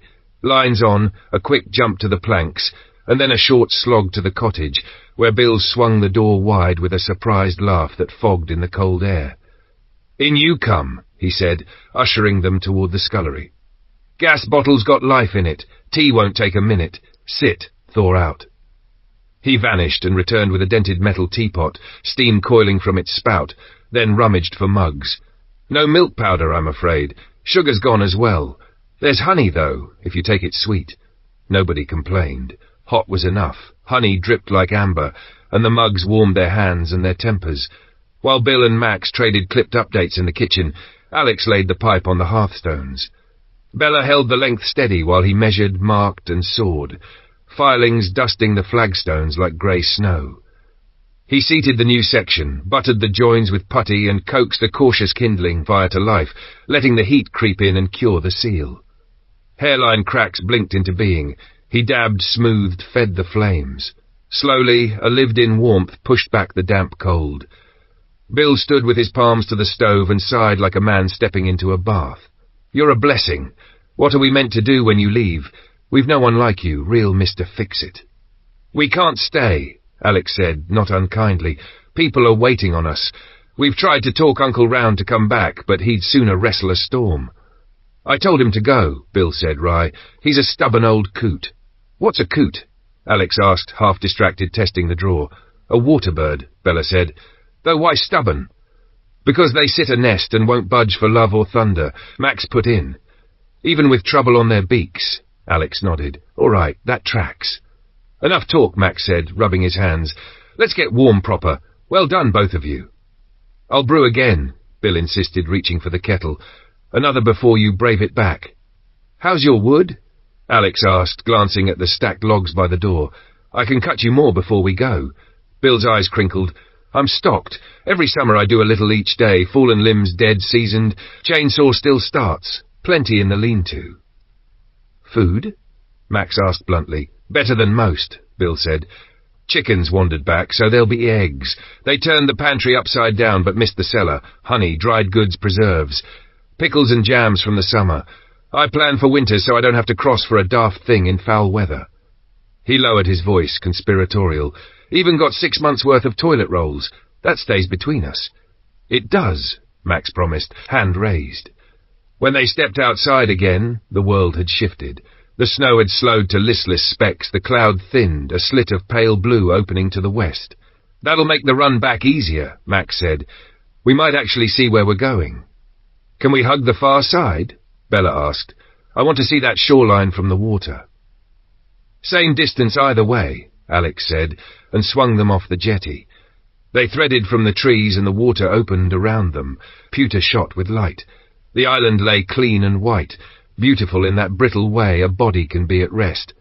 "I see why you love it," Bella said. "I do," Max answered, then quieter. "I'm not sure it loves us back anymore." Bella looked sideways at Alex. He answered with the smallest smile. They heard the shift in him and filed it away. They rounded the headland and Bella stiffened, pointing. A boat bobbed offshore, 2 figures aboard, binoculars lifted and steady. "Alex," she said, "I've got them." He altered course toward the harbour. We'll show a wall rather than pick a fight. Tobias was trotting toward the exchange hut with his collar up against the cold. Alex waved him down and pointed across the water. "Boat, out there," he called. "Can you rally some rifles? Fast as you can." Tobias didn't argue. He pelted to the Land Rover and vanished. 5 minutes later he bounced back with 5 bodies clinging to the tailgate, all armed and already scanning. "Make sure they see you," Alex said. "The idea is not worth the trouble. Not start something you can't finish." They lined the harbour wall and jetty in 1s and 2s, a loose, deliberate spread, barrels angled, hoods up. Across the chop the binoculars dipped. The distant helmsman hesitated, then swung his bow away and let the grey distance swallow him. "You should post someone in the lighthouse lookout for a few days," Bella said, following the boat's wake with her eyes. "If they think you won't watch, they'll come back at dawn." "It'll be perishing up there," Brian muttered. "Better cold than dead," she said, and no one argued. They cast off again and ran the shoreline home to Max's jetty, then squelched up through the wet snow toward the cottage. "Do you see?" Bella said low as the door closed behind them. "If anyone lands, you'll be right back where we found you, flat-footed. People worry more about a warm seat than the cliff edge." "I know," Alex said, voice tired and certain. And for a moment the 3 of them stood in the small kitchen, listening to the stove tick and the snow ease, knowing the island would need more than a repaired flue and a warning flare to make it through the winter. Chapter 30 Out of Touch. Bernard sat at the kitchen table with his hands wrapped around a cooling mug, eyes fixed on nothing in particular, as if he were listening for footsteps that never came. Vincent eased through the doorway and took him in with a glance. "A penny for your thoughts," he said lightly, though the line did nothing to stir Bernard from whatever bleak horizon he was staring across. Vincent tried again, softer. "You all right? You look a long way from here." Bernard exhaled through his nose, the sound more tired than cross. "Bella, they'll be setting off soon for the run home, and I've got a bad feeling in my bones I can't shake." "Those 2 are the most resourceful pair I've ever met," Vincent said, aiming for steadiness. "Try not to torture yourself. The ferret's a rolling bank vault, and a Bren gun tends to shorten arguments." "I'll stop worrying when that armoured tin can comes rattling through our gate," Bernard muttered. They weren't alone. Robert and Sandra hovered in the shadow of the doorframe, a conspiratorial hush between them until Sandra nudged Robert to give the men space. Vincent, without turning, lifted his head. "Well, you 2 coming in or loitering like a pair of burglars?" Robert blinked. "Do you have eyes in the back of your head or something?" "Yes," Vincent said. "They issue you a set when you hit retirement." He hadn't clocked the smaller shapes behind them, Bobby and Tina, until Tina piped up with perfect timing. "When can I get some?" "When you're past 60, Vincent replied, never cracking a smile until the end. Bobby, deadpan. "Can I see them?" "No," Vincent said gravely. "Top secret. Shouldn't have mentioned it. Now everyone will want a pair." The kitchen settled into its morning rhythm. Robert set about fresh mugs with the briskness of someone who knew a hot drink could plug leaks in a mood. Sandra moved to the stove and began breakfast, the room filling with the comforting sounds of pans and the first warm scents of the day. Robert had just lowered himself toward a chair when the phone on the wall trilled a hard little ring that made everyone jump. He caught it on the second jangle. "Daz?" Robert said. "Go on." "There's someone in the woods again," came Daz's voice, tight with alertness. "Smoke rising." "Not again," Bernard said, already pushing back from the table. "Tell him to ring Sally and warn them to keep their eyes open and don't fall asleep." "Hopefully they're just passing through," Robert offered, trying for optimism. "Sandra and I will take over once we've eaten." Bernard barely touched his plate. He murmured something about getting on with the milking, reached for the bucket, and was out of the door before the toast had browned. "I thought that was your job now," Robert said to Bobby, half a tease. "He said he had to do it," Bobby answered, a little proud, a little worried. "Said milking helps him think." "Brood, more like," Vincent muttered, but without heat. The phone ripped through the room again. "Can't he leave me long enough to eat one breakfast?" Robert grumbled, then snatched the receiver. "What now, Daz?" "It's Matt," came the reply. There's a man stood in the field with a shotgun hooked over his arm, just watching the farm. What do we do? Robert relayed it in short order. Vincent was already on his feet. Tell them I'm on my way, Vincent said. Bobby, find your granddad and take over the milking. You can fill your belly later. He took Bernard's shotgun in one hand and his own rifle in the other and slipped out into the cold. By the time he reached the parlour, the air had that thin, nervous edge it gets when people are trying to be quiet and useful at the same time. The boys, seeing him arrive, started gathering their bits, as if relieved of duty. Not so fast, Vincent said, reining them in with a look. I need you a little longer. Let's see what this is before we start swapping posts. I know you're knackered, but you can keep your eyes open a bit yet. Bernard, Sandra and Robert piled in within minutes, breath ghosting in the stairwell. Daz, Matt, over to the house, Bernard ordered, voice low and controlled. Check the back and side windows. If this is a distraction, we won't show them an easy gap. Robert, get the kids inside and shut down the yard. The goats can wait. Take the front, keep an eye up the track. You'll see farther from there. A single sharp ping cut through the room, the note of Omar's field phone, clear enough that everyone heard it. What was that? Vincent asked, though his raised eyebrow said he already knew, and what he really meant was, why is that phone talking now? He lifted the receiver and got nothing but the hush of an empty line. Try them, Bernard said. Vincent cranked the handle and waited. Silence. He tried again, then a third time, longer, the small muscles in his jaw working. No answer, he said, replacing the handset. What do we do? Sandra asked. Nothing we can do, Vincent replied, the words flat and unwelcome. That fellow out there might be waiting for us to blink so he can test the fence. We hold here. They'll have to sort themselves out. The other phone rang almost at once. Robert was there first. Smoke, he said, the word coming out like a bruise. Sally's place, black and thick. Vincent stepped to the door's small pane and peered across the frozen field toward the lower land. Even at this distance the column was obvious, dark, roiling, ugly against the winter sky, rising from the direction of the farm, like a warning no one could pretend to misunderstand. Chapter 31. Bella loses her temper with the islanders. They had barely warmed the room with their breath when a brisk knock rattled Max's front door. He glanced at Alex and Bella, hesitated, he wasn't expecting anyone, then hauled himself up to answer it. The whole Wilson clan crowded the threshold. Lucas first, weather in his beard, Petra at his shoulder, the girls, Francis and Isabel, peeking round their father with pinched, anxious faces. Come in, Max said, stepping back. Coats on the pegs. I'll put the kettle back on. They filed in with the damp smell of wool and snow. By the time they'd shrugged off layers and perched on chairs, the old kettle was already chattering on the stove. Hope you don't mind us turning up like this, Lucas began, clasping his cap. We need your help, or advice, more like. We're worried we'll be expected to feed everyone from here on out. Us and George. We talked it through last night. There's no world where we can grow enough to keep the island through the winter. We'll have a surplus, aye, but nothing that'll carry those layabouts at the hotel. Have you any ideas how we make it work? Bella didn't sigh. She sat forward, elbows on her knees, voice even. As I told Babs yesterday, you're surrounded by resources. You just have to be willing to use them. Trading estates, out-of-town stores, feed depots, boat sheds, the things people don't think to loot first. But there's a bigger gap than stock and seed. You don't have a spine of leadership. You need someone, better, a small handful, who can organize, make decisions and be listened to.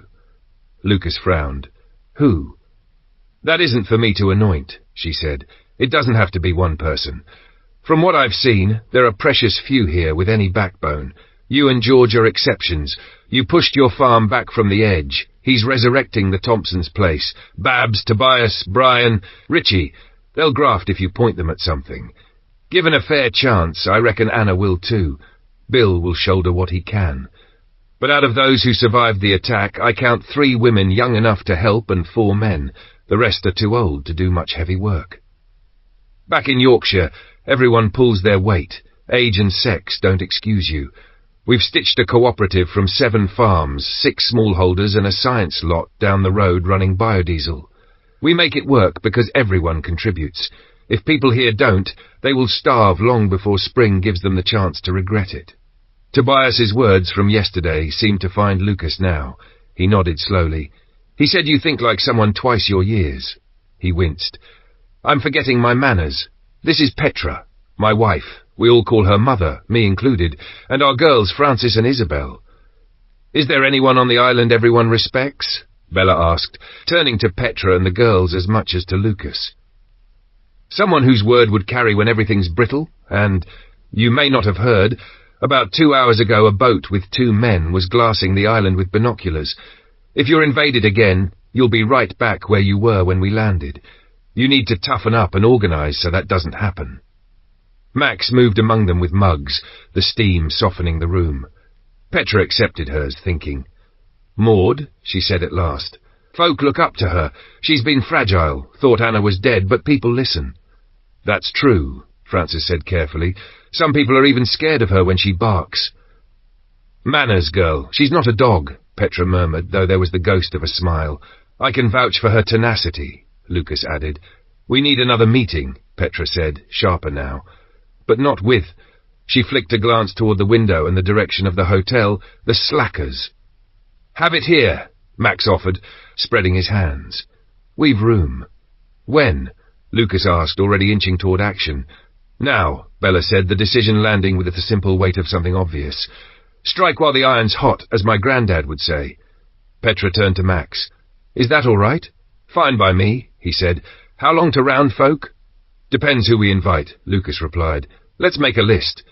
They moved quickly once a list existed. Lucas took the Land Rover to fetch George, then swung by the hotel for Maud and Anna. Bella and Alex headed for Tobias's place, catching him mid-task and asking him to pull in Brian, Babs and Richie. Max's, within the hour, Alex said, and Tobias didn't argue. By the time they reconvened at Max's, the house held the low thrum of people readying themselves to change course. Bella and Alex stayed at the edge of the room while Lucas and Petra set out the problem plainly, repeating Bella's points without softening the edges. Maud, when every face tipped toward her, resisted, not out of false modesty but from bone-deep wariness. Still, after a long sip of tea and a longer silence, she gave a small, curt nod. Yes, she would be a figurehead if the island needed one. Anna had edged forward twice already and been talked over twice for her trouble. The third time, Bella's palm cut the air. Have you not heard a word I've said? She snapped, heat flickering in her voice. Anna is making sense. Leave age and gender at the door, old or young, male or female. If the idea's sound, you use it. You'll never agree on everything, but that's not reason to ignore her or your own daughters, Lucas. Every suggestion gets weighed on its merit, not its source. Hear, hear, Petra said, crisp as flint. Maud lifted a hand. Quiet, she told the room, and her voice had its old command in it. Anna, go on. Anna swallowed, then steadied, cheeks blotched but eyes clear. We need regular brainstorming. Every few days, she said. At school we did it to solve problems.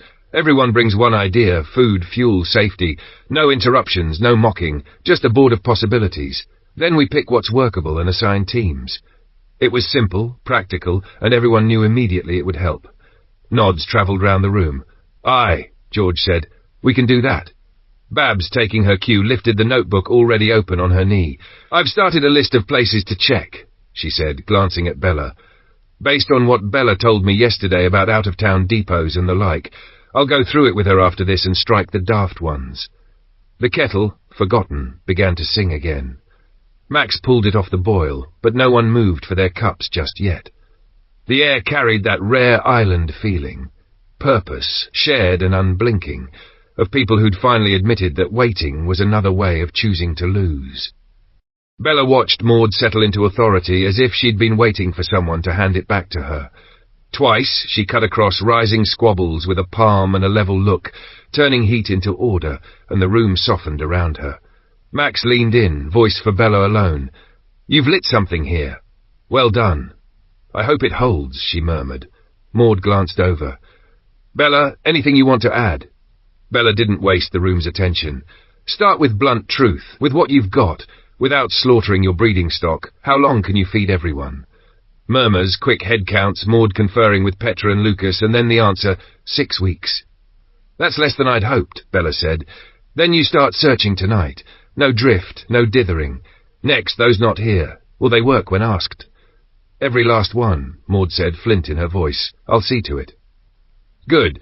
Who here or at the hotel can actually handle a gun? Hands rose. Petra, George, Richie. Isabel hesitated, then lifted her chin. One of the boys, Robert, can shoot. His dad taught him. Ex-army. He's brilliant with knives too. Throws them. It's his party trick. He's 15, Lucas objected. I'm 15, Bella said, the words coming sharper than she meant. And I've killed more people than any of you, Alex included, to stop them killing mine. I took no pleasure in it, and I hope you never have to. But age isn't a barricade, it's a number. What you need is urgency. First priority, boats. Where do you get them? The marina's thick with them, Tobias said, and thick with trouble, Bella countered. Go where people aren't. There are always boats moored off the golf course, Francis offered, flushing when everyone looked at her. Lucas nodded, mind already moving. Aye, most of those are big, modern. Security will be a pig. I can handle it, Alex said. We take one with an engine that'll pull and slice the anchors on 3 more, tow them back. We can sort immobilizers once they're ours. There's an old tug out there too, Babs said, a hard pleased light in her eyes. Big brute. They took it on the cheap, knowing I'd be off island. Never paid me for the repairs. Poetic justice, and I've got all the keys in my workshop. Bella smiled. Now you're thinking in lines of supply, not lines of fear. Next, targets reachable by water. Babs? Babs unfurled a dog-eared map from her bag, red crosses stitched across its margins. Dog training centre you spotted 1/2 mile inland. The agri centre you circled. And here, she tapped the north end of the loch, an out-of-town truck park at Inverglass. Right on the water. Once the boats are moving, we scout those, Bella said. So when do we take the tug? Tonight, Tobias said, without waiting to see if anyone would cut him down. No one did. Around the room, people exchanged taut, determined looks. Agreement settled like a weight. Then we've 6 hours, Max said, already on his feet. I'll get food in you first. As Petra and the girls rose to help, Maud eased down beside Bella, her voice pitched for one listener. You're a tour de force, you know. I don't know what that means, Bella admitted. It means someone remarkably accomplished who keeps producing strokes of genius. Someone rare, Maud said. You have a gift. Bella drew back a fraction. No, I just do what my granddad calls thinking outside the box. There's more to it, Maud said softly. Own it. Use it well. I need the bathroom, Bella said too quickly, and slipped down the hall to her room. Alex watched her go, then turned to Maud. Please ease off the praise. You're right about her, but it embarrasses her, and we need her steady. Maud's face gentled. Apologies, I'll be careful. Alex found Bella where he knew she'd be, sitting on the bed's edge, bow propped against her knee, eyes fixed on the pattern in the floorboards. He crouched in the doorway. Dinner's about to land, he said, and they've decided. We could use your eyes on the plan. She nodded once, breathed out and followed him back. They sorted teams quickly. Alex, Bella, Tobias, Babs and Richie would go for the boats. The rest would hold the hotel and Max's place, rotate watch on the harbour and prep lines and fenders on the jetty. They raided the boathouse in a purposeful silence.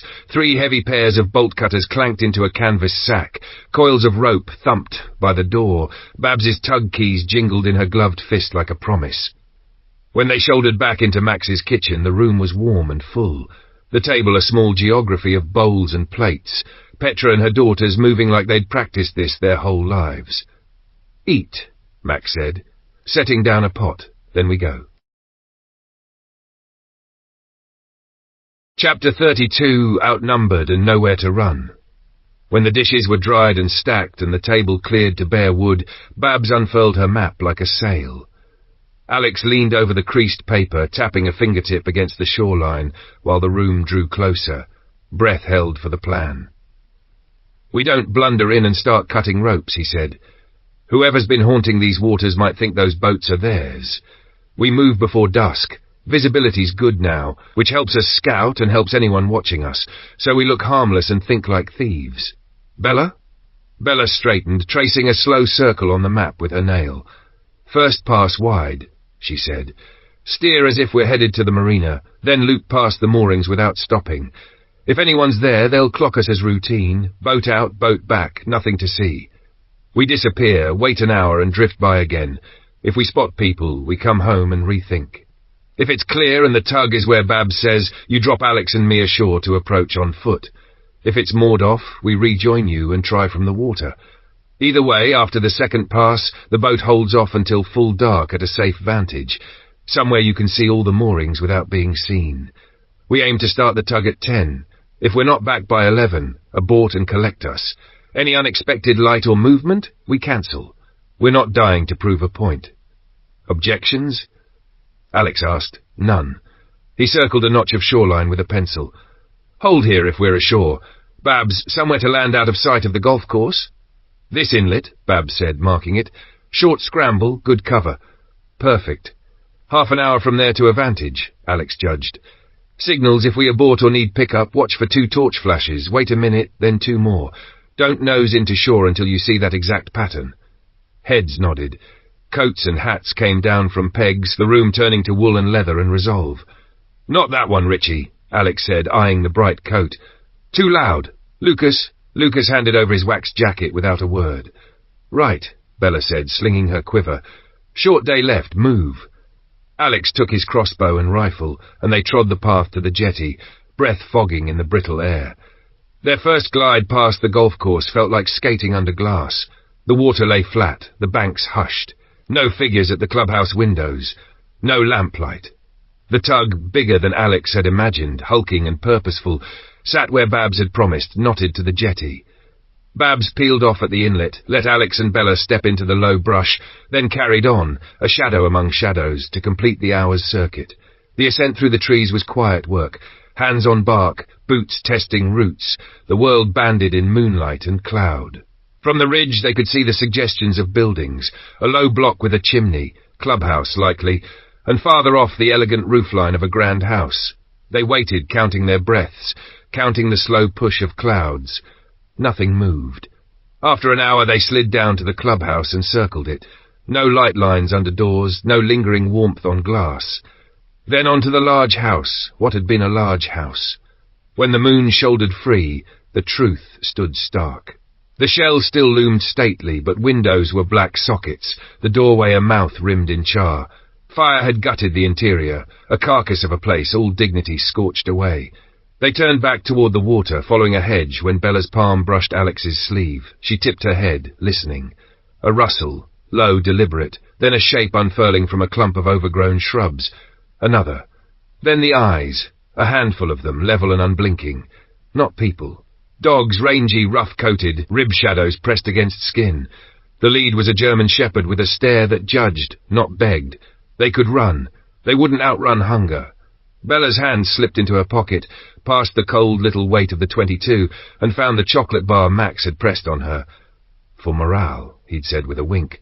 She crouched slowly, open palms, voice softened to the tone she used with Sheba. "Hey, love," she murmured, breaking off a square. "Come on, then." The shepherd eased forward, head stretched low, muscles coiled. He snatched the square, growled through the taste, uncertain, held by her eyes. She broke off another piece, held it flat on her palm, let him take that one more gently. Alex, understanding without words, handed her his bar.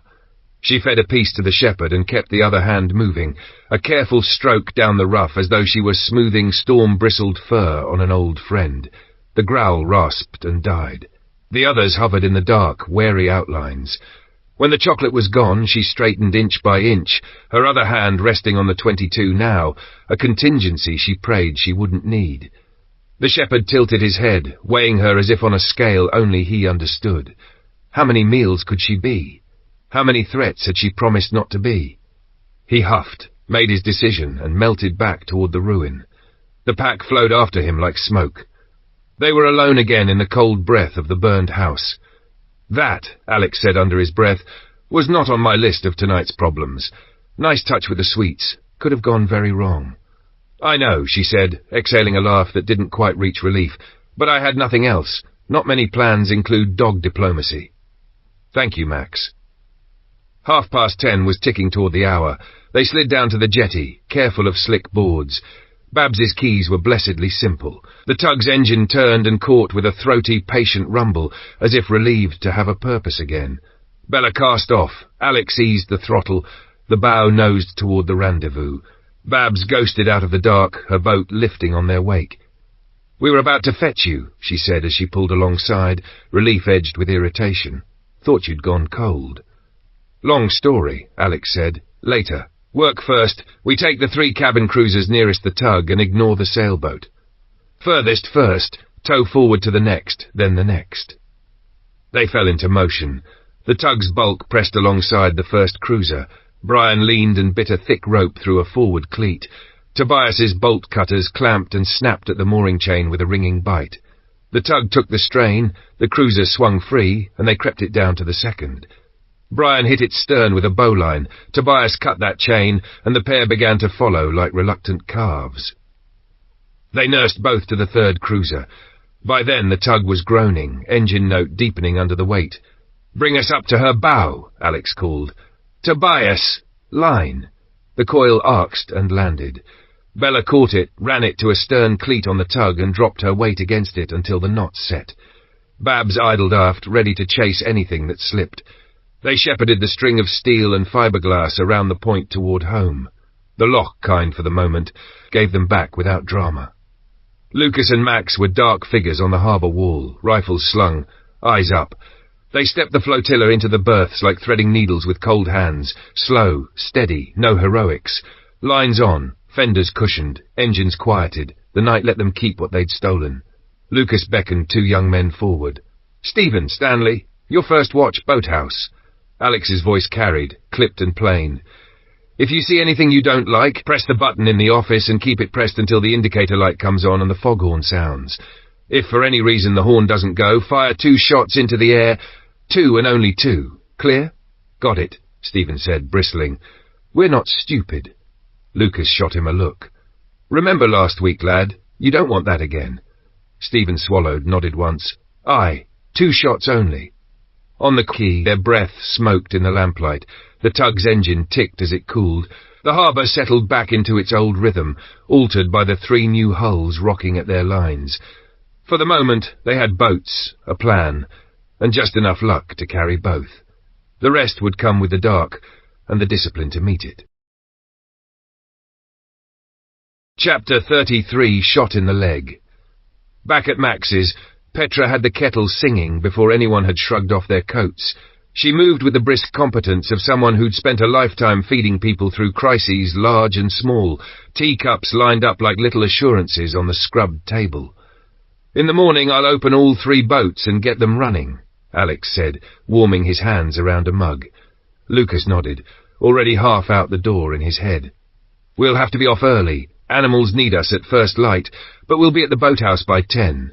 Then later we call a meeting and set expectations for everyone. No more muddling through." When the Wilsons had gone and the door clicked into its latch, the house exhaled. The 4 of them sat and let the quiet settle. "I think we've turned a corner," Max said, tentative optimism softening his voice. "You 2 going on these supply runs?" "We'll go on the first. Point the way," Alex said. "But we have to be back in Yorkshire before this weather fences us in. Snow's early. Whether that's some climate quirk or just our luck, who knows? What matters is it might last, and I won't risk being stuck here for months." "When?" Max asked. "Friday morning." Alex hesitated, glancing at Bella. "So we run the first sortie the day after tomorrow. Tight, but doable. And you're still welcome to come with us. Even if we teach them the basics, they'll make mistakes. They don't have the instincts yet." "I agree," Bella said quietly. "I'm not convinced they can carry this through. We're doing this for you as much as them, Max, but I don't know how long it'll be before someone resents Maud and Lucas taking charge." Dawn found Max already at the stove, kitchen fogged with the good smell of bacon and the brighter, clean note of boiling tea. "Eggs? Bacon? Petra dropped some off yesterday, might as well start right." "Got to admit, I miss my granddad's Yorkshire breakfasts," Bella said, smiling despite herself. "Hot bread the girls bake, and those scones with the quince jam." "And I miss all of that too," Alex said, then added sheepish. "And you, Uncle, please reconsider. Come with us." "Tea for both of you," Max replied, deftly changing the subject as he slid plates across. By mid-morning, Alex had a jangling pocket of spare keys from Babs's boathouse, and only 1 key that fit. He cut the padlock on the next wheelhouse, popped the trim beneath the ignition, and started the slow magic of unpicking a stranger's wiring. He was elbow-deep when a shadow fell across his shoulder. "I brought 3 new ignition switches," Babs said, holding them up. "Should be enough to make these behave. Want me to finish this one while you crack the last?" "Perfect. I'll grab one of those." He moved on to the oldest of the 3 hulls, its blue paint chalked with age. A few minutes later, a starter coughed and caught from Babs's boat. Alex buttoned up his dash panel, turned the key, and smiled as the engine purred. Fuel gauge, though, miserly. He stepped to the quay where Babs was talking with Tobias. "Any diesel handy?" "Plenty," Babs said. "They filled all the tanks a few weeks before the power went.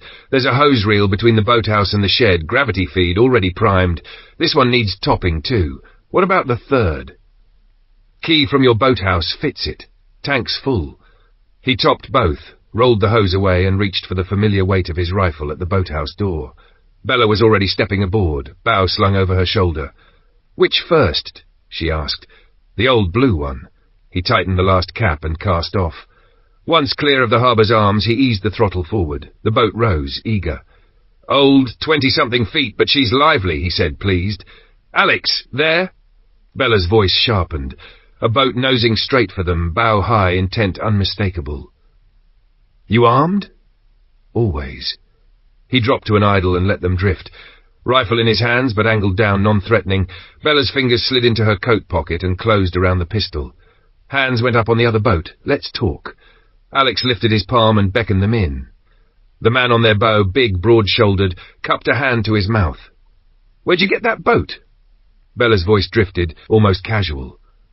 "Follow my lead," she murmured, barely moving her lips. "Why do you want to know?" she called back, clear and steady. He smirked. "You let the kid talk for you?" "I'm no kid," Bella said, the ice in her tone cutting clean. "Why do you want to know?" "That 1 and 3 more were stolen from us. Was that you? What makes you think you have more right than we do?" "We didn't steal anything," Bella said. 11 men came in the small hours on these boats and tried to lift our stores. If they're yours, they're not coming back to tell you about it, and we're keeping the boats." "Nothing to do with us," he snapped. "If you think we'll swallow that, get a grip," she said. "If that's all, we're done here." "What stops us killing you and taking them back?" he shot back, ugliness blooming in his voice. Bella tilted her head toward the headland. "See the lighthouse? Got binoculars? There's an ex-army sniper up there with a very accurate .50 caliber, and he's bored. If he doesn't shoot first, I will." The man ducked into the wheelhouse, voices rumbled, and then he reappeared with his hand too tight, too careful against his thigh. Bella saw the glint before the barrel cleared the door. She didn't bother drawing. The shot cracked from inside her pocket, a neat, vicious sound swallowed by wind and water. He screamed, leg buckling, pistol clattering against the rail. "You think I'm stupid?" Bella said, still and composed, smoke curling from her coat. "You thought I wouldn't see that? Throw the gun overboard. Now! Your pals won't be joining you, they're dead, and if you're smart, you'll turn around and keep clear of this island." Yes, we're going," he gasped, scrambling. His mate had the engine up and the bow swinging before the pistol hit the deck again. He didn't toss it. By the time Bella could lift her arm for a second shot, they were too far out to matter.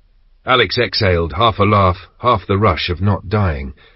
"Damn, girl, I've seen you pull off plenty, but that—" He shook his head, admiration and adrenaline tangled together. "That was something." "Role play," she said, slipping the warm pistol deeper into her pocket. "I was good at it in school." They turned for home, wake flattening behind them. Bella stared straight ahead, jaw set, breath measured. Her hand, hidden in her coat, trembled despite everything. She steadied it against the lining and kept her voice light while her pulse hammered a warning only she could hear. Chapter 34. Lack of trust. Bella snugged off the throttle and let the cruiser kiss the jetty, the hull sighing against old timbers slick with meltwater.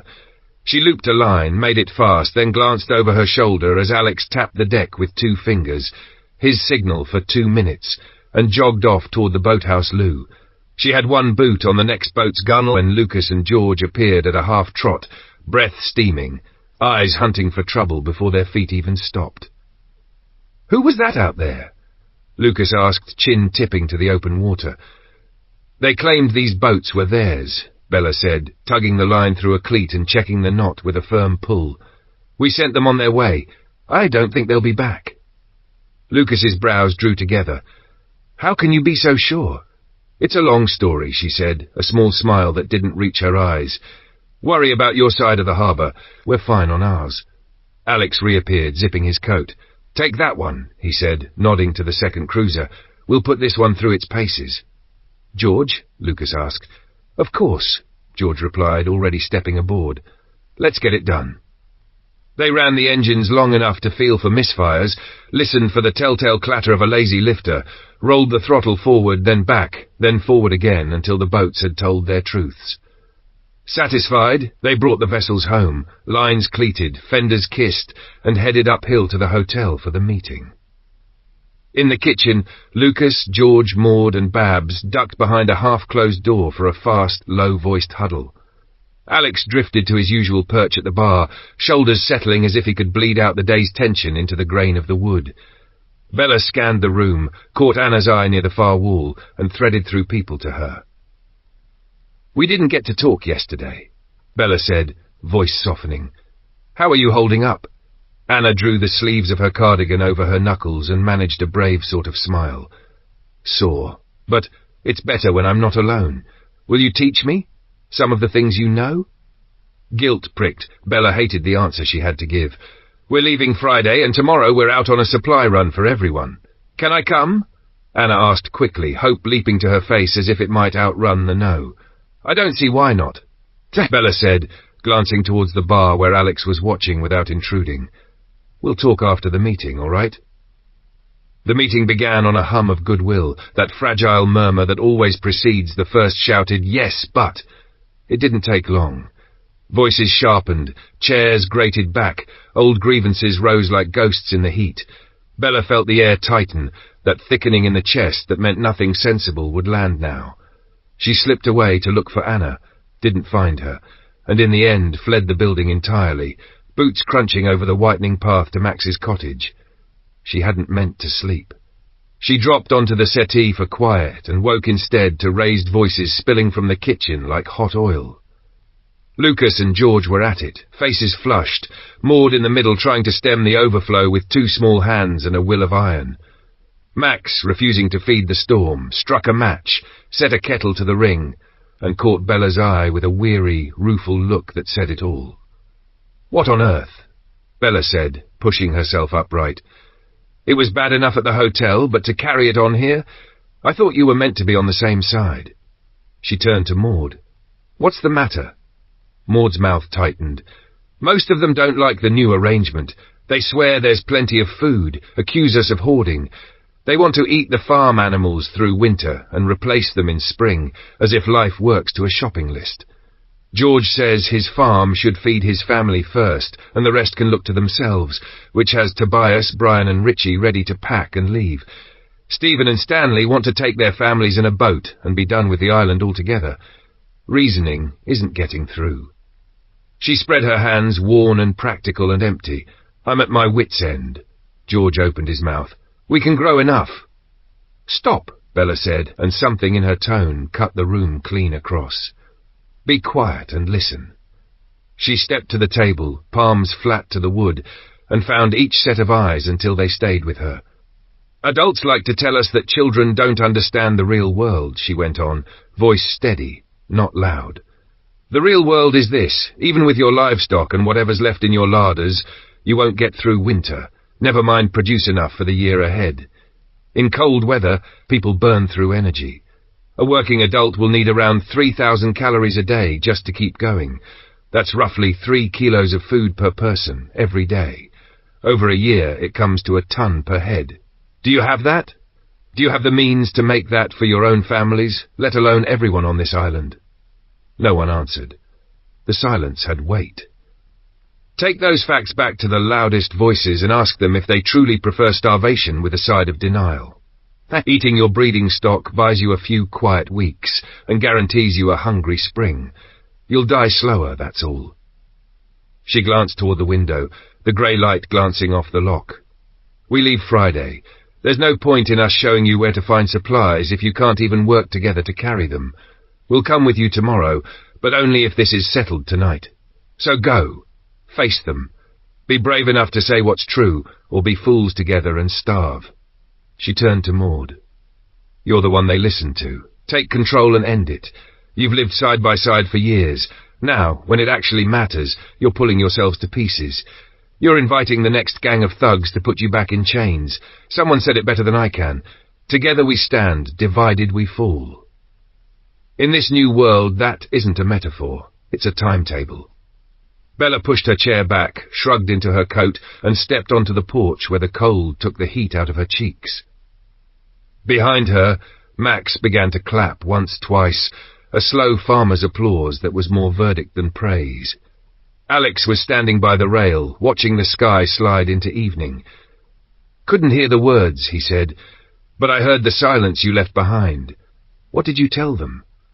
That they should pull their heads out of their backsides, she said, sinking into a deck chair and tucking her hands into her sleeves. I'll be glad to be gone from here. I haven't seen this much petty ruin in a place that ought to be a community since I left Leeds. He nodded, expression clouded. I heard enough at the hotel. I'm worried that if we leave my uncle, it'll be the last time I see him. We have to talk him round, she said. We can't leave him to this. And if he won't? She didn't answer. The unspoken hung in the cold air between them. Max arrived with a tray laden with mismatched cups, steam coiling up in forgiving curls. He set them down, went back for the teapot, and took his place at the table just as George pushed in from the kitchen, temper still riding high. That young lass of your nephew's has some nerve, George said, bristling. Who is she to tell us how to run our lives? Max's look sharpened to a point. That young lass has likely seen and survived more in a few months than you have in 40 years, he said, voice calm as iron. From where I'm sitting, she's spoken more sense in a day than I've heard on this island in a season. He's right, Maud said, coming to the doorway. The fight had drained from her face. Purpose had taken its place. She's the future. She understands where we are and what it will take to go on. More than I can say for most of us. We need a plan that includes everyone, and we need people to actually listen. Today. But how? Lucas asked from behind her. You saw how it went. It fell apart. We try again, Maud said, her voice brooking no argument. This time we go in prepared. We assumed agreement. That was naive. We show why this is in their interest too. She looked around the room. Ideas? Max lifted his cup, eyes glinting over the rim. Take a leaf out of Bella's book. Hit them with a truth they can't wriggle from, then give them the numbers, then hand them a way forward. Will she help? Lucas asked, almost sheepish. They're gone on Friday. Max said gently. You'll have to manage without them. Might be wise to start now. I don't mean hand-holding, Maud said. Just a nudge at the start. I'll ask, Max replied, setting his cup down with a small decisive click. They sat in the quiet that follows a decision, the house listening to itself until the latch lifted and Max leaned back in. They'd like to speak with you, he said. Bella rose, traded a look with Alex, grim, shared humour, and followed Max inside. The teapot still steamed. Outside, the light went down on the loch, and the island for once seemed to hold its breath. Chapter 35. Gunshots in the hotel. Bella stepped back into the room with the taste of her earlier outburst still sharp on her tongue. She'd said what needed saying, but her grandfather's voice, respect your elders even when they're wrong, ghosted through her head as if he'd just left the chair beside her.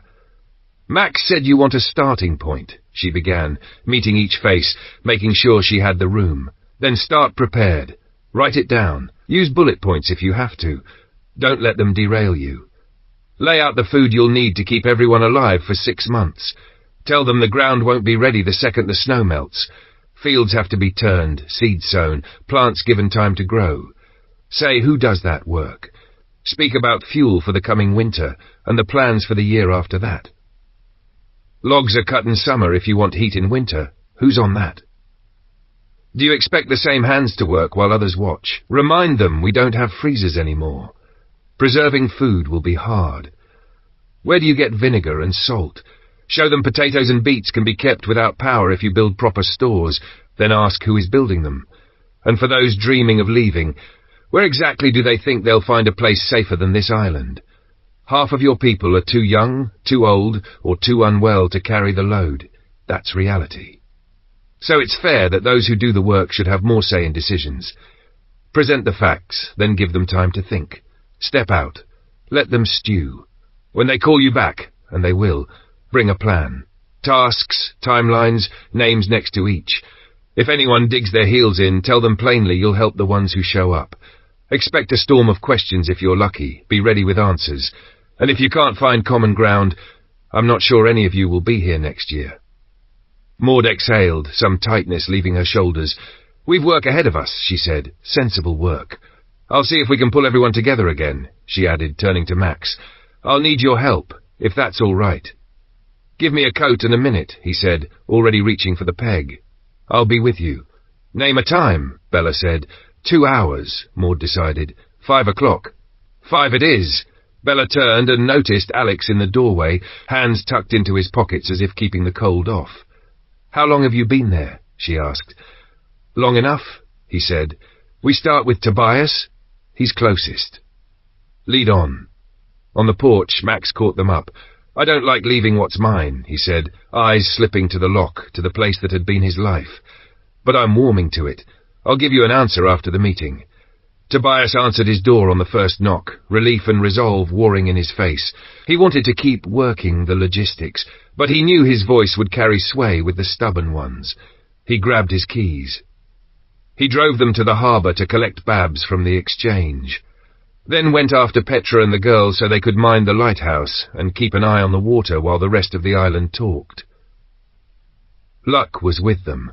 Babs, Richie and Brian were already mid-discussion under the tangle of wires. Bella brought them up to speed. Brian bristled at being left out, but Babs leaned in, a hand on his arm, and he yielded. They fanned out to rouse those likely at home. Bella and Alex headed to the hotel. The dining room would serve. The fire in the lounge had pulled the stragglers in there, close to heat and habit. She wanted eyes level, no one hiding in the corners. Together they dragged the tables into a broad square and set 23 chairs, every surviving adult, plus Anna and the other 2 children. The soft armchairs and round tables went into a corner. 2 spare dining chairs remained at the back for her and Alex. It forced the rest to face one another. Alex slipped away and shut off the hotel's radiators one by one, the humble tyranny of cold doing what persuasion often couldn't. Bella knelt to lay kindling in the dining room grate and coaxed a new flame to life, the fire snapping awake with a dry, hungry sound. When Alex returned for logs, she nodded toward the passage. Lock the back door after, she murmured. Leave the lounge with what they've got. He gave her a look, stern and a little admiring. Mean, he said under his breath, but smart. As Maud, Lucas and George arrived, Bella explained the lay of the room and why. George stationed himself at the lobby to funnel people their way. Babs went upstairs, knocking on doors, while those in the lounge began to notice their radiators going stone cold. Lucas, Anna, Alex, Max and Bella brewed up several pots of tea and set them within reach. Bill and Lucas's 2 girls were the only absences. Max watched the last chairs fill. I pity the man who marries you, he muttered to Bella, lips twitching. This is manipulation on an artful scale. Marriage? She made a face. Not happening. The room filled, and with it the fretful swell of voices. Gratitude soured into accusation, accusation sharpened into old resentments. Maud raised a hand, then 2, then her voice. No one ceded. Bella stood without a word and walked into the kitchen. Alex straightened, expecting a speech, expecting calm. Instead, 2 deep thumps detonated behind the doors. Understanding flickered across his face, a heartbeat before Bella strode back through, shotgun in hand, cheeks high with colour. She lifted the barrel and put 2 blasts of birdshot into the ceiling plaster. Dust sifted down like a curtain call. Enough, she said, reloading with the crisp, economical motions of someone who'd practiced. Be quiet and let Maud speak. Old Mrs. Higgins clutched her chest. Maud was at her side, murmuring, until the colour crept back into the woman's face, and the breath steadied. Then Maud stood, gathered, and began. This time people listened. When she finished, questions came, but not the barbed kind. Maud leaned back, prepared. She had notes. She'd rehearsed. As queries rose, she ticked boxes. Food, fuel, fields, work rosters, winter wood, preservation, security, trade runs. The shape of something collective began to show. It was agreed. A committee of 5 would meet twice a week and keep the island informed. 7 o'clock, Mondays and Fridays. Maud would lead for 3 months, with a vote after to confirm or change. She chose her first team: Petra, Tobias, Babs, Richie, Brian, each to oversee a necessary pillar and pull in whomever they needed.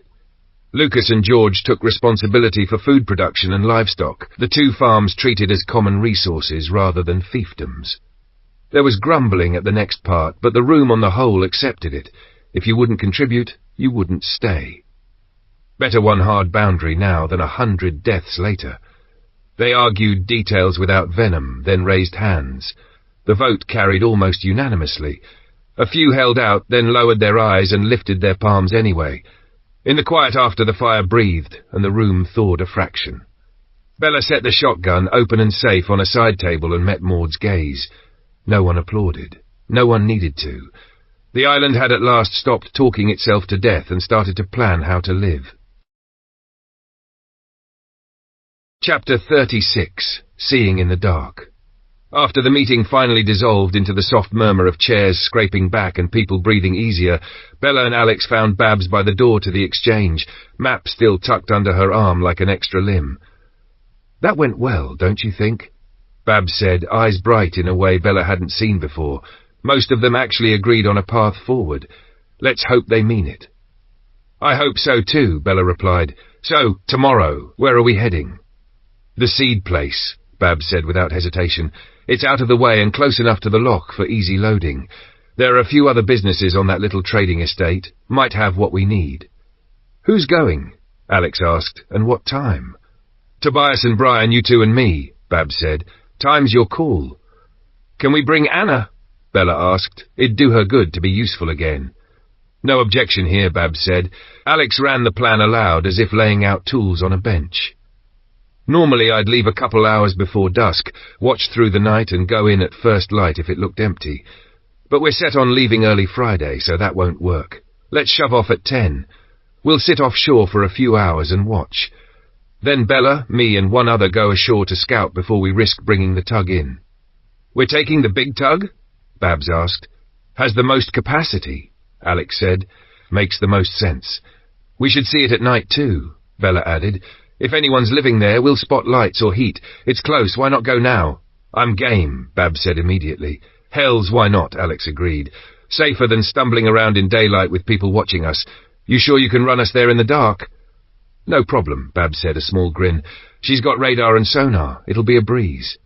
2 hours? Meet at the harbour. 2 hours, Alex said, patting his stomach. "And dinner first." "I'll round up the others before they drift home," Babs said. "See you on the quay." They split, Alex to turn the hotel heating back on and unlatch doors, Bella to find Anna. She delivered the invitation. Anna's yes came fast, a spark where there'd been only shadows the last few days. Back at Max's they ate, avoiding carefully the question of whether Max would come south with them. He seemed lighter since the vote, and that, more than anything, made Alex uneasy. If the island had found its feet, his uncle might decide to stay. By the time they reached the harbour, the tug was already chuffing gently, exhaust a faint ribbon in the cold air. "Figured I'd warm up the old girl," Babs said, tapping a console fondly. "Old girl with a lot of eyes," Alex said, taking in the array of screens. "Night vision, too." "All old school, but all working," Babs replied. "Lucky it is old school," Bella said. "If it were newer, the CME might have cooked it." "Then you won't need these," Brian called as he came aboard, lifting a battered case. "Won't need what?" Alex asked. "Night vision binoculars," Brian said. "Mate left them with me summer before last. Hardly used them. He liked watching wildlife at night, though you wouldn't think much of it out here." "Missed this morning's meeting, then?" Bella deadpanned. "Very funny," Brian said flatly, though the corner of his mouth moved. "Bella's a genius at plans," Alex said, keeping a straight face. "But her jokes are tragic." "That's you off my Christmas list," Bella shot back. They made the run in 35 minutes, the tug riding soft over the black water. Somewhere between shore and open loch, the night thickened into velvet, the cold pressing clean and sharp against cheeks and noses. Babs eased them to a stop 500 yards off the wharf and dropped anchor. One by one, the cabin lights died, and the tug turned into a dark shape among darker shapes. "There's another island close by," Alex murmured, scanning the faint smudge of land. "We'll keep an eye on it." "That one's a nature reserve," Babs said. "No one lives there." "No one should," Alex corrected, nodding toward a dull glow far off. "See that? Faint, but it's a campfire. We assume nothing. Brian, take a look." "On it," Brian said, lifting the night vision to his eyes. "These have thermal too." "That reminds me," Babs said. "There's a thermal camera on the tug. Found it when I was servicing the engine and bilge. Took me a bit to figure the controls, had to look it up. I'll miss the internet." She brought a screen to life. It bloomed in monochrome heat, a ghostly palette of whites and greys. Bella leaned in, fascinated. "You steer it here," Babs said, handing Alex a stubby joystick. "Joystick," he echoed, lips quirking. "Whatever," Babs muttered, but she was smiling. Alex swept the camera slowly across the trading estate, every window and roofline a cool outline. Nothing glowed. To test it, he swung toward the distant fire. The screen washed with heat, an orange-white heart, and around it, shapes moving, people registering as soft flares. Satisfied, he turned back to the warehouses and hard stands. Still nothing. Still they waited, long enough for the cold to work its way into sleeves and boots, long enough to be sure. An hour later, when they'd marked the patterns of silence, the absence of footfalls, the steady non-glow of empty rooms, they lifted anchor and headed home, the tug's engine a low, dependable thrum. "You do know what you've got here," Bella said, nodding at the thermal feed as Babs throttled back into the harbour. "Anchor this offshore and you can watch the south end of the island, boats from either side and anything warm moving at night. And that ping we heard when you cut the cabin lights, the radar. Set it to chime when something comes within range. Keep it manned day and night." Babs lowered the throttle and thought it through aloud. "There's no single spot with a perfect view of both shores, but I could cover the south end well. It's a good idea." Tobias, who'd joined them without fuss and said almost nothing all night, glanced at his watch. 9 in the morning, he said. "Back here." "We'll be here," he added, as if making himself a promise. Chapter 37. A Good Haul. Alex and Bella reached the harbour ahead of the appointed 9 o'clock, only to discover they were last to arrive. Tobias and Babs were already aboard the tug. Brian stood by the lines, and to their surprise both Stanley and Stephen were waiting on the quay as if they'd slept there. "I'm thinking Stephen stays here on watch," Stanley ventured, rubbing his gloved hands. "But would it be all right if I came along?" "Absolutely," Alex said. "The more eyes, the better." Daylight shaved a few minutes off the run, though it made them feel far more visible.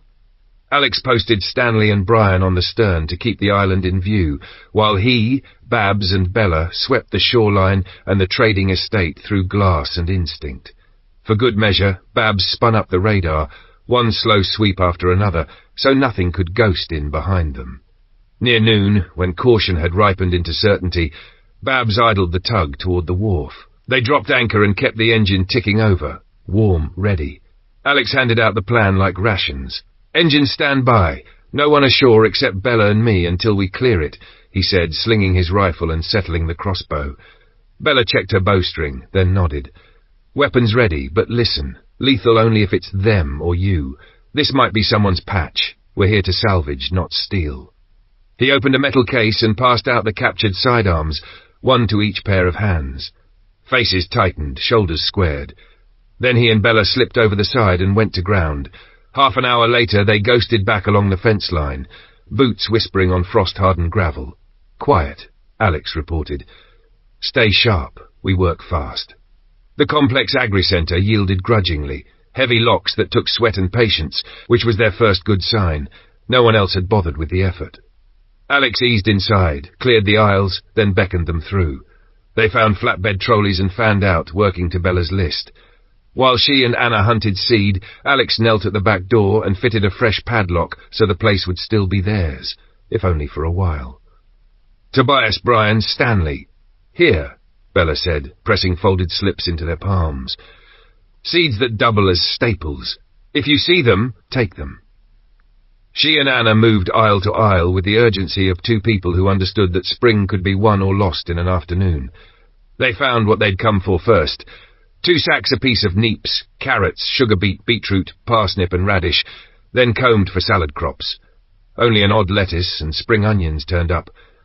A pleasant surprise waited in a wire crate at the end of a row, onion sets, and plenty of them.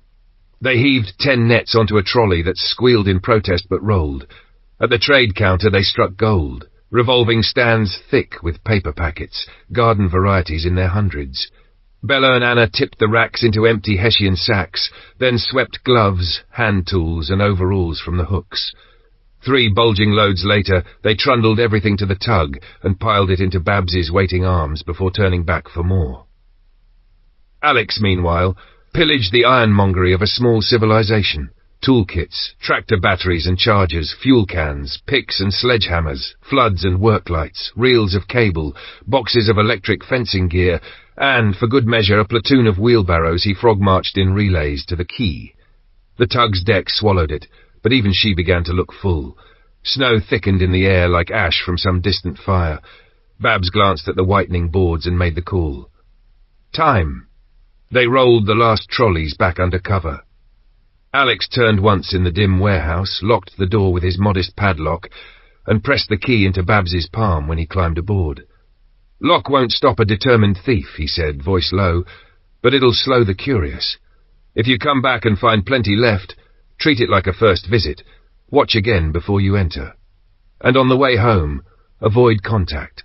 If someone clocks what we've got, they'll take a run at it, or follow us, and they'll mark this place for next time." Snow came hard as they nosed into the harbour. They decided to stage everything in the boathouse and haul it up to the Wilsons' barn once the weather broke. Bella and Anna worked the tarps like a makeshift awning, lifting and lowering as sacks crossed beneath, trying to keep the worst of the wet off paper and cloth. Stephen, Lucas, George, and Richie materialized with the energy of people suddenly convinced there might be a future, and the unloading turned brisk, almost cheerful. "Lucas," Alex called over the flurry, "when it's dry, get all this up to your place. Store it deep in a barn." "We've hundreds of bales, hay and straw," Lucas said, hauling a wheelbarrow past. "Why?" "Once it's in, build a false wall in front. 2 bales thick, minimum," Alex said. "If anyone raids you, they won't see the stash. Better if you split it between 2 barns. 3's even better. Make one a sacrificial store. If someone puts a gun to your head, that's the only cache anyone knows. Keeps the bulk safe." Lucas blinked, then nodded. "You really have this sorted, don't you?" "And if any paper sacks got wet," Alex added, "rebag them before storage. Damp grain rots, and sometimes heats. I've seen stacks catch themselves alight." "Me too," Lucas said grimly. "We'll watch it." "Post a 2-person guard until it's hidden," Alex finished. "It'd break your heart to lose it now." "We'll cover it," Lucas promised. He paused, eyes softer. "If I don't see you before you go, safe journey. And thank you, both of you. Come back any time, and don't come without that fiery girl of yours." The others echoed him in their own ways, claps on shoulders, quiet vows of welcome. Even Babs, practical to her bones, asked where they were bound, and hinted she might visit when travel didn't feel like tempting fate. Max met them at his door with steaming mugs, cheeks pink from the stove's heat. "Bad news," he said, letting the suspense hang half a beat. "I'm coming with you." Bella was out of her chair before he finished, arms around him in a fierce hug. Alex stared, then laughed, a sound that broke into something like relief. "Don't you want me, son?" Max teased. "I do," Alex said, shaking his head at himself. "I'd resigned myself to you staying. I'm over the moon." "It was a no-brainer," Max said simply. "If I don't come, I may never see you again, or you'll risk that journey twice. One favour, a day's delay. I want to say goodbye. Mostly to Bill. I'll miss him, even if we only manage a chinwag once a month." "We can spare a day," Alex said. "We'll run you up in the morning." "I'd like to see him too," Bella added. "Thought he'd be at the meeting." "Right," Max said, clapping his hands together. "You must be starving. Late lunch?" "Count me in," Bella said. They ate. Afterward, Max spent the fading light dithering between a duffel and a rucksack, trying to compress a life into what he could carry and food into what would fit. Dusk slouched in. The world drew close. Then the foghorn brayed once, long and unmistakable, and the indicator lamp on the push-button panel began to strobe on, off, on, as if the island itself had reached out and laid a hand on their shoulders. Chapter 38 Stranded. From the parlour attic, the world looked narrowed to a pane of glass and a field rimmed with trees. Bernard watched the lone figure by the fire line until another man ghosted out of the birches to join him. They spoke in quick, sharp gestures, the rifleman stabbing the air toward the farm, the other answering with a flat hand angled at the smouldering glow. Then both men broke for the cover of the woods, swallowed whole by the trunks and the last of the winter leaves. "They're up to something," Bernard murmured, breath fogging the glass. Vincent slid back to the field-facing window, while Sandra kept the end door slit, each of them choosing a slice of horizon and holding it like a vow. The minutes lengthened. Down in the yard, the dogs began to bristle and complain, shouldering one another for position at the gate as they stared up the track. "If those trees had dropped all their leaves, I'd see the track from here," Bernard said, frustrated. "As it is, I'm guessing at shadows." "Robert will call long before anyone's at the door," Vincent said, steady and low. "Let's keep our heads. We'll know soon enough." A dull thump rolled across the land, then another, and the column of black smoke beyond the rise thickened, rising in greasy folds. The sound sank a hook into all three of them, the same thought tugging at Vincent and Sandra, Omar, Sally, the others, while the house held its breath. The field phone shrilled. Robert. "Someone's coming down the track," he said, armed with a rifle. "I'm going to the bedroom window," Vincent told him. "Sandra, keep this view alive." Bernard could only wait as Vincent ghosted out. In the yard, Vincent avoided the gate and hugged the long shadow of the shed, then slipped through the back door. Kitchen, living room, stairs, his breath was ragged by the landing. The rifle bit the meat of his shoulder as he dragged a firing line across the glass. Down the track, a man emerged, hands lifted high, the rifle slung awkwardly, as if he wanted every watcher to see the truce. "Robert, go down and hear him," Vincent said, never lifting his eye from the sight. "But keep out of my line. Do you hear me?" Robert was already moving. Bernard, unwilling to be a spectator, left Sandra at the attic slot and took the doorway to the yard, cradling his own rifle, the dogs frantic at his knees. At the gate, the stranger stopped dead while the pack made their case, teeth bright in the cold. There was something familiar. Height, the set of the shoulders. Bernard stepped forward against Vincent's silent disapproval, aware of the crosshairs somewhere behind him, and listened. "I'm David's lad, Theo," the man called, voice hoarse. He lifted one hand and scrubbed at his beard, as if offering proof. Bernard exhaled, memory aligned. "It's all right," he called back to Robert. "Let him in." He whistled the dogs down, and they obeyed, huffing, still electric at the flanks. Robert slid the bolt, ushered the man through, and brought him inside where Vincent waited, rifle still within reach. "It's Theo," Bernard said, taking in the beard with a grudging smile. "He's grown a hedge on his chin." "That's why I didn't know you," Vincent replied, relaxing enough to lean the rifle against the wall before dropping into a chair. "What are you doing here?" Theo's answer came out in a rush, the steam of his breath mixing with the kitchen's warmth. "I was coming to see Alex. The bus has been playing up, fuel problem, but it hardly matters now. That smoke, that's the bus. I just passed the fuel compound when she coughed and died. I caught a whiff of smoke, thought it was the wind, then flames licked up inside the bus. I shouted for Omar. He fetched an extinguisher, but by the time he reached me, it was roaring. Nothing to be done." His voice faltered, then steadied. "The fire must have taken the phone cable. We only realized when Ica tried to ring you." "Don't you fret about the wire," Bernard said. "You're in one piece, that's the thing." Rachel appeared with uncanny timing, set a mug down in front of Theo and topped it off. "Drink, please," he said, hands shaking a touch as they wrapped the heat, and a hand shifting what's left of that wreck once it stops burning. "Oh, and a lift home." Vincent's eyes narrowed. "Why didn't anyone come with you? Seems odd you arrived alone." "Dad's out," Theo said. "I didn't want to strip the farm of another pair of eyes by having a brother fetch me. I should have left it for a better day. I'm impatient. Dad's forever telling me." Bernard shook his head. "A lift right now is awkward. We've got armed folk in the woods behind the old parlour, watching like they've got all night. Not the moment to take a jaunt. The bus we can manage in the morning. Tractor will drag what's left." Theo nodded, jaw tight, the relief of shelter battling the shame of having brought bad news and new trouble to the door. Outside, the dogs settled into a low grumble. Beyond them, the black smoke climbed, thick as a promise. Chapter 39. A flotilla at dusk. The foghorn still trembled in their bones when Alex seized his rifle. Bella passed Max hers, slung her bow and quiver over one shoulder, and shrugged into her coat. They paused at the window, breath held, ears straining, then slipped the latch.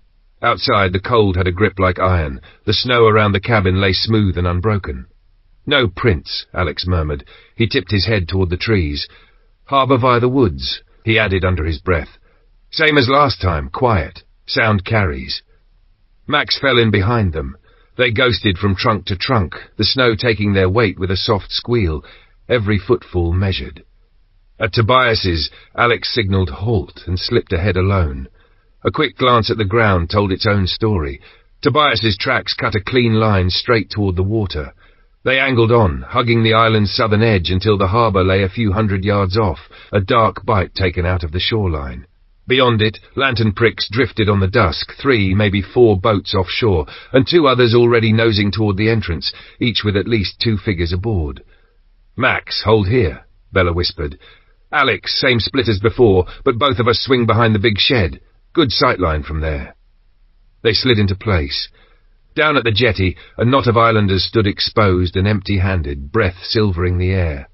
Headlights flared behind them, Lucas's Land Rover, unmistakable by the ragged cough of its broken tailpipe. Alex stepped into the beam, chopping a hand. "Lights off." "Just you two?" he asked as Lucas and George piled out. "If you mean rifles, aye," George said, patting his. "What's the play?" "Not much with that lot standing in someone's sights," Alex muttered, eyes flicking back to the water. Bella touched his arm and nodded uphill. "High ground behind the exchange for us. Lucas, take George along the far side of this building and hold.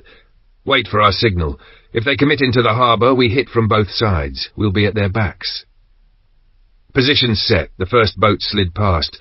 No engine snarl, just the soft knock of hull on small chop, then coasted to a halt midway down the harbour wall.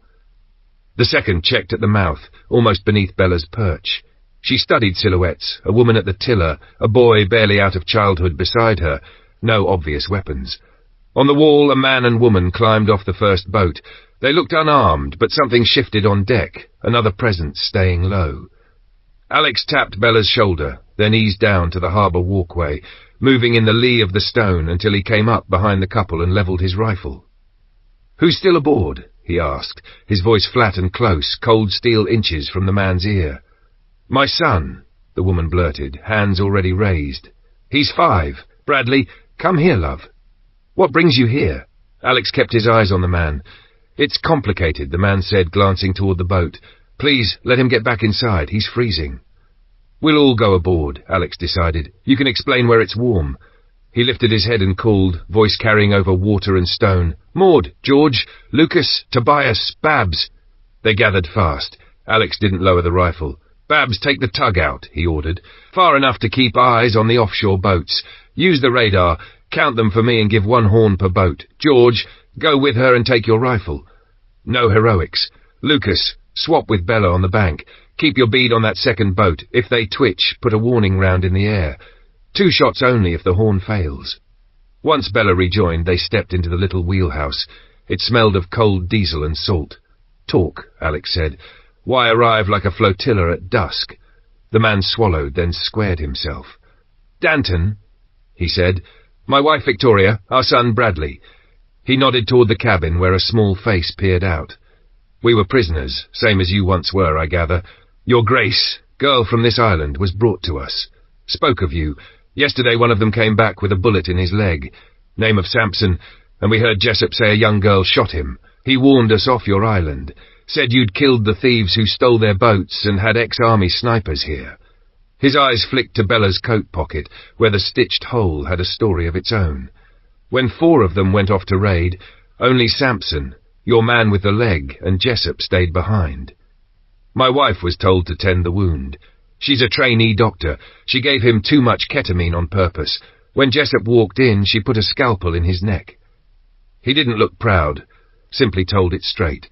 We freed everyone, took the keys and left in 7 boats to slow any chase. We still have the spares. Grace is with us, one of the boats offshore. A low, mournful sound rolled over the harbour, the tug's horn. Once, twice, 3, 4, 5. With the 2 hulls already inside, that made 7. It tracks, Bella said quietly.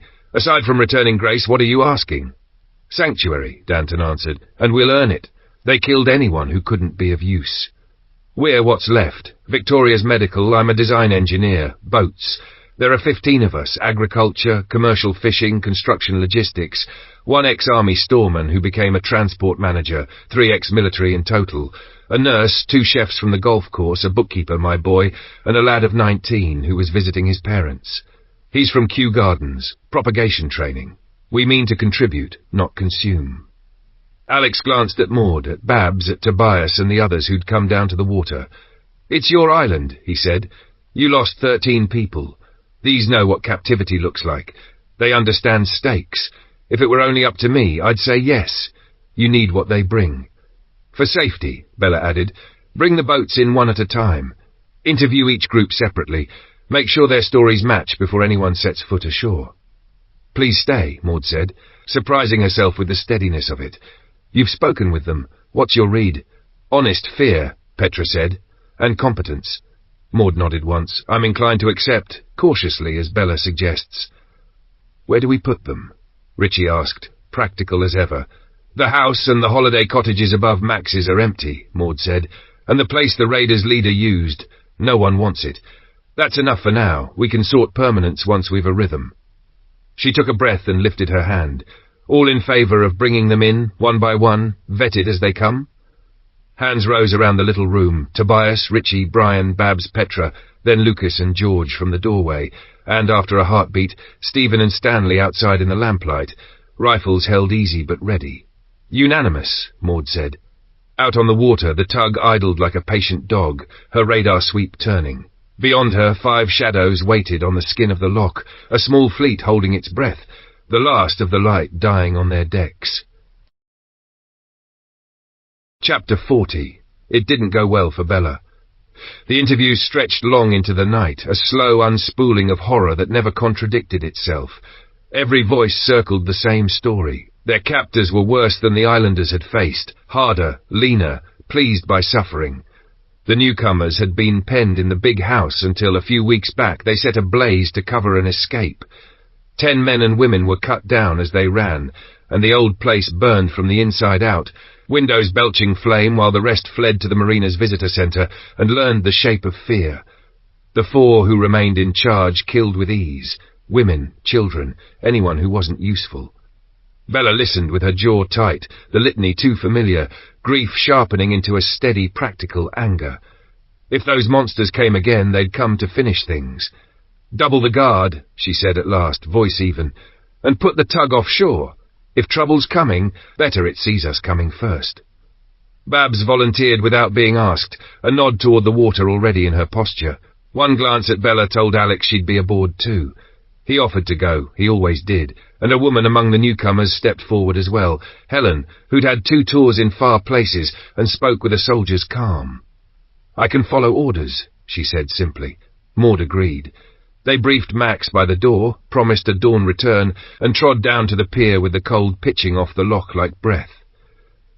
Alex decided to take their small runabout as a tender for morning reliefs, and tied it to the tug's flank. Out past the harbour mouth, Babs dropped anchor and brought the generator to life. The tug hummed, a floating vault of old-school instruments and stubborn steel. They blacked out the wheelhouse, thin curtains drawn, yet no glow leaked, just the faint smell of warm electrics and the oil-slick chug of the diesel below. Babs and Bella slid into the watch without ceremony, eyes moving from radar sweep to thermal display to the night vision screen, while Alex lasted 5 minutes before restlessness drove him to the deck with Brian's borrowed binoculars. The wheelhouse was 10 feet away and cosy, but the air out here scoured his lungs clean, and if there was a glint or a shape or the faintest flicker, he wanted it first. Twice he thought he saw a pinprick near the marina, there and gone, as if someone shielded a torch with their palm. The wheelhouse door banged open. "Alex," Bella called, urgency threaded through the one word, movement. They crowded the scope together. A blip slid across the radar's face, bearing uncertain, then angled eastward as if reconsidering. Another course change sent it toward the small nature reserve they'd noticed the day before, a low-shouldered island with a ribbon of pale beach. The thermal wouldn't reach that far. They watched the trace fade near shore, a reasonable guess that whoever it was had beached and disembarked. "What now?" Babs asked, the heel of her hand resting on the throttle without thought. "Now we don't give ourselves away," Alex said. "We wait. Could be the same camp as we saw last night, could be worse. Until we know which, we sit on our hands." "In theatre," Helen said softly, "standing orders were simple. If intent is unknown, observe and let them show you. If intent's hostile and you have the initiative, take it away. Only idiots rush a shadow." "Good rule," Bella murmured, but the tautness in her shoulders said she was already weighing the next 3 moves. Helen gave Bella a sidelong look. "I've heard you're formidable." Bella's mouth tightened. "I'm not sure what that even means, but it doesn't sound like me." "It means you make the hard calls and you don't hide behind them," Helen replied. "That's rare and valuable." "That's Bella," Alex said, more warmth than pride, and earned himself a cool look that warned him not to gild anything. He stayed behind when Bella slipped out again, and when the door clicked shut, he shook his head. "She'll take a compliment like a slap," he said quietly, "but she is singular. Always puts herself between the worst of it and everyone else. I owe her my life more times than I can count. Honestly, we all owe her."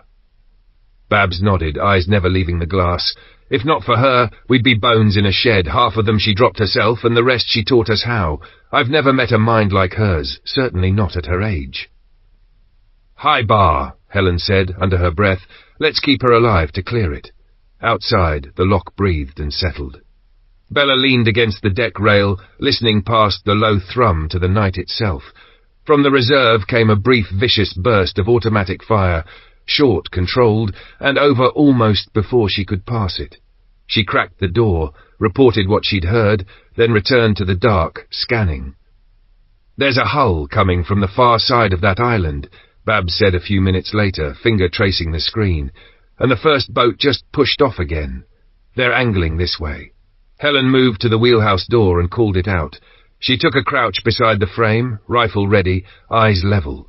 The moon muscled through thin cloud, casting a weak pewter wash over water and steel. Alex told Babs to hold the flood until they were inside 100 yards, then to hit them hard and duck. He crossed to the starboard side to balance Helen, checking his line of fire. Bella ghosted back to the stern and tucked into the shadow of a winch drum. With only her bow, she needed angles, patience, and a clean shot. The boats came in low and cocky, bows lifting and falling on the small chop. At Alex's nod, Babs stabbed the switch. White light tore the dark open. Both boats reacted at once, the crack snap of rifles stuttering back. From the stern, Bella saw only the glare off the wheelhouse roof, the superstructure blocking her view. She kept low, fingers on the fletching of the first arrow, heart steady. They split their approach, both sliding down Helen's side, using the tug's bulk to mask one another. Bella slipped forward, weight on the balls of her feet, and broke into a run along the deck to free Alex's angle on Helen. In the nearest boat, a man rose to draw on Helen as she returned fire toward the sister craft. Bella reached the gunwale, leaned out, and loosed. The arrow took him clean. He spilled backward into the black, the boat slewing. Only the helmsman remained. Bella drew and sent the second arrow home between his shoulders. The boat yawed and began to ghost away in a long, unpiloted line. The second vessel was already spitting rounds, a semi-auto walking bullets along the wheelhouse glass. Bella dove, felt splinters and safety glass sting her cheek. Helen and Alex answered, controlled pairs, then dropped as chips flew from the frame beside their faces. The boat arced wide, came back across the bow and raked the opposite side, rounds hammering windows and metal. Sheltered by the wheelhouse brow and the upper deck, Bella rose with the motion, saw the helm for a heartbeat, and sent an arrow straight into the silhouette. Then she vanished back behind the winch, breath fogging in quick bursts. "You hit him," Helen called, eyes never leaving her sights. Might be done. It wasn't. The second boat swung hard, throttled down a line that would carry it right into the tug's flank. "Ramming?" Alex snapped, incredulous. "You'll bounce off this old girl." He yanked the door. "Babs, engine, move us now." "I can't. Anchor's set." "We won't raise it in time," she shot back, hands already on the controls that couldn't help. "Fine. Helen, you take right pane. I'll take left. Cut that wheelhouse to ribbons."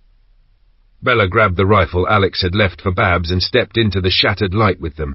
3 muzzles stitched the small wheelhouse, glass avalanching, wood coughing splinters. The boat kept coming, stubborn and empty of return fire, and then, with a cough and a whine, its engine died. It eased into the tug with a hollow clonk, more resignation than impact. Suspicious, Alex held. Helen vaulted down, checked the cabin. 1 man face down, an arrow buried to the fletch in his eye, and a bullet through his shoulder. The second seat was empty. She shoved the hull off with a boot and sprang back up as Bella came out of the wheelhouse beside her. Together they leaned over the rail, scanning the water for the missing one, Babs bringing every light on the tug blazing, 4 aft deck floods burning the night to bone. Nothing, just the slick shine and their own wake. Bella lifted her head to signal and saw him. He rose from the shadowed edge of the deck, a knife already swinging, full tilt at Helen's ribs. Bella didn't think. She drove a shoulder into Helen and shoved hard, hand dropping for the little pistol in her pocket, felt the hilt of the blade before she felt pain, a wet surprise blooming in her palm as the edge slid past and found flesh. She went down in a sprawl of lamplight, Helen rolling clear, the world narrowing to the drum of her pulse and the taste of metal at the back of her tongue. 2 rifle shots cracked almost together, one from Alex's side, one from Helen's. The deck beneath Bella's cheek felt weirdly warm where her blood met the steel. Sound ran thin, the lights smeared, then the night folded in, and Bella slid into it. Chapter 41. Love is in the air. Theo didn't hesitate about staying the night. He understood too well what jumpy strangers in nearby woods could turn into. His own place had taken 2 hits since they'd put up the fence, a stout corral that guarded the southwest and north flanks of their little cluster of farms, but left the rest to vigilance and luck. "Put me to work," he said, already rolling his shoulders as if a task might settle him. "Animals, a watch post, anything. I'm no use just sitting." Before Bernard could answer, the dogs erupted, the sudden bark ricocheting off the stone like a thrown pail. 3 rifles were in hands by the time the latch lifted and Omar appeared at the gate, shoulders hunched against the cold and perhaps their suspicion. "What's the matter?" Bernard called. "The phone's dead," Omar said, breath fogging. "The bus fire took it out. Thought you should know." Bernard glanced at Theo. They already knew, and Omar knew they knew. Theo had told them the line had burned, which made the visit something else. "We're aware," Bernard said evenly. "So why are you really here?" Omar's face softened into the truth. "We feel exposed without the line. Do you have cable to patch the burn?" "We're coming down tomorrow to drag the bus off the road," Bernard said. "We'll bring wire." "It's in the field opposite now," Omar added quickly. "Tires held, steering too, so we pushed while Sally drove." "In that case, pull down a length from beyond your place and use it to bridge the break," Bernard advised. "Make your joints at the poles, not mid-span, or the first gust will rip them apart." "Right. I'll do that. I'll ring you when it's done to test the line, if that's all right." "Yes," Bernard said, a dry edge creeping in despite himself. "We'll sit right here and wait for your call." When Omar's figure thinned into the trees, Theo cocked an eyebrow. "Really?" Bernard exhaled. "They try my patience. Some days I'm not sure there's a working brain cell between the lot of them." "Hard to argue," Theo said, but there was no malice in it, only wariness. "So where do you want me?" "The boys have been up since 2, Bernard replied. "Give them a break. Brenda can post you in the attic." "Brenda?" She was already stepping forward. "Come on," she said, a quick smile stealing across her face. "I'll show you the ropes." By noon, Rachel padded up with enamel plates balanced on a tray, and the moment she crossed the threshold, she felt like a clumsy extra on a stage where the scene had already begun without her. Brenda and Theo were set at separate windows, but the air between them was busy. Heads tilted, low voices, the kind of laughter that sits in the throat rather than spills out. Rachel left the food with a whisper and retreated, deciding against sharing her observation with Vincent when he came in smelling of hay and dog. Perhaps she'd imagined it. She dished him stew, then carried bowls to Sandra and Robert across the yard. When she returned, Bernard had drifted in, helped himself, and was eating at the table with the distracted air of a man counting unseen things. Robert, on the end door watch where the cold slid in with the light, reported nothing. The fire in the woods had burned out or moved. Even the smoke had been erased by the afternoon. Near 4, Vincent and Bernard relieved Sandra and Robert, who went off gratefully to warm their hands. Through the glass, Robert had one last look and shook his head. No movement. If trouble was coming, it preferred the cover of dark. Vincent lifted the rifle to the window slot, checked through the scope, and agreed. Only frost and the last thin daylight. When Sandra and Robert came back just after 11, the quiet had deepened to a hush you felt in your bones. Vincent and Bernard handed over and trudged toward the house, expecting to find Theo by the hearth. Instead, he was still upstairs with Brenda. "Don't look at me," Rachel said from the doorway, amusement tucked behind her lips. "They've been talking all afternoon." Vincent's eyes sparked as he looked to Bernard. "Spring's early for some," he murmured. "So it isn't just me," Rachel said, relieved to have it named. Bernard rubbed his eyes. "We need a few hours' sleep. Rachel, relieve them in an hour. Tell Theo the sofa's his when he's done. I'll take the post at 5. You all write on your own for a bit?" "I'll be fine," she said as the boys, hollow-eyed and sheepish, slipped in hunting for leftovers. You two take over from Robert around 2, Bernard told them, voice gentle but firm. "It's been quiet, but quiet can be the drum roll." "We know," Matt said. "We'll do what's needed. After we find something edible." "I'm finished for the night," Rachel called over her shoulder, already climbing the stairs again. "You'll have to fend for yourselves." Bernard paused in the doorway of the sitting room. Brenda and Theo were on the sofa now, cups forgotten, conversation flowing like a river finding its bed. He didn't intrude. In the kitchen he coaxed the fire, set the kettle, and waited with the small patience that comes from years of early mornings. When it sang, he made 2 mugs of tea, carried one to Rachel in the back bedroom and pressed it into her hands. "Try to sleep between rounds," he said. "I'll wake you at 5. She took a sip, then smiled past the rim. "You realize we'll be seeing a lot more of Theo from now on," she said lightly. "That is, unless he decides to save the walk and move in." Chapter 42. Alex is devastated. Helen shrugged off her coat, then her T-shirt, bearing steady hands despite the chaos. "Alex, press this, hard," she said, thrusting the wadded shirt into his grip. "Don't move the knife. Don't even think about pulling it." She snapped a glance at the wheelhouse. "Babs, get us ashore, now." She hauled her coat back on and shouldered Alex aside when his hands began to tremble too violently to help. "When we dock, you run," she said, voice low and controlled. "Find Vicky and bring her back fast. For now, cover Bella, keep her warm or she'll crash." Alex tore away and returned with 2 blankets and Babs's coat. He rigged a makeshift lean-to with a tarp slung from the loading boom, hunching his shoulders against the snow as it hissed across the deck. Beneath that thin canvas tent he tucked Bello in, then turned to drag the attacker's body clear. There, a neat, dark puncture in the chest. "Nice one, Bells," he muttered, heaving the corpse over the rail. "How is she?" he asked, breath fogging, fear rising. "Alive," Helen said, eyes never leaving the wound. "Luckier than it looks. Her hand caught the blade, kept it from going all the way, but she's weak, barely breathing." Before the tug even kissed the quay, Alex vaulted to the jetty and sprinted. Tobias's Land Rover waited by the harbour, keys in the ignition as ever. Alex flung himself in, cranked and roared away, horn blaring long before he reached the hotel. By the time the tyres skidded to a stop, people were spilling out into the cold. "Victoria, Vicky, where is she?" he shouted, and she appeared in the doorway. "Bella's been stabbed. You have to save her, now." "My kit's on the boat," she said, already moving. "She's at the harbour. I'll grab your bags there," Alex answered. Danton pressed a coat into her hands. "Go. We'll keep Bradley with us." Vicky clung to the doorstrap as the Land Rover fishtailed back down the track. Tobias stepped aside, baffled as his vehicle reappeared. There was no time to explain. Alex pointed Vicky toward the tarp tent on deck, then sprinted for the wheelhouse to hunt for her gear. She had Bella's pulse beneath her fingers when he returned, jaw tight. "We'll need a stretcher once I've slowed this bleeding," Vicky said. "I know where one is," Babs replied, already vaulting the guile. Alex reappeared with 2 bags.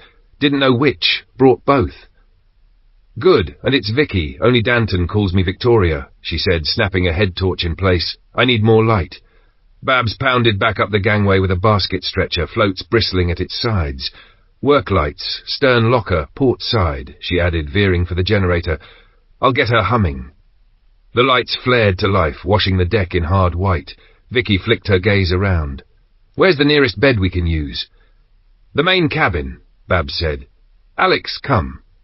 He followed her into the crew canteen. She shoved the table aside and hooked a ring set flush in the wall. A concealed panel slid back with a sigh, revealing a short stair and a pair of handsome doors. Beyond them, a surprisingly broad room waited. "Grab that handle," Babs said. Together they slid a bed from the wall on hidden runners.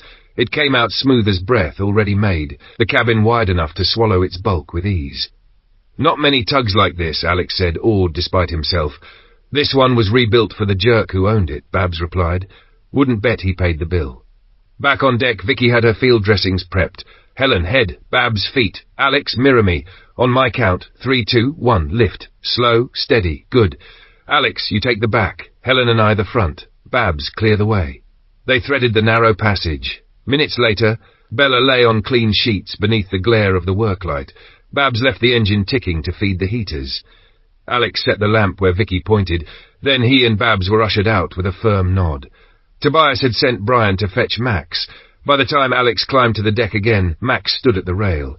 Alex folded into him, the sob breaking loose at last. "She can't die," he choked. "She can't. Life wouldn't be worth it." They sat on the edge of the tug, feet braced against the cold deck, waiting for the door to open. Eventually Helen crossed to them, face drawn but steady. "I owe Bella twice over," she said quietly. "Tonight she saved me again. I told Vicky she owes me a life, and she's going to spend it here if that's what it takes. If anyone can pull Bella through, it's Vicky. We work together in a trauma clinic." "You're the nurse," Alex said, grasping for something to hold. "Trainee nurse. Vicky's the real thing, a trauma doctor. She hid that from the men who held us, would have been exploited otherwise." Helen glanced toward the door. "I need to get back in. One question first. Does anyone know Bella's blood group?" "Yes," Alex said without hesitation. "O negative, same as me." "Good. Go wash. Change into clean clothes. Be back inside an hour." She held his gaze until his breathing steadied. "Vicky's repairing her bladder first, then the rest. The knife missed the big vessels, missed any major organs. She was lucky, but after the sutures she'll need blood." Alex stood, already moving. "Tobias, I'm taking your Land Rover again." Tobias flipped him the keys. "As if I could stop you." Max went with him. At the cottage, while Alex scrubbed with kettle-warm water until his skin stung and the last flecks of dried blood swirled down the basin, Max dug out an old set of clothes from before Alex had gone south. Alex dressed with shaking hands, and, without another word, they headed back into the night. Chapter 43. Alex is beside himself with worry. Alex made it back to the tug inside the hour, winded and raw with nerves. He paced the deck, hands useless at his sides, until Helen slipped from the cabin and tipped her head toward the doorway. "Vicky's ready for you." He eased into the chair beside the bed. Bella lay pale and still beneath the lamplight, her breathing shallow, lashes casting faint crescents on her cheeks. Vicky worked in quiet economy, taping a line to his arm, guiding his hand. "Squeeze, open squeeze," she said, and when he pumped too fast she caught his wrist and set the pace with 2 fingers. "Like that." "How is she?" The words snagged in his throat, his eyes burned. "She should pull through." Vicky's voice was steady, not careless. "The next 24 hours will tell." He'd heard that line in films, and not all of those stories ended well. His stomach turned. Vicky stripped off her gloves, vanished into the tiny ensuite to scrub, and returned as Helen slipped back inside. "I'm grabbing air," Vicky said. "Helen's with you. I won't be far." Helen dragged a chair closer, softening the room with an easy calm. "Tell me about her," she said. "All of it." Alex loved talking about Bella, and Helen knew it would keep him from fracturing. He spoke until the hour blurred. Leeds and the fire, the oak tree and the plane, the farm and the fences and the Bren gun. The way Bella's mind seemed to skip 2 steps ahead of everyone else and then circle back to pull them along. By the time he ran dry, Helen looked openly moved. "I see why you love her," she said. "You're lucky she's in your life. I've never met anyone so capable and so selfless." "I doubt you ever will," he said, and only heard himself a beat later. The words hung there, and something in him shifted. If this wasn't love, what was? He'd never felt it with Rachel. Truth be told, he'd barely thought of her since they'd left the farm. The realization unsettled and steadied him at once. Helen smiled, reading his faraway look. Lost in thought. "Anywhere nice?" "Sorry." He shook it off. "I was just thinking about home. How did you end up here, anyway?" "I was at Glasgow Royal," Helen said. "That's where I met Vicky. New city, steep rents. I was about to give up and go back to Derby when she offered me her spare room in Jamestown. The day everything went dark, we were both off. Thought it would be a blip. It wasn't." She glanced at Bella, then back. Vicky had stocked the pantry and Danton kept a camping generator for the freezers. 2 big chest freezers, full. About 5 weeks ago, a man we later killed, Silas, turned up at our door. We told him we had nothing. He dragged Danton out of the way and forced himself in. We hadn't seen the others waiting at the corner. Her voice flattened. "They shoved us into a van and took us to the big house by the golf course. It was already burning when we arrived. People were trying to run.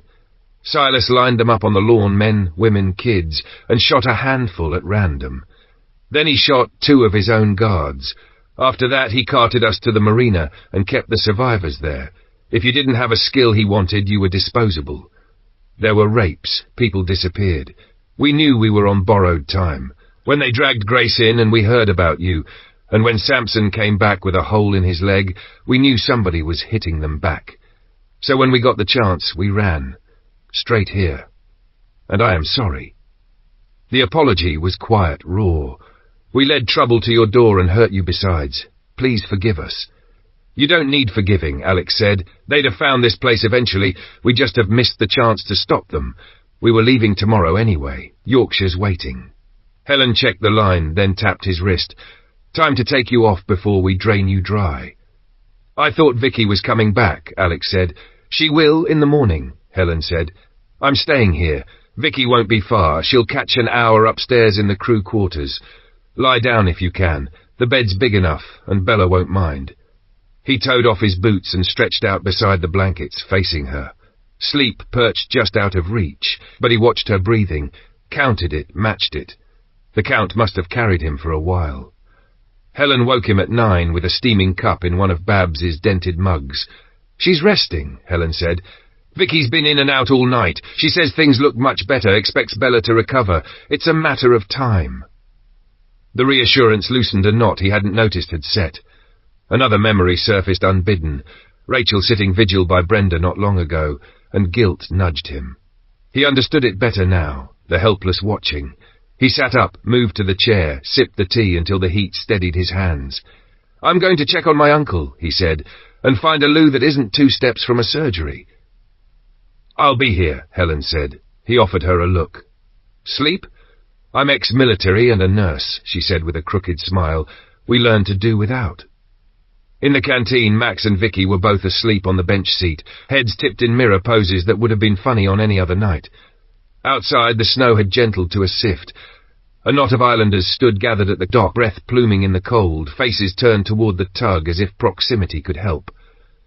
The sight caught Alex unawares and shook loose fresh gratitude. "Tobias," he said quietly, finding him near the ramp. "When my uncle wakes, can you get him home? Feed him something hot? I'll stay." "Course," Tobias said. "Leave him to me." Alex ducked below to the crew quarters, used the facilities, splashed water over his face. When he returned, Max still slept. Alex left him to it. Back in the cabin, Helen had nodded off in her chair, folded like a cat. He didn't wake her. He slid the chair closer, took Bella's hand almost without thinking, and drew his thumb in slow circles over her knuckles. A flicker. Her lashes quivered. Her eyes slit open, found him for the briefest heartbeat, then drifted closed. "Bella?" he whispered. "Can you hear me?" That's good, Helen murmured, already awake. We wait. He waited. Hours pooled, slipped. He must have dozed again, because he woke to the lights stuttering on and the window black with evening. Vicky came in to check lines, push an antibiotic, listen, look, listen again. All as it should be, she said. I can't tell you when she'll wake, but everything's moving the right way. Day bled into day. By the third, worry returned, edged with impatience. But then he remembered how long Brenda had been under, how the body sometimes chose its own pace to heal. He settled back into the chair, took Bella's hand once more, and set his breath to the quiet metronome of hers. Chapter 44 Flashbacks. Coming back to herself was like swimming up through black water. Shapes took form one by one, the rasp of canvas, the slow tick of a clock, the muted thrum of a generator somewhere below, and then a hard, punishing lance of pain drove straight through the fog and pinned her to the moment. Memory followed, not as a single picture but as a stuttering reel. The man's eyes blown wide with fury, Helen stumbling, the knife flashing low, Bella's own hand shooting out and catching steel because there was no time for anything else, the warm slick of her blood forcing its way between her fingers, skin parting, breath leaving, the man's face inches from hers, and then an eruption, a red mist, his head snapping back and the world shearing away to black. It looped, merciless as any news replay, except this one was hers. She had to break it. She was alive, so, thank God, was Alex. She turned her head and found him slumped in a chair beside the bed, boots on the floor, one arm crooked awkwardly, the other hand folded around hers as if he were anchoring both of them. He looked impossibly young in sleep, lashes dark on his cheeks, grief dried in pale tracks. Affection rose sharp enough to sting. The tears came before she could stop them. Then her mind, ever traitorous, began the audit. Why hadn't she seen him coming? Why hadn't she moved differently?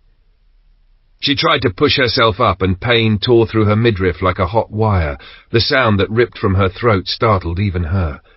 Helen jerked awake first. Alex was a heartbeat behind, already leaning forward. "Bella, lie still. Don't you dare move," Helen said, already reaching for her kit. "You'll blow those stitches. I'm getting something for the pain." Alex's face cracked into a grin that had tears running over it before he could say a word. "You're back," he managed, voice shaking. "I mean, I was terrified that you wouldn't come back to me, to us. How do you feel?" "Sorry, that's a stupid—" "Quiet, Alex, before you say something even dafter," Bella rasped, the words roughened by dryness and emotion. "If you hadn't noticed, it hurts, somewhat." The crooked smile that tugged at his mouth told her more than any monitor could have. She was herself again. He believed it. Helen slid a syringe under the skin with a practiced hand and nodded toward the door. "Out." 2 minutes. I need to check her sutures. Alex stumbled up the stairs like a man who'd just discovered how legs worked, repeating under his breath, "She's awake! She's awake!" until the words broke free at the top. "She's awake!" he called, only then noticing his uncle hunched in the same place he'd left him. "You haven't gone home? You'll freeze sitting here," Alex said, half scold, half relief. "Tobias did his level best," Babs replied from the canteen doorway, arms folded, eyes soft. "Couldn't shift him. He wasn't leaving the pair of you." Only then did Alex register the cluster of bodies, faces he knew, faces he didn't, camped around mugs and blankets, an odd little village of worry. "I'll check her," Vicky said, already moving for the stairs. "Come on," Babs added, touching Alex's sleeve. "My place. Hot stove, something decent in a pot. Your uncle might eat if you do." He hesitated, but the tug of hunger and the fog of 3 sleepless days made the decision for him. Outside, the world had transformed while he'd kept vigil. Snow banked in soft, high drifts, paths carved through it like trenches, flakes still sifting down when the wind allowed, figures laboured with shovels and makeshift scrapers. Tobias's Land Rover growled past with something welded to the front. Sheet steel and ingenuity turned into a snowplough. Babs caught his look. "Danton and one of the others cobbled that on," she said.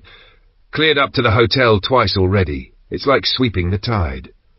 They followed a newly cut track to the exchange. Heat breathed from the stove as soon as Babs shouldered the door. The air smelled of onion and thyme and something rich and meaty simmering. "Looks like Petra started without me," Babs said, lifting a lid. Steam rolled out. "Hope you're ready for stew. Mostly what we hauled from the agri place, plus a bit of mutton from Lucas.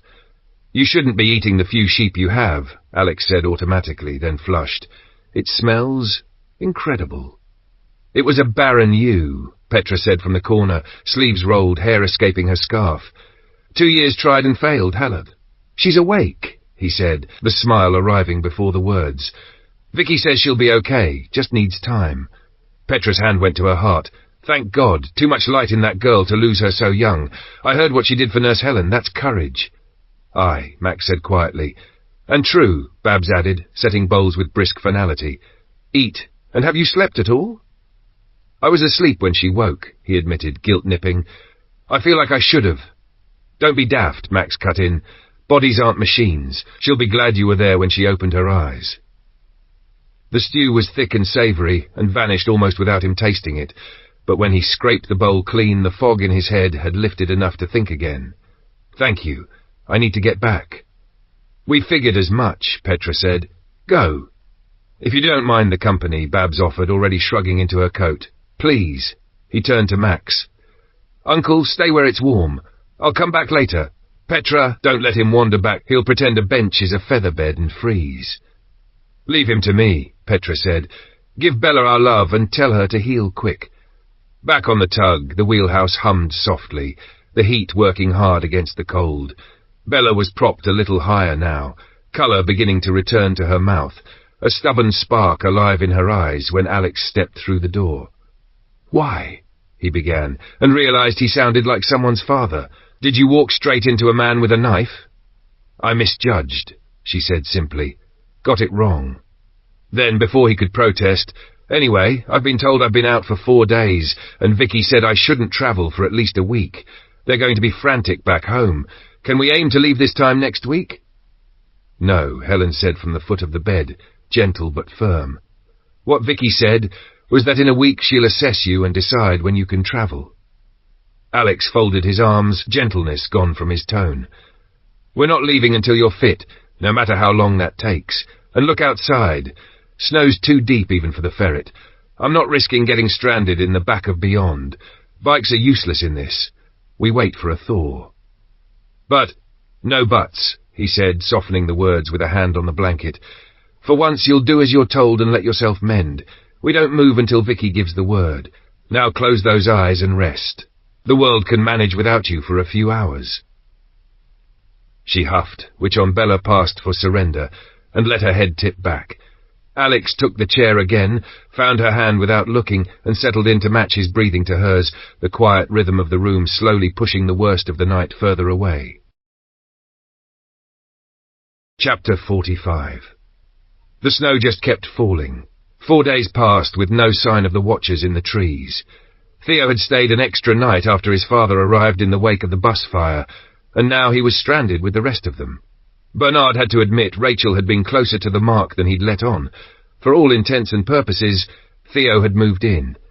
It took 2 full days before either he or Brenda managed proper sleep. Even with snow so deep that anything short of a snowmobile was useless, they kept the attic vigil each night. Brenda always paired with Theo on her watch. With no need to monitor the back bedroom anymore, the shifts were shorter. By day the dogs took over, noses to the air, a moving perimeter with teeth. Brenda kept pressing meals on Theo as if cooking alone could knit a future, but the old saying about food and a man's heart didn't apply here. They were plainly besotted without help. Around them the house settled into a winter rhythm again. Animals mucked and fed, jars sterilized and filled, the greenhouses checked and double-checked against the cold. Vincent and Bernard disappeared for hours into Bernard's shed, clattering and soaring and refusing to say what they were up to. The others teased that they were turning it into a chapel for a Brenda-Theo wedding, and the joke warmed the room for a minute each time it went round. Outside, the weather gave no quarter. The track vanished beneath 6-foot drifts. When the snow turned the least bit wet, it clung to the wire fence and made a white wall of it, blind and blank. Vincent had the boys out with sticks, walking the fence and rattling the mesh until the load sloughed off in sheets. Visibility, he kept reminding them, was survival. When they weren't freeing the fence, He set them to clearing the entrances to the pens and stables, snow always banked in the lee of the corner yard, and crept across thresholds like a thief. The field phone to Sally had been dead for 2 days, and there was no way through to splice a repair. By evening the silence pressed in, and the talk turned the same way it always did. Had Bella and Alex tried to travel and been caught? Were they still holed up at Alex's uncle's place? Were they? No one wanted to finish the sentence. Vincent kept throwing a rope of hope across the table. Scotland would have had this weather earlier. Bella and Alex were too savvy to set out in it.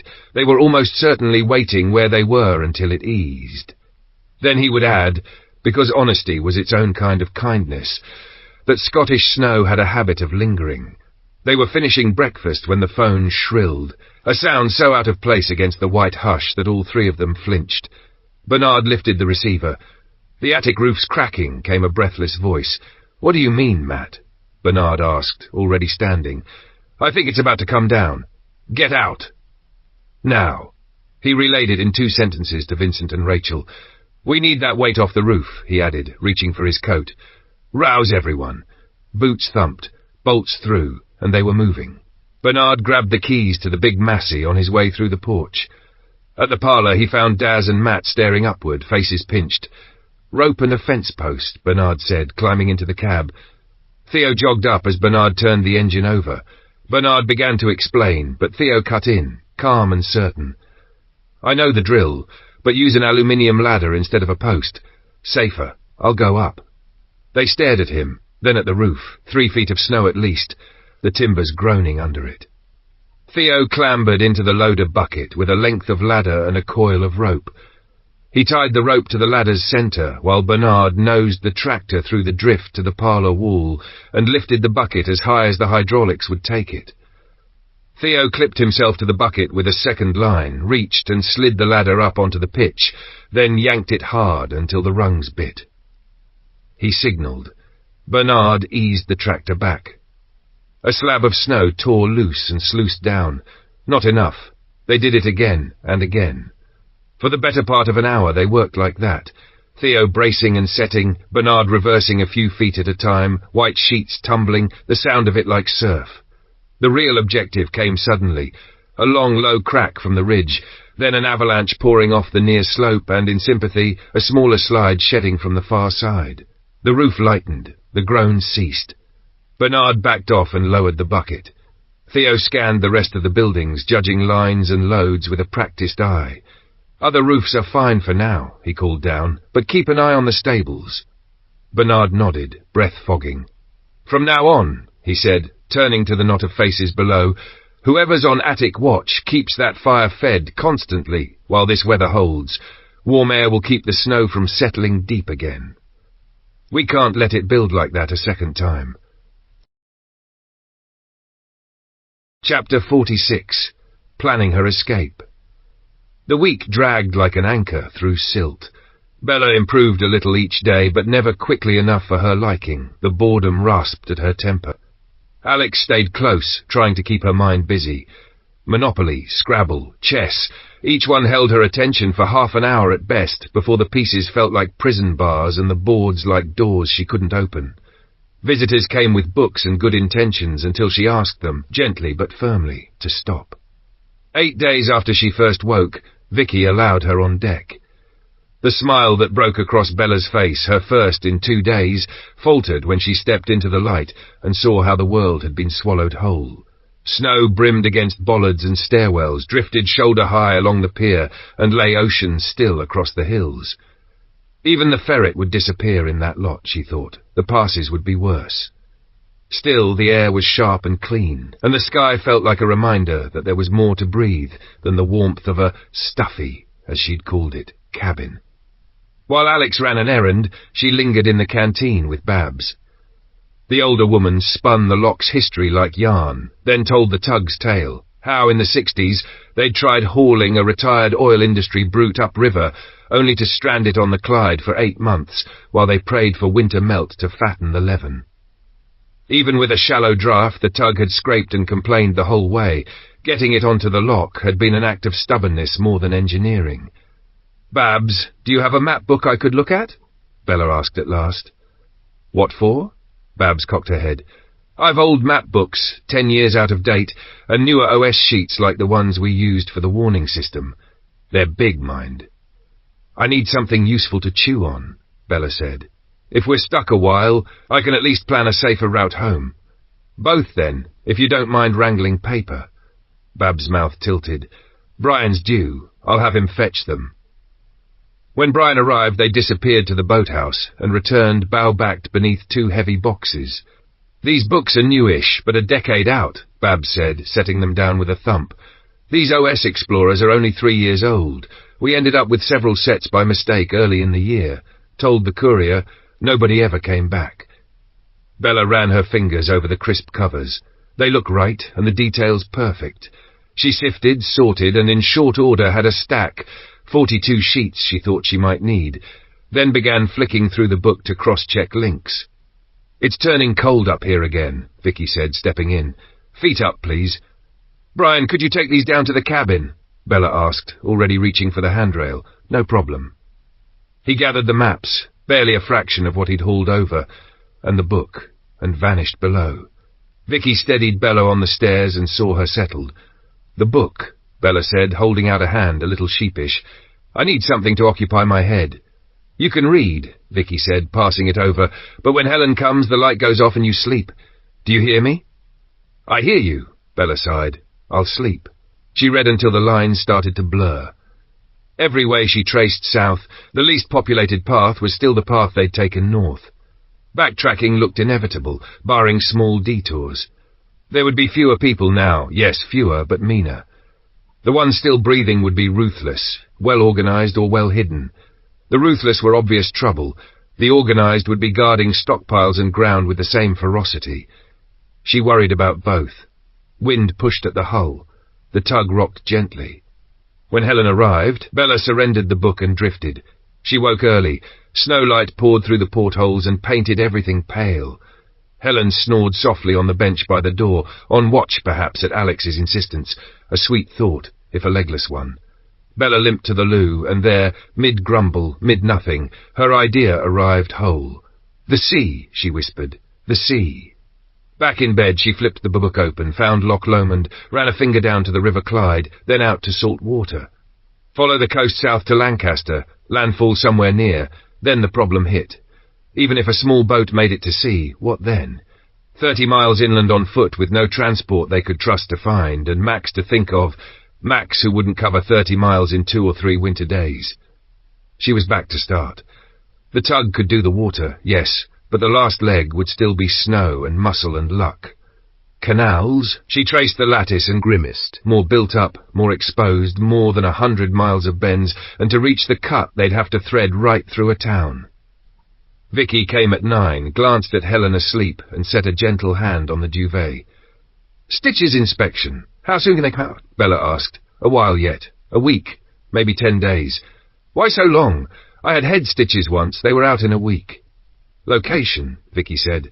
Abdominal stitches stay 14 to 20 days in hospital conditions. We're not in hospital. The antibiotics are close to expiry, and I don't know how they've been stored. Your wound's still redder than I like. Until it looks better, the stitches stay and you rest. She straightened. Alex is upstairs. Shall I send him down? Yes, so long as he isn't carrying another board game, Bella muttered. Helen, eyes open now, slipped out behind Vicky with a quiet, I'll be back later. Bella nodded, already drawing the book toward her again. There had to be a line she hadn't seen, a safer way through. If not by road and not by river, then something in between. She set her jaw, turned another page, and kept looking. Chapter 47, a big decision about their future. Alex rapped on the cabin door moments after Vicky left. Bella called for him to come in. He paused just inside, taking in the open map book on her lap and the box of OS sheets stacked on the table. Tell me you're not plotting an escape already, he said, half teasing, half pleading.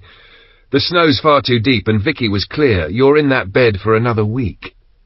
I'm not daft, she said, a ghost of a smile tugging at her mouth. I've accepted we're here a while. I'm just mapping possibilities, safer ways south. Her finger traced a line and stalled. I even wondered about taking one of the boats down to Lancaster and... She broke off, eyes narrowing, mind leaping ahead. What is it? Do I fetch Vicky? Alex asked, already tensing. No, just give me a minute. He waited while the silence filled with paper sounds and the soft thrum of the tug's heater. Bella flipped to a page that showed Lancaster in its web of rivers and roads, then turned the Loch Lomond sheet to scan the legend on its back. "Pass me maps 296 and 41 from that box, please," she said without looking up. He dug out the sheets, their orange covers crackling, and handed them over. She unfolded one, then the other, smoothing them with careful hands. "And map 2, she added. Alex found it, Skipton, and kept his thoughts to himself. 10 slow minutes later, with Bella still triangulating lines and options across the paper, his curiosity finally pricked. "Right," she said, not lifting her eyes. "Bear with me, and just answer the questions. No commentary." "Okay. Would the ferret fit on the tug? And if so, how would we get it aboard?" He blinked. "That's not where I thought you were going." He scrubbed a hand through his hair. "Let me check something. I'll be right back." "Say nothing to anyone yet," she said. "Fine." He slipped out. He was gone only a few minutes. When he returned, he stood in the doorway, thinking aloud. Short answer, yes. The boom. Babs calls it the telescopic Hiab, is rated at 16 tons with a 12-metre reach. It's old, but looks sound. I didn't pry or ask her to test it, like you said, but even at full extension it should lift a few tons. If it's not working, I can strip and fault find. He stepped closer. Why the crane talk? The ferret fits the deck footprint, but can the deck bear it? It should. This tug started life as a river tug, then worked oil docks up in the Moray Firth, he said. I'd bet good money it's carried heavier containers than our ferret. All right, she said, lifting her gaze to his. Hear me out. We load the ferret at the Agri-Centre's wharf, take the tug down the river to the Clyde, then south along the coast to a dock outside Lancaster. Offload there and run cross-country home. 30 miles from drop to farm. Thoughts? He let out a breath, half laugh, half awe. I assumed you wanted it here for mods, not a seaward hop. He rubbed his jaw. Babs, though, I can't see her thrilled at waving the tug off, and can we even navigate the river down to the Clyde? We can sweeten it for Babs, find something equally valuable in trade, Bella said. And yes, it can make the river. That's how they brought it in. Babs said the channel's been dredged several times since then, the last less than a year ago. There's a lot to chew, he murmured, leaning over the Lancaster map. Show me the offload points. I've 3, she said, tapping each in turn. First, this old concrete jetty on the Morecambe side. If the Hiabs reaches enough, there's a gravel shore and quick access to a road or the railway line. Second, the Isle of Man's steam ferry dock. Built up, yes, but it's a trading estate with multiple exits, and from there we can be in open country fast, rail included. Third, we take the River Loon inland and offload near the garden centre, out of town, fairly discreet, with lanes leading straight to the countryside. He glanced from paper to her, and back again. You've thought this through. I've thought it through enough to know the next questions are yours, she said. Is the tug up to the sea run? Is the Hiab truly operational, and can we do it without lighting fireworks for every scaver on the coast? He nodded. Then my next job is the tug. Not quite, she said softly. First I need to do something hard. I need to ask Babs. He winced in sympathy. You want me there? No. If I ask, it needs to be clean. She closed the map book and exhaled. Find us something to eat, would you? And ask Babs if she can spare a few minutes. I'll talk to her. On it. He squeezed her shoulder and left. Babs arrived before he returned, stamping the cold from her boots, eyes twinkling as they always did when she saw Bella upright. How are you, girl? Is Alex looking after you properly? If not, point me at him. He's been excellent. He's only gone to scrounge food, Bella said. Babs, I need to ask a huge favour. Name it, Babs said without hesitation. If it's in my gift, it's yours.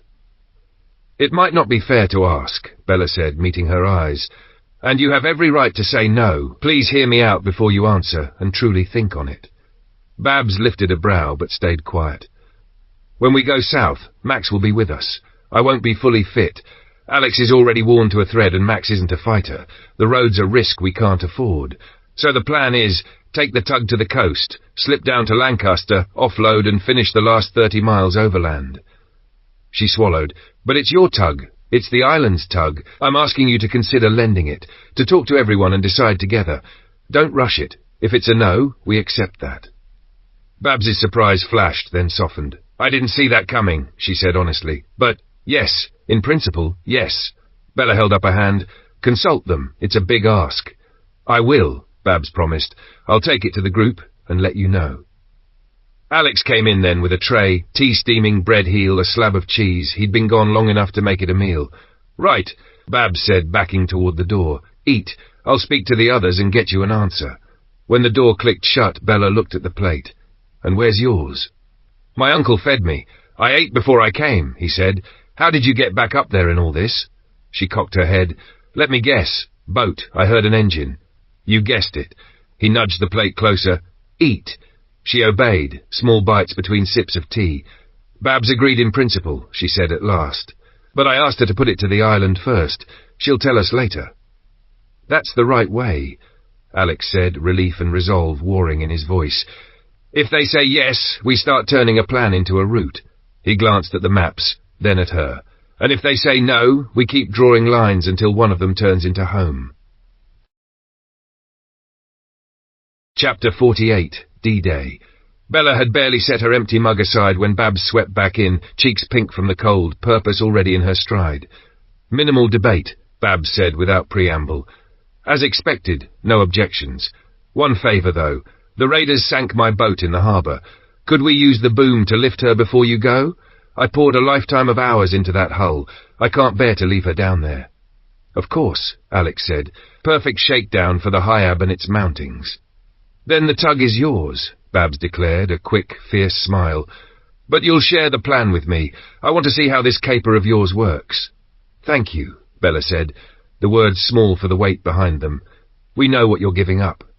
One more ask, Alex added. If we can't scrounge fuel before we shove off, can we top the tank here? That goes without saying, Babs replied. No point sending you off to run dry halfway. Cheers for breakfast, Bella said, tilting her head toward the tray. Now shoo. Leave us the table. We've girl talk and plotting to do. They talked for hours. First the return route, the pinch points, the tides and weather. Then they drifted to what lay just inland from the loch. Workshops, depots, farm stores tucked out of sight. Babs promised a sweep of the island for anything. Flyers, catalogues, parish newsletters that might hint at resources. Bella, chafing at bed rest, seized on the task with relief. She'd do it at the table, not in the bunk. The bed was for sleeping, she announced, and Babs laughed and let her have that inch. They pinned 2 maps of the island to the cabin wall, the paper wrinkling slightly in the tug's warmth, and Bella began combing the first stack of leaflets and magazines Babs hauled in. Each time something looked promising, feed merchants, horticultural supplies, out-of-town warehouses, Bella made a neat note, then pushed in a coloured pin at the corresponding spot. It would take days. That was fine. The work tugged at the same stubborn part of her that used to ace school projects, patient, methodical, quietly thrilled by the hunt. Alex ghosted in and out, ferrying food, tracking grease across his knuckles and along his cheek without noticing, happier for it. By the 4th day he came in grinning, hair full of wind and diesel. Hyab sound, he reported, anchor points tight, ready to lift. Babs, already zipped into her diving suit, thumped a crate of lifting strops with a gloved hand. Tobias, Danton, Christopher, and Carl rolled up with a timber cradle they'd built, cleverly braced so Babs could later relaunch straight off it once she'd patched the hull. I'll need to reposition the tug for the lift, Alex told Bella. She might lean a touch under load. Thought I'd warn you. You didn't think I'd stay below and miss the show, she said, arching a brow. I'm coming up. Deck or canteen only, he said, dead serious. Non-negotiable. She took a bench in the canteen with a clear view across the harbour. Outside, Alex eased the tug into place on Babs's hand signals, then swung the Hyab. The long arm hummed out over the water, lowering a steel spreader bar to hang precisely between the 4 floats Babs had used to bring the sling eyes to the surface. Her thumbs went up. Alex took the strain, slowly. The lines grew taut. The harbour trembled on the winch's whine. A scarred gunwale slid into view, water sheeting from it. At Babs's chop hand, Alex stopped with the hull hovering a foot above the surface. Tobias shoved a hose through the cockpit. The pump thudded to life, coughing out a gout of brown water. At intervals, Babs signalled for a fraction more lift, keeping the water inside the boat a foot higher than the water outside, her precaution against the soaked hull tearing under its own weight. Inch by inch, the bilge emptied. At her last signal, Alex raised the boat clear. This was the true test. Almost full reach, real weight, the tug's old bones under a modern strain. The arm creaked, the deck thrummed, the tug held steady. Alex swung the load in a slow arc. On the slipway the cradle waited, hands reached, guided, called adjustments. The first try set her a whisker off. Alex feathered the controls and tried again. This time she slid down sweetly into the timber arms. A cheer went up from the crowd. Half the island, by the look of it, old faces beaming through the cold. Babs strode up the slip, water dripping from her sleeves, grin brighter than the pale sun. Alex lowered the spreader back into the harbour, Tobias unhooked the strops, and the Hiab retracted with a final satisfied sigh. Alex secured the arm for travel and brought the tug back to the quay. Only then did he let the breath leave him. "Lifting the ferret will feel tame after that," he said to Bella.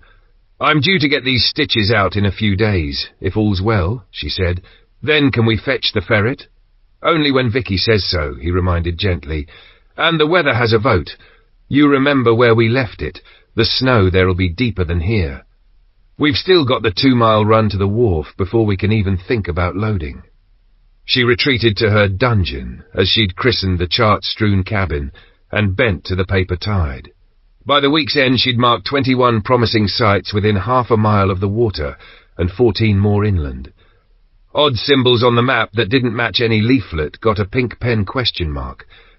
She numbered every note and echoed each number on the wall map in orange, then put a neat tick by the 4 she judged most likely to pay off. She gathered the slips and sat with Babs's notebook, giving each location a page. What might be there, what else to check, pitfalls, personnel needed, approach methods, best time of day, any quirks or risks she could foresee. When Alex came in, she asked him to fetch Babs. She wanted to walk her through the logic. Babs listened, eyes brightening with each page turned. "You treat it like a school project," she said, delighted. "I always did well on investigations," Bella admitted. "It scratches the right itch." Babs hesitated, then offered, "I've got a suggestion, and like you told me, sit with it before you answer. Talk to Alex first. What if I come to Lancaster with you? Then I can bring the tug back myself rather than leaving her to someone who doesn't love her the way we do." "It's a good thought," Bella said slowly, "but you'd have to return alone. Would that be safe?" "Not alone," Babs said. "So far 6 folk want to go, Helen among them." "Who?" Bella blinked, startled by the number. "Helen, her partner Chris, ex-Marine, Tobias, Petra. Though Lucas hates the idea, Rosie the cook and Gilbert the teenager who worked at Kew Gardens." Bella weighed it quickly. "I'd leave Petra and Gilbert here. Petra because losing her would break Lucas, and Gilbert because he's perfect to plan crops for the island, gardens and polytunnels. Speaking of which, the big building opposite the seed place, they sell polytunnels." She tapped one of her notes. "If we seed the ground now, figuratively and literally, you'll have more than hope to live on when we cast off for home." Chapter 49. Bella protests as Alex discounts her rules. They waited for Max before starting the evening meal, the 3 of them tucked into the tug's canteen where the warmth from the stove softened the edges of the long day. Max and Alex were sleeping aboard now, one of the spare crew cabins turned into a makeshift bunk room that smelled faintly of oil and soap. Bella laid out Babs's proposal as they settled, watching Alex over the steam of the hot pot. "It's not a foolish idea," he said at once. "I can handle the tug around the loch, but I'd be far happier with Babs on the helm down the Leven. It's a riverboat with a shallow draft. Fine, but I'd hate to ground us within sight of the sea. I'd never live it down." "She's thinking of taking people for the return trip," Bella added. "Who?" Alex frowned. "Can't picture Brian volunteering. Lucas and George are tied to the farms. Stephen and Stanley aren't exactly useful. That leaves Richie and Tobias. Is that enough?" "You'll be surprised," Bella said. "Helen, her partner Chris, he's ex-Marine, Tobias Petra, Rosie the cook, and Gilbert the Kew Gardens lad. I told Babs to leave Petra and Gilbert. The other 4 make sense." "Enough beds?" Max asked, curious. I've not explored half this boat." "Plenty," Alex said, "and a cook aboard wouldn't hurt." "You and your stomach," Max teased. "Still, 8 of us down, 5 back. You'll need a mountain of food." "Didn't you see what we hauled 2 weeks ago?" Alex counted. "We've tons of seed that doubles as dried food. Peas, beans, sweet corn linseed for oil, sunflower seeds, wheat, millet, soya, close to a ton of peas and another of broad beans alone. Perfect for stews. Even that half pallet of tinned dog food is human grade." "I heard Babs talk about peeling the labels and calling it pie filling," Bella said, deadpan. Not sure she actually did. She nudged their bowls. "Eat. She made this for us. Don't insult the cook." Both men glanced over as she nudged the meat to the edge of her plate. She let them worry a heartbeat, then methodically cleared the vegetables, finally lifting each cube of beef as if it were contraband and savouring it. "I saved the best for last," she said, solemn as a judge. "Oh, very funny," Alex muttered. Max broke first, laughter shaking the spoon in his hand. By morning, Alex had his head in the galley, ticking through systems, gas for the cooker, burners sound, cupboards inventoried. He regretted opening one. Neat rows of unlabelled tins, felt-tipped. Beef in jelly, beef in gravy, chicken in gravy, rabbit in gravy. He knew the brand. Max swore humans taste-tested it, but the thought alone made Alex go a little green. When Babs clomped aboard, he said nothing, quietly resolving to live like a vegetarian until Yorkshire came back into view. Babs confirmed her final crew list matched Bella's advice. Rosie, Helen, Chris, Tobias. 4 cabins, 2 bunks apiece, mattresses bare but plentiful bedding promised from the hotel. Tobias arrived with Rosie, and between them they made up every bunk. There'd always be someone on watch, Babs said, but everyone deserved a door of their own. She claimed the cabin next to Alex and Max, settled Rosie with Helen, and put Chris with Tobias. Alex and Babs spent the rest of the morning in the engine room, sleeves filthy, smiles uncomplicated. They serviced the main, then the 2 standalone generators and the shaft-driven set on the big engine. Everything, Babs declared, was sound as a bell. Alex had already chased the hydraulic lines while he'd brought the Hiab back to life, so there was nothing left to second-guess. The storeroom brimmed with filters, belts, oils and spares, a comfort he felt in his bones. Still, the sea needled him at the back of his mind. Would he get sick? Would the Levens turns feel tight under a hull this long and wide? "Don't fret," Babs said, reading him. "She came up that way. I'll take her down. I've been on boats since I was 8, earning my salt before I hit my teens." "How many times down the river?" Alex asked, not quite letting go. "Loads, up and down. Some boats so dear I still dream about the insurance. I know the channels, I watch how the water moves. I've never grounded yet." He nodded, tension loosening. "When we go for the ferret, anywhere I can land that isn't the marina?" "Plenty if you use a smaller boat. That river boat you arrived in is perfect. Get Max to drop you. He knows the loch. I'll hold off near the wharf until I see your signal, then come in." They emerged into the canteen where Bella sat with Rosie and Helen, mugs between their hands. "Looks like you 2 have been busy," Bella said, amused at their oil-smudged faces. "Rather them than me," Rosie said cheerfully. "Oil isn't my love language." "One thing," Alex said, business cutting through. "I know Helen can shoot, but what about you, Rosie, and Chris?" "I prefer knives. I'm a cook," Rosie said. "But I can shoot. My dad was a gamekeeper. He taught me. I've never shot at a person. As for Chris, Helen knows him better than anyone." "He can shoot," Helen said simply. "Marine. Saw action. So did I. I ask because when I go to fetch the ferret, someone has to man the Bren." Helen's eyes lit. "An antique that still runs. My favourite kind.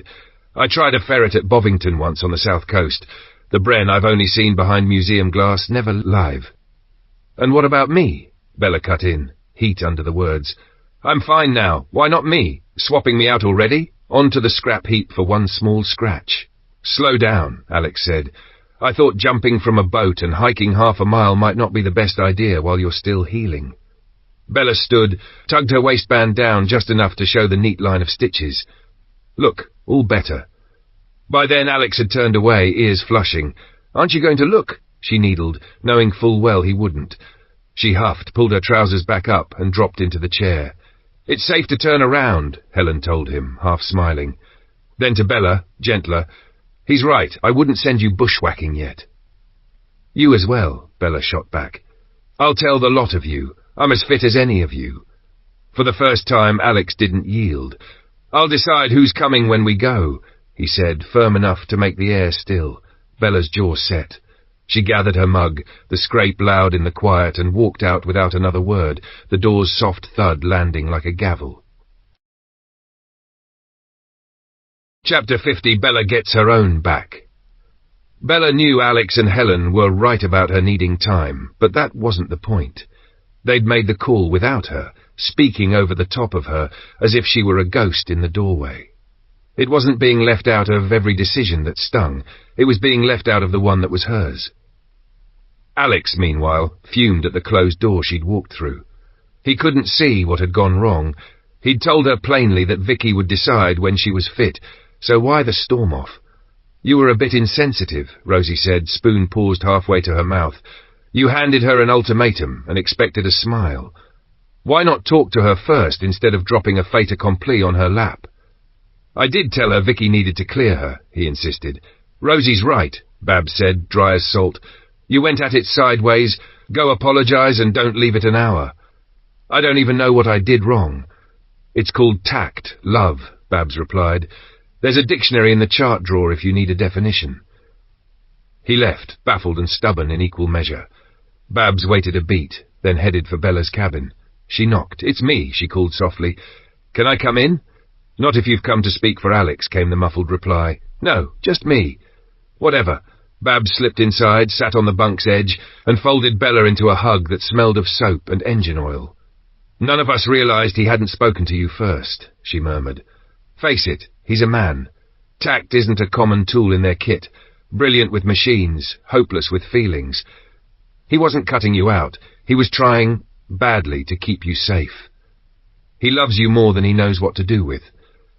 When you were stabbed, he barely left your side the whole time you were out, held your hand, rubbed warmth into it, talked to you as if words alone could pull you back. It was humbling to watch. Bella's breath hitched. She pressed her face to Babs's shoulder and let the sob come. I know why he did it, she managed. It's how he did it. And that's men all over, Babs said with a rueful little smile. Treat a girl like just another lad when decisions roll round, and with Alex, no social practice to speak of. He made it worse. I've got a few decades on you, and I'll tell you this, you can teach them if you've the patience. I rarely did. A small laugh escaped Bella despite herself. Remember this, Babs went on, gentler now. The love that boy has for you is bewildering to him. The age gap, the girl he left in Yorkshire, he thinks those keep him safe from naming what he feels. Maybe he doesn't register it as romance, maybe he won't let himself. But I'd be shocked if anyone ever loves you with that kind of fierceness again, even if you live to 100. Don't let that bond crack over something small, Alex's fogged-up head or his lack of finesse. Once you accept who he is, you can steer around the rough edges. He wouldn't use the word, but you two are soulmates. With luck, that lasts. Thank you, Bella whispered. You've given me plenty to chew on. I hope I'm as wise as you when I grow up. Oh, you're already more mature than most here, Babs said, rising. You just need time to catch up with yourself. Freshen up and come back to the canteen. I'll put the kettle on, and Rosie's halfway to baking with that flour Max found. When Babs had gone, Bella splashed her face, dragged a brush through her hair, and braided it into the thick plait she trusted to stay put. She'd barely tied it off when a knock sounded, and the door cracked open. Why not wait to be invited? She shot back, arching a brow. What if I'd been stark naked? Colour climbed up Alex's neck. He looked at the floor as if it might swallow him. And, she prodded, letting him squirm. I came to apologize, he stammered. Do you know what for? Her voice was cool but not cold. I didn't think about how it would feel. I should have asked you first before deciding anything for you. I didn't want you hurt. I decide what happens to me, she said, steady now. The doctor gives medical advice. You don't get to bubble wrap me for life. I made the choices that led to me getting stabbed. They were mine. You know I don't act on impulse. I weigh things. Rushed choices cost pain. I've learned that, and I live by it. So let me be clear. I have the final say over my actions. No one else. He swallowed. Understood. Can we be friends again? She felt his uncertainty like a draft under the door, and just this once let mischief take the wheel. She stepped close, hand out as if for a shake. When his palm met hers, she tugged him into a proper hug, warm, quick, decisive. She didn't kiss him. The tremor that went through him was victory enough. "I'm thirsty," she said, releasing him with a faint smile. "Come on, let's get a drink." He nodded, too startled for words, and followed her out into the bright hallway and the promise of the next cup of tea. Chapter 51, Silence at Bill's place. Bella agreed she'd stay on the tug. Chris could go ashore with Alex to fetch the ferret and walk it to the wharf. True to her word, Babs turned up with a fresh pot of tea and a warm loaf that perfumed the canteen with that homely, yeasty promise.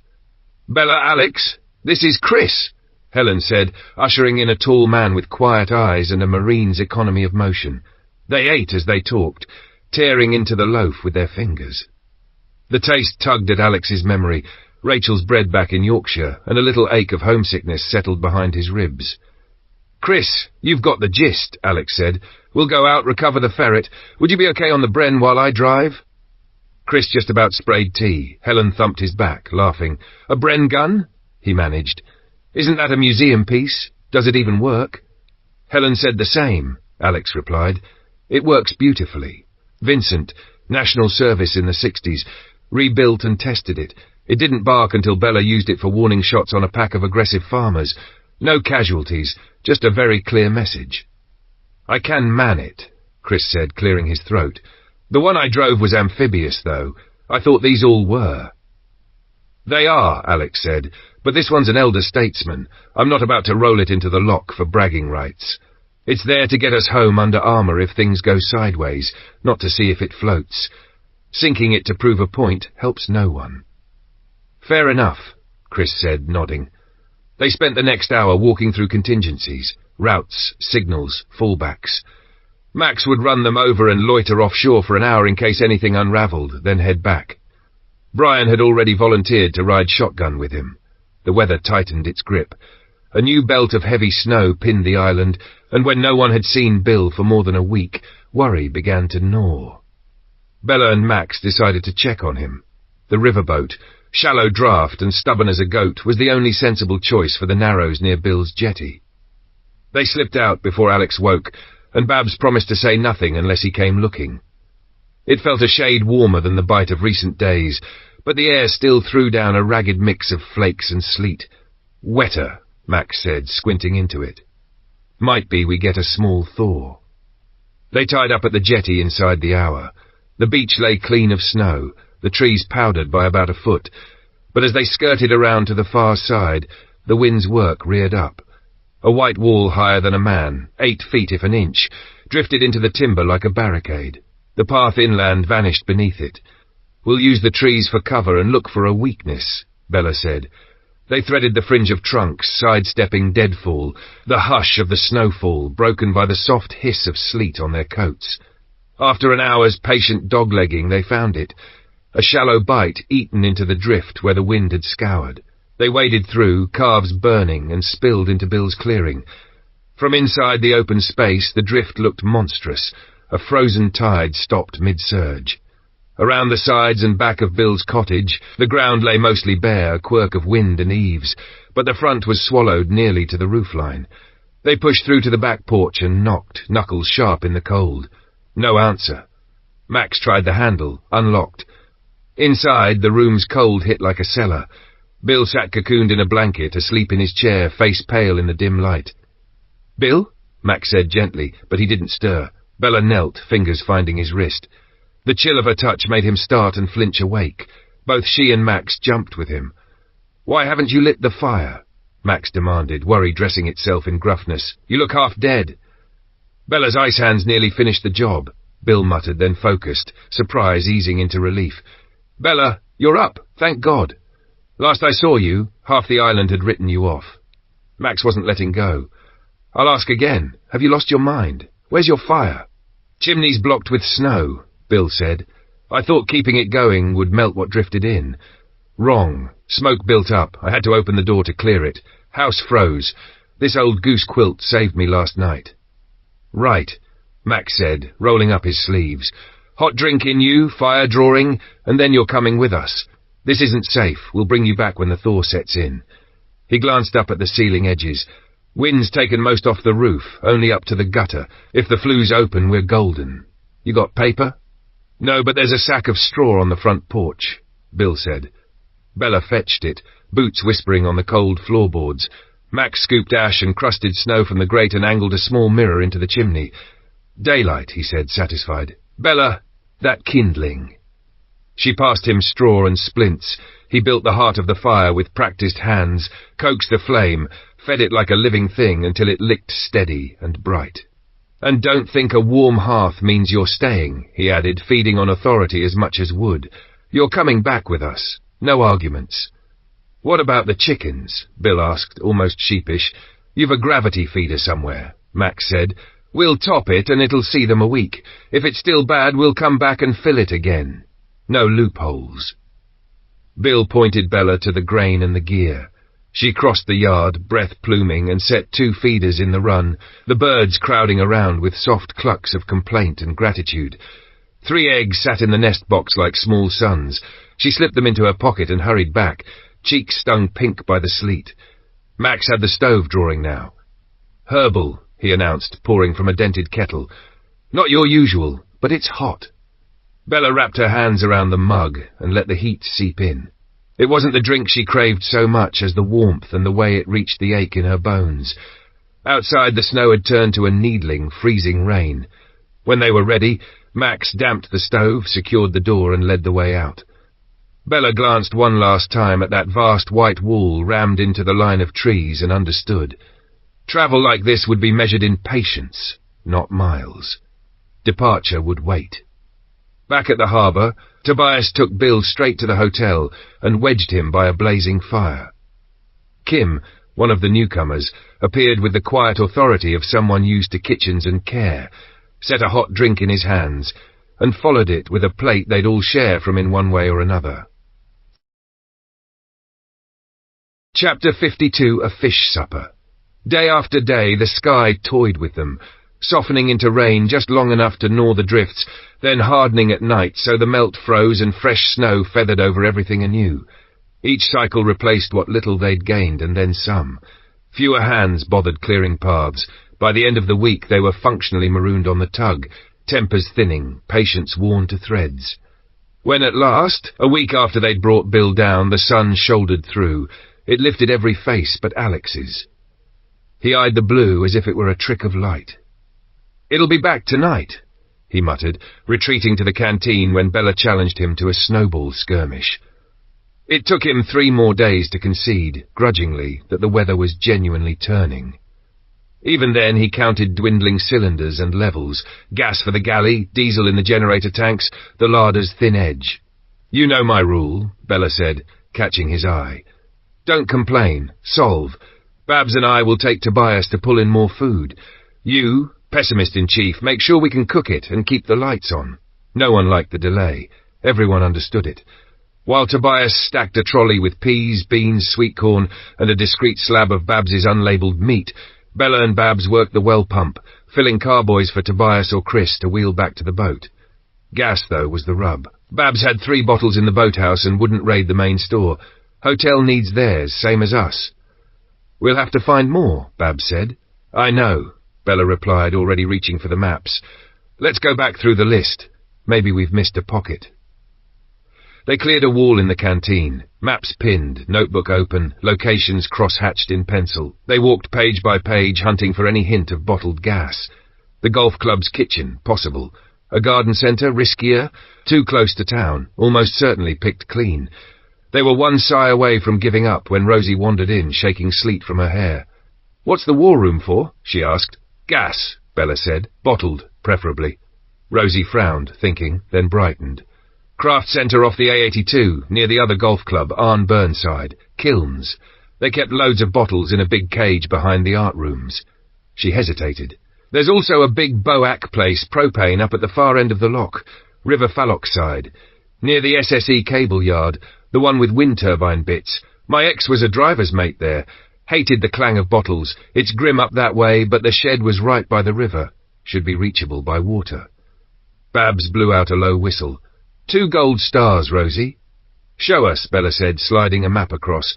Rosie leaned over the paper, tapped a small cove and marked it with a neat cross. Then she traced north, describing the yard and the long shed tucked along the riverbank, exactly where a tug crew would want it. "Right," Bella said, straightening. "We're going shopping." They kept it quiet until supper. Alex, predictably, brought up the week's worth of gas left. "Don't lose sleep," Bella replied. "Rosie found us 2 options, one close to top us up, one that's a full storage depot. Both on the loch. We'll handle it." He didn't answer, but his shoulders loosened a fraction. "Stir crazy," Bella murmured to Helen later, remembering her own cabin fever edge. Helen nodded. "Gets to everyone, in time." The thaw gathered pace over the next week. They agreed to probe the craft centre first. Lighter lift, less risk. Babs worried about draft at the jetty, but they'd brought the tug's little Zodiac as insurance. Slower, safer. The plan: that night, Babs, Alex and Chris would take a small, quiet boat to watch for after-dark lights. Any sign of life. If the building stayed dark, they'd bring the tug in at first light. They left 2 hours before dusk in the riverboat. Low noise, low wake. Babs at the helm, Brian's night vision binoculars in Alex's lap. The first pass showed nothing moving. They slid back out, anchored well offshore, and settled into the cold. Chris produced a fishing rod. Alex arched an eyebrow. "We're not here for trout. We're here to not look suspicious if someone clocks us," Chris said, flicking a line across pewter water. "In a hungry country, people fish." 10 minutes later he pulled in a glinting bar of mussel. Then another. Alex tried, missed twice, and surrendered the rod with a theatrical groan. They watched. No lights. After 3 hours, toes numb and breath bearding in the dark, Alex called it. They were back just past midnight and thawed themselves around bowls of Rosie's meat and potato pie. Even Alex, who'd been feigning a sudden vegetarian streak since opening the beef in gravy cupboard, ate with gusto. Morning brought a pale, honest sun and a run up the loch. Babs laid the tug onto the end of the jetty with a feathered touch. No scrape, no ground. Alex, Chris, Tobias and Helen hopped ashore with sack trucks and a battered trolley. The rest stayed tight on watch. Babs and Bella bent over the radar, Max and Rosie sweeping shoreline with binoculars. It was a long first turn before the team reappeared, wheels clattering, breath fogging. "Jackpot," Chris grinned, tapping the painted steel. Orange colour, blue butane, a rainbow of sizes. Back and forth they went, until the deck was a neat garden of cylinders. Alex lashed a heavy tarp over the load and looked at the empty cage. "That's the lot. Let's move." They pushed out and headed home. They didn't hoard it. The island store took a fair share, Babs's boathouse another. Max rolled aside 3 of the small bottles, tying each with string and chalking Bill on the metal. "He's not freezing again," he said. No one argued. That night's meal tasted of reprieve. Crisped fish fillets with potatoes, broad beans, peas and sweet corn, the sort of plate that made silence a compliment. When they ran Bill home later, he pressed 24 eggs into Max's hands and, with a shy pride that felt like summer, 2 jars of his best honey. "For breakfast," he said, "and the next. Keep your strength." Chapter 53. They were too far away to help. 2 days later they agreed the window had finally opened. Time to try for the ferret. They would go tomorrow. Alex bent over the OS map until the paper shone under his hands, worry tightening his brow. 6 miles of white between the machine and deep water. Too much. Even if he could make it, the day would be gone by the time he did. He went looking for Babs. "Closest place you can bring the tug in near the marina? Close enough to swing the Hyab?" he asked. Babs slid the map around, traced the loch's edge with a forefinger. "Here, less than 500 yards from where you left it." "We walked through there," Alex said, "but there's no clean way past the trees." "Ah," she tapped, thinking. "There. The old pier, big house by it, burned a few years back." Her finger followed a pale thread inland. "You came in on this old track?" "That's right. Then you go out the same way, pick up this bridleway, through a few gates, nothing you can't nudge. Once you're in the deer park, turn for the water. It's deep off the far side of the pier. I can bring the tug right up. You won't get the ferret down the boards, the pier's too narrow, but the beach to the south is broad enough to work." Alex studied the sheet again, and felt the quiet thrill he'd felt the first time Bella unfolded one of these. Better than any satellite view, paths, stiles, even viewpoints with benches marked like promises. He called everyone in and walked the plan. Pre-snow, he said, a 6-mile cross-country crawl would have been easy work for the ferret. Now, with wind-packed drifts, the long route was a fool's errand. They'd shorten it to a mile, maybe a shade more, and even that could chew hours. How about a look-see this afternoon, he added. One of the bigger cruisers. We check the shore, see if the place is lived in. If it's clear, we lift tomorrow. I'm in, Chris said. Me too, Bella said. No one argued. Babs, Bella, Chris, Tobias and Alex took one of the sleek cabin cruisers they'd salvaged. Babs's eyes had been itching to try that helm, and skimmed the 3 miles across to the old pier. They set anchor well off. Alex and Chris broke out rods cover if anyone noticed them, and the line flicked in the cold light. Chris's luck held like a charm. In under an hour, 3 fine sea trout, a brown and an Arctic char, silver and rose laid in the fish locker. Alex, grim with resolve, finally hauled up something just before dusk, an eel, wet rope with teeth, which Chris freed with a grin while Bella and Babs pretended not to laugh. Tobias, stoic as a fence post, took his ribbing without blinking and kept watch on the shoreline. How do you do that? Bella asked at last, genuinely curious. No idea, Chris said. Some people whistle up dogs. I whistle up fish. He shrugged. Alex wasn't doing anything wrong. Luck's just always been kind to me on water. They sat the water for hours. No lights winked on the shore, no movement. Babs's radar stayed clean. They pulled the hook and slid home through iron-grey water, fingers aching, cheeks stung raw. Rosie's hot meat and potato pie met them at the door. Even Alex, lately off meat after discovering the beef in gravy cupboard he'd recognised too well, cleaned his plate. They were up before first light. Breakfast down, layers on, they cast off. The tug's approach took time. Safer angles, slow water. Tobias dropped Alex and Chris ashore in the Zodiac and ghosted back to the tug, which idled well offshore until Babs could nose her into position by the old pier. Under the trees the world was muffled to breath and creak. Snow made a soft enemy, concealing roots and dips, turning every step into a test. Alex raised a hand, froze. Something moved ahead. They slid behind trunks and waited in the white hush until a stag shouldered into view, steam rolling off its muzzle. It turned, hooves crunching, and vanished. They went on. Hand signals only now, saving sound for need. The half-mile from the drop point took twice as long as it should have. Even knowing exactly where it was, Alex almost missed the ferret. The camo was that good, and 2 months of falls had done the rest. A sugar-iced hump in the lee of a holly thicket. They worked in silence, brushing off, checking covers, clearing the air intakes. Then Alex moved ahead a dozen yards, checked their line against the map he'd memorized. Satisfied, he slid in, flipped the guards, and checked the twin batteries. Good charge on both. He bridged them for the start, cold soak insurance. When this catches, he murmured, she'll cough black and shout to a mile. Bren up, eyes open. Copy, Chris said, already braced behind the gun, scanning the tree line. Alex thumbed the starter. The engine turned, stuttered, caught, died. He breathed once, tried again. On the 4th go it roared awake, black smoke belching once, then thinning to heat shimmer.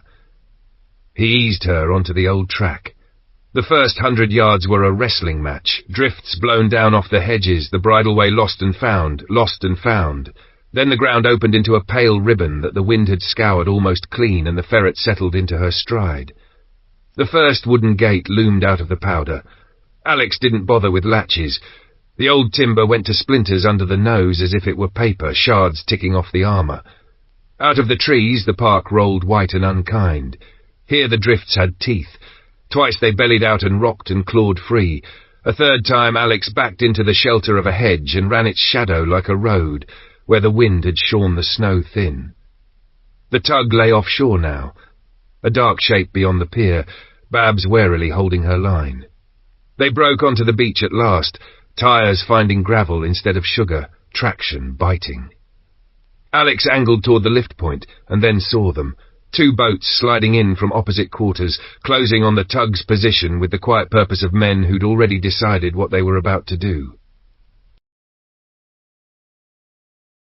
Chapter 54. 2-month anniversary. Bernard woke to a restless itch under the skin, as if the walls had crept closer in the night. He sat at the kitchen table without his usual fussing, no kettle, no match to the stove, letting the cold take up space in the room until Vincent and Sandra came in stamping snow from their boots. Vincent didn't ask. He crouched, coaxed a curl of flame into life, fed it with careful handfuls of kindling, set the kettle squarely over the heat, and only then slid into the chair beside Bernard. Sandra watched him with that worried tilt to her mouth, the one she wore when someone she loved was pretending they weren't fraying at the edges. "You all right?" she asked, as if there were a right way to phrase it and she'd yet to find it. "It's 2 months today," Bernard said, eyes on the window where frost feathered the glass. "Feels like the winter of '63 took up residence, storm after storm, and none of it letting go.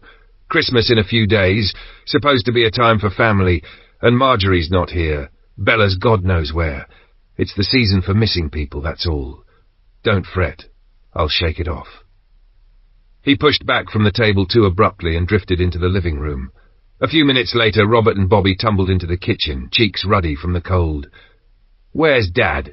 "He's never not here at this hour," Robert said. "Thought he was in the living room," Vincent replied. "Only Theo's in there, out cold on the sofa." Vincent stood. "Give me a tick." He found Bernard perched on the bed as if he'd only just arrived there and wasn't sure why. "Can't you leave me 5 minutes peace?" Bernard asked, not unkindly. "I can," Vincent said, "but you're going to have a brew in 5, and you're going to be sat at that table when it lands. I know you're missing your wife and your granddaughter. Of course you are. But you know Bella. She won't try that journey while the world's a snowdrift. She's sensible. She's likely holed up with Alex's uncle, cursing the weather, missing you and Bobby and her da just as hard." "I know," Bernard said. "Knowing's not the same as not worrying." "No, it isn't, but there's nothing to be done till the thaw. 5 minutes, Vincent repeated and left him with the door ajar. Back in the kitchen, Sandra pressed a mug into his hands as he sat. "Savour it. We're down to the last box of tea bags." "No more what?" Bernard asked as he came in, catching only the tail of her sentence. "Tea," Sandra said. "Final box." 1,000 bags in a box, he said, half astonished. "And the last one lasted 6 weeks, she reminded him. And the Ovaltine Matt brought for his dad, gone last week," Robert added. "We've 2 catering tins of coffee, though. That'll see us through," Bernard said, making it sound like a plan. "Just the one now," Sandra corrected, not unkindly. "Back to wartime rations," Vincent said, a dry attempt at cheer. "Be a while before we see nettles," Bernard mused. "Nettles? That's an actual thing?" Robert asked. "It is," Vincent said. "Nettle tea kept plenty going in the war. My mam dried them on racks right through the '60s. Bernard took a long swallow and stood, more himself for the first time that morning. "I'll go milk the goats." "Bobby," Robert said, "as soon as you've finished, help your granddad. He likes it when you're there." "What about Tina?" "She's out for the count," Sandra said. "You'll see her when you're back." Bobby shovelled down the last of his breakfast, jammed his feet into wellies, grabbed his coat and shot through the door. Vincent followed to pull it to. The boy never quite managed to latch it in this weather. The little flurry of cold and conversation roused Theo. He blinked his way into the kitchen, hair every which way. "What time is it?" "Nearly 8, Vincent said. "No wonder. I only got to bed 4 hours ago." The door banged wide again. Bobby stood there, breath heaving, words tripping over each other. "Granddad's fallen. He's on the ground. He's not moving." All 4 were up and moving before the echo of the slam died, the kitchen suddenly empty but for the kettle's thin, uncertain whistle. Chapter 55, Blood and Bullets. From where he sat behind the glass, Alex could do nothing but watch trouble unwind across the water. Chris squeezed his shoulder, steady move, and barked for him to get the ferret to the pickup point as fast as the snow would allow. They lurched and crabbed along the hedgerows, tyres biting and then spinning free, forced twice to detour where drifts swallowed the track. The beach to the south of the old pier turned out to be stone and fist-sized shingle, no way to edge closer without burying the wheels. Out on the loch, a speedboat flared and stitched the morning with automatic fire. On the tug, Babs hesitated only a heartbeat before she hit the alarm. Helen snatched up her rifle and pressed spare weapons into Bella's and Tobias's hands with clipped, practiced motions. She took a low seat by a scupper, sighted down the iron, and waited for a clean line. Tobias slipped into the canteen, cracked a porthole and levelled on the lead hull. Rosie ducked into the galley, cursing softly when she realised her rifle was across the wheelhouse. Max pounded up the steps to backstop Babs, who was already riding the throttles, jaw set. Babs shoved the tug sideways with the thrusters until only the port quarter faced the incoming boats, stealing them of angles. As she bled speed toward the shore, she slewed the Hiab around, sent the hook out to full reach, clearly inviting a lift rather than a boarding. On the beach, Chris threw 2 chains over the ferret's forward-lifting eyes. Alex wrestled the rear, swore at the bike rack that snagged his hands, and Chris vaulted aft to help.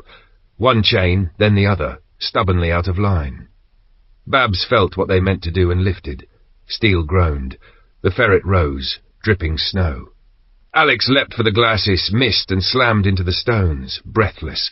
He waved, "Go face screwed tight," and Babs obeyed her better terror and hoisted clear. Chris swung up into the turret as the arm came slewing back, and the old gun spoke, ragged but decisive, chewing splinters from the closest bow. Alex shoved off, plunged into the black cold water and struck for the tug. Bella flung a coil of rope, a flicker of spray, the crack of a round, her thigh kicked and burned, and she folded to the deck, teeth clenched, breath ripped out of her. The second boat came knifing in, muzzle flash strobed. Alex's head snapped sideways. A bright hot punch tore through his cheek and spat teeth to the wake. He flailed, silvered with blood. Tobias, already on deck, hurled a life ring with a tail of rope and leaned over the cable hole for the winch to track his reach. "Bella, Helen, keep them busy." He shouted without looking back. "I need him moving." Babs kissed the deck with the ferret and dropped the chain. Chris slammed in a fresh drum, cut to the right-hand target and walked rounds across the cockpit. Bella, white-lipped and shaking, crawled behind the ferret's steel and fired with Helen, measured shots that worried the helmsman. Their bullets found something vital. The outboard coughed, slewed, and died. Chris raked the drifting hull until it went slack and harmless, bumping broadside to a lull of water. Tobias had Alex's rope on the little winch now. "Leg through the ring! Leg through!" he yelled. Half blind with pain, Alex threaded a boot and locked his knee as a fresh burst hammered the side plating. The rope snapped tight, the ring bit lifted, and the next volley punched him clean off, dropping him hard back into the water. His shoulder blossomed red. "Do something with that boat!" Tobias bellowed, voice breaking. "He's hit again!" No one had a line of sight. Bella tossed her rifle aside, grabbed her bow and sprinted aft. A man stood in the stern of the charging boat, momentarily unsure which target to finish. She knocked, drew, and let fly, clean, quick, indifferent to the sting screaming up her leg. The arrow found him. He reeled, dropped. The helmsman slammed the throttle. Chris and Helen stitched the gunnels until the hull lurched off course. Bella went over the side without thinking. The shock of the water stole her breath. She clawed for Alex, rolled him, got his mouth clear. Chris hit the water beside her, and together they snared the rope beneath Alex's arms. Tobias leaned on the winch with everything he had, hauling them hand over hand. Helen met them at the rail, dragged Alex over the gunwale, and cut away wet fabric with a calm that had no room for panic. "Tourniquet," she snapped without looking up. Chris wrenched off his belt and cinched it high on Bella's thigh with a grim nod. Bella dragged herself to the far side of the cot as Helen worked, eyes fixed on Alex's face, tears running without fuss.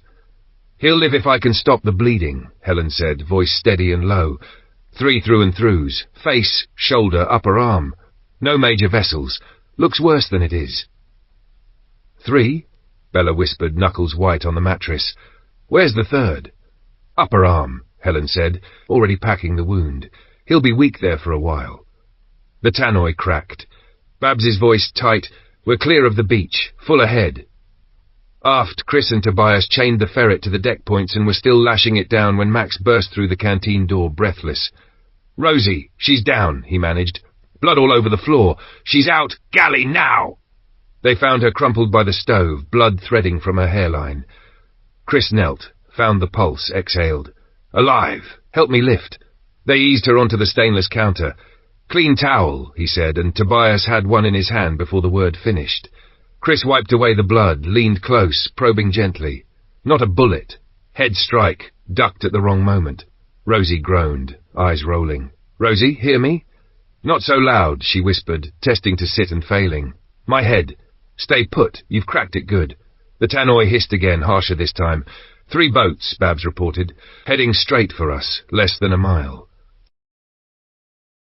I hope you've enjoyed spending time with Bella, Alex, and their new friends. If you did, please take a moment to give it a thumbs up and subscribe so you don't miss what's coming next. Book 5, the last in this series, will be here in a week. Love, drama, loss and betrayal, the new challenges, deeper bonds, and the next chapter in Bella's world just around the corner. Your support means everything, and it is truly appreciated. This was Bella, Passion, Born Out of Aggression, Book 4 in this series of books, written by Beryl Coops.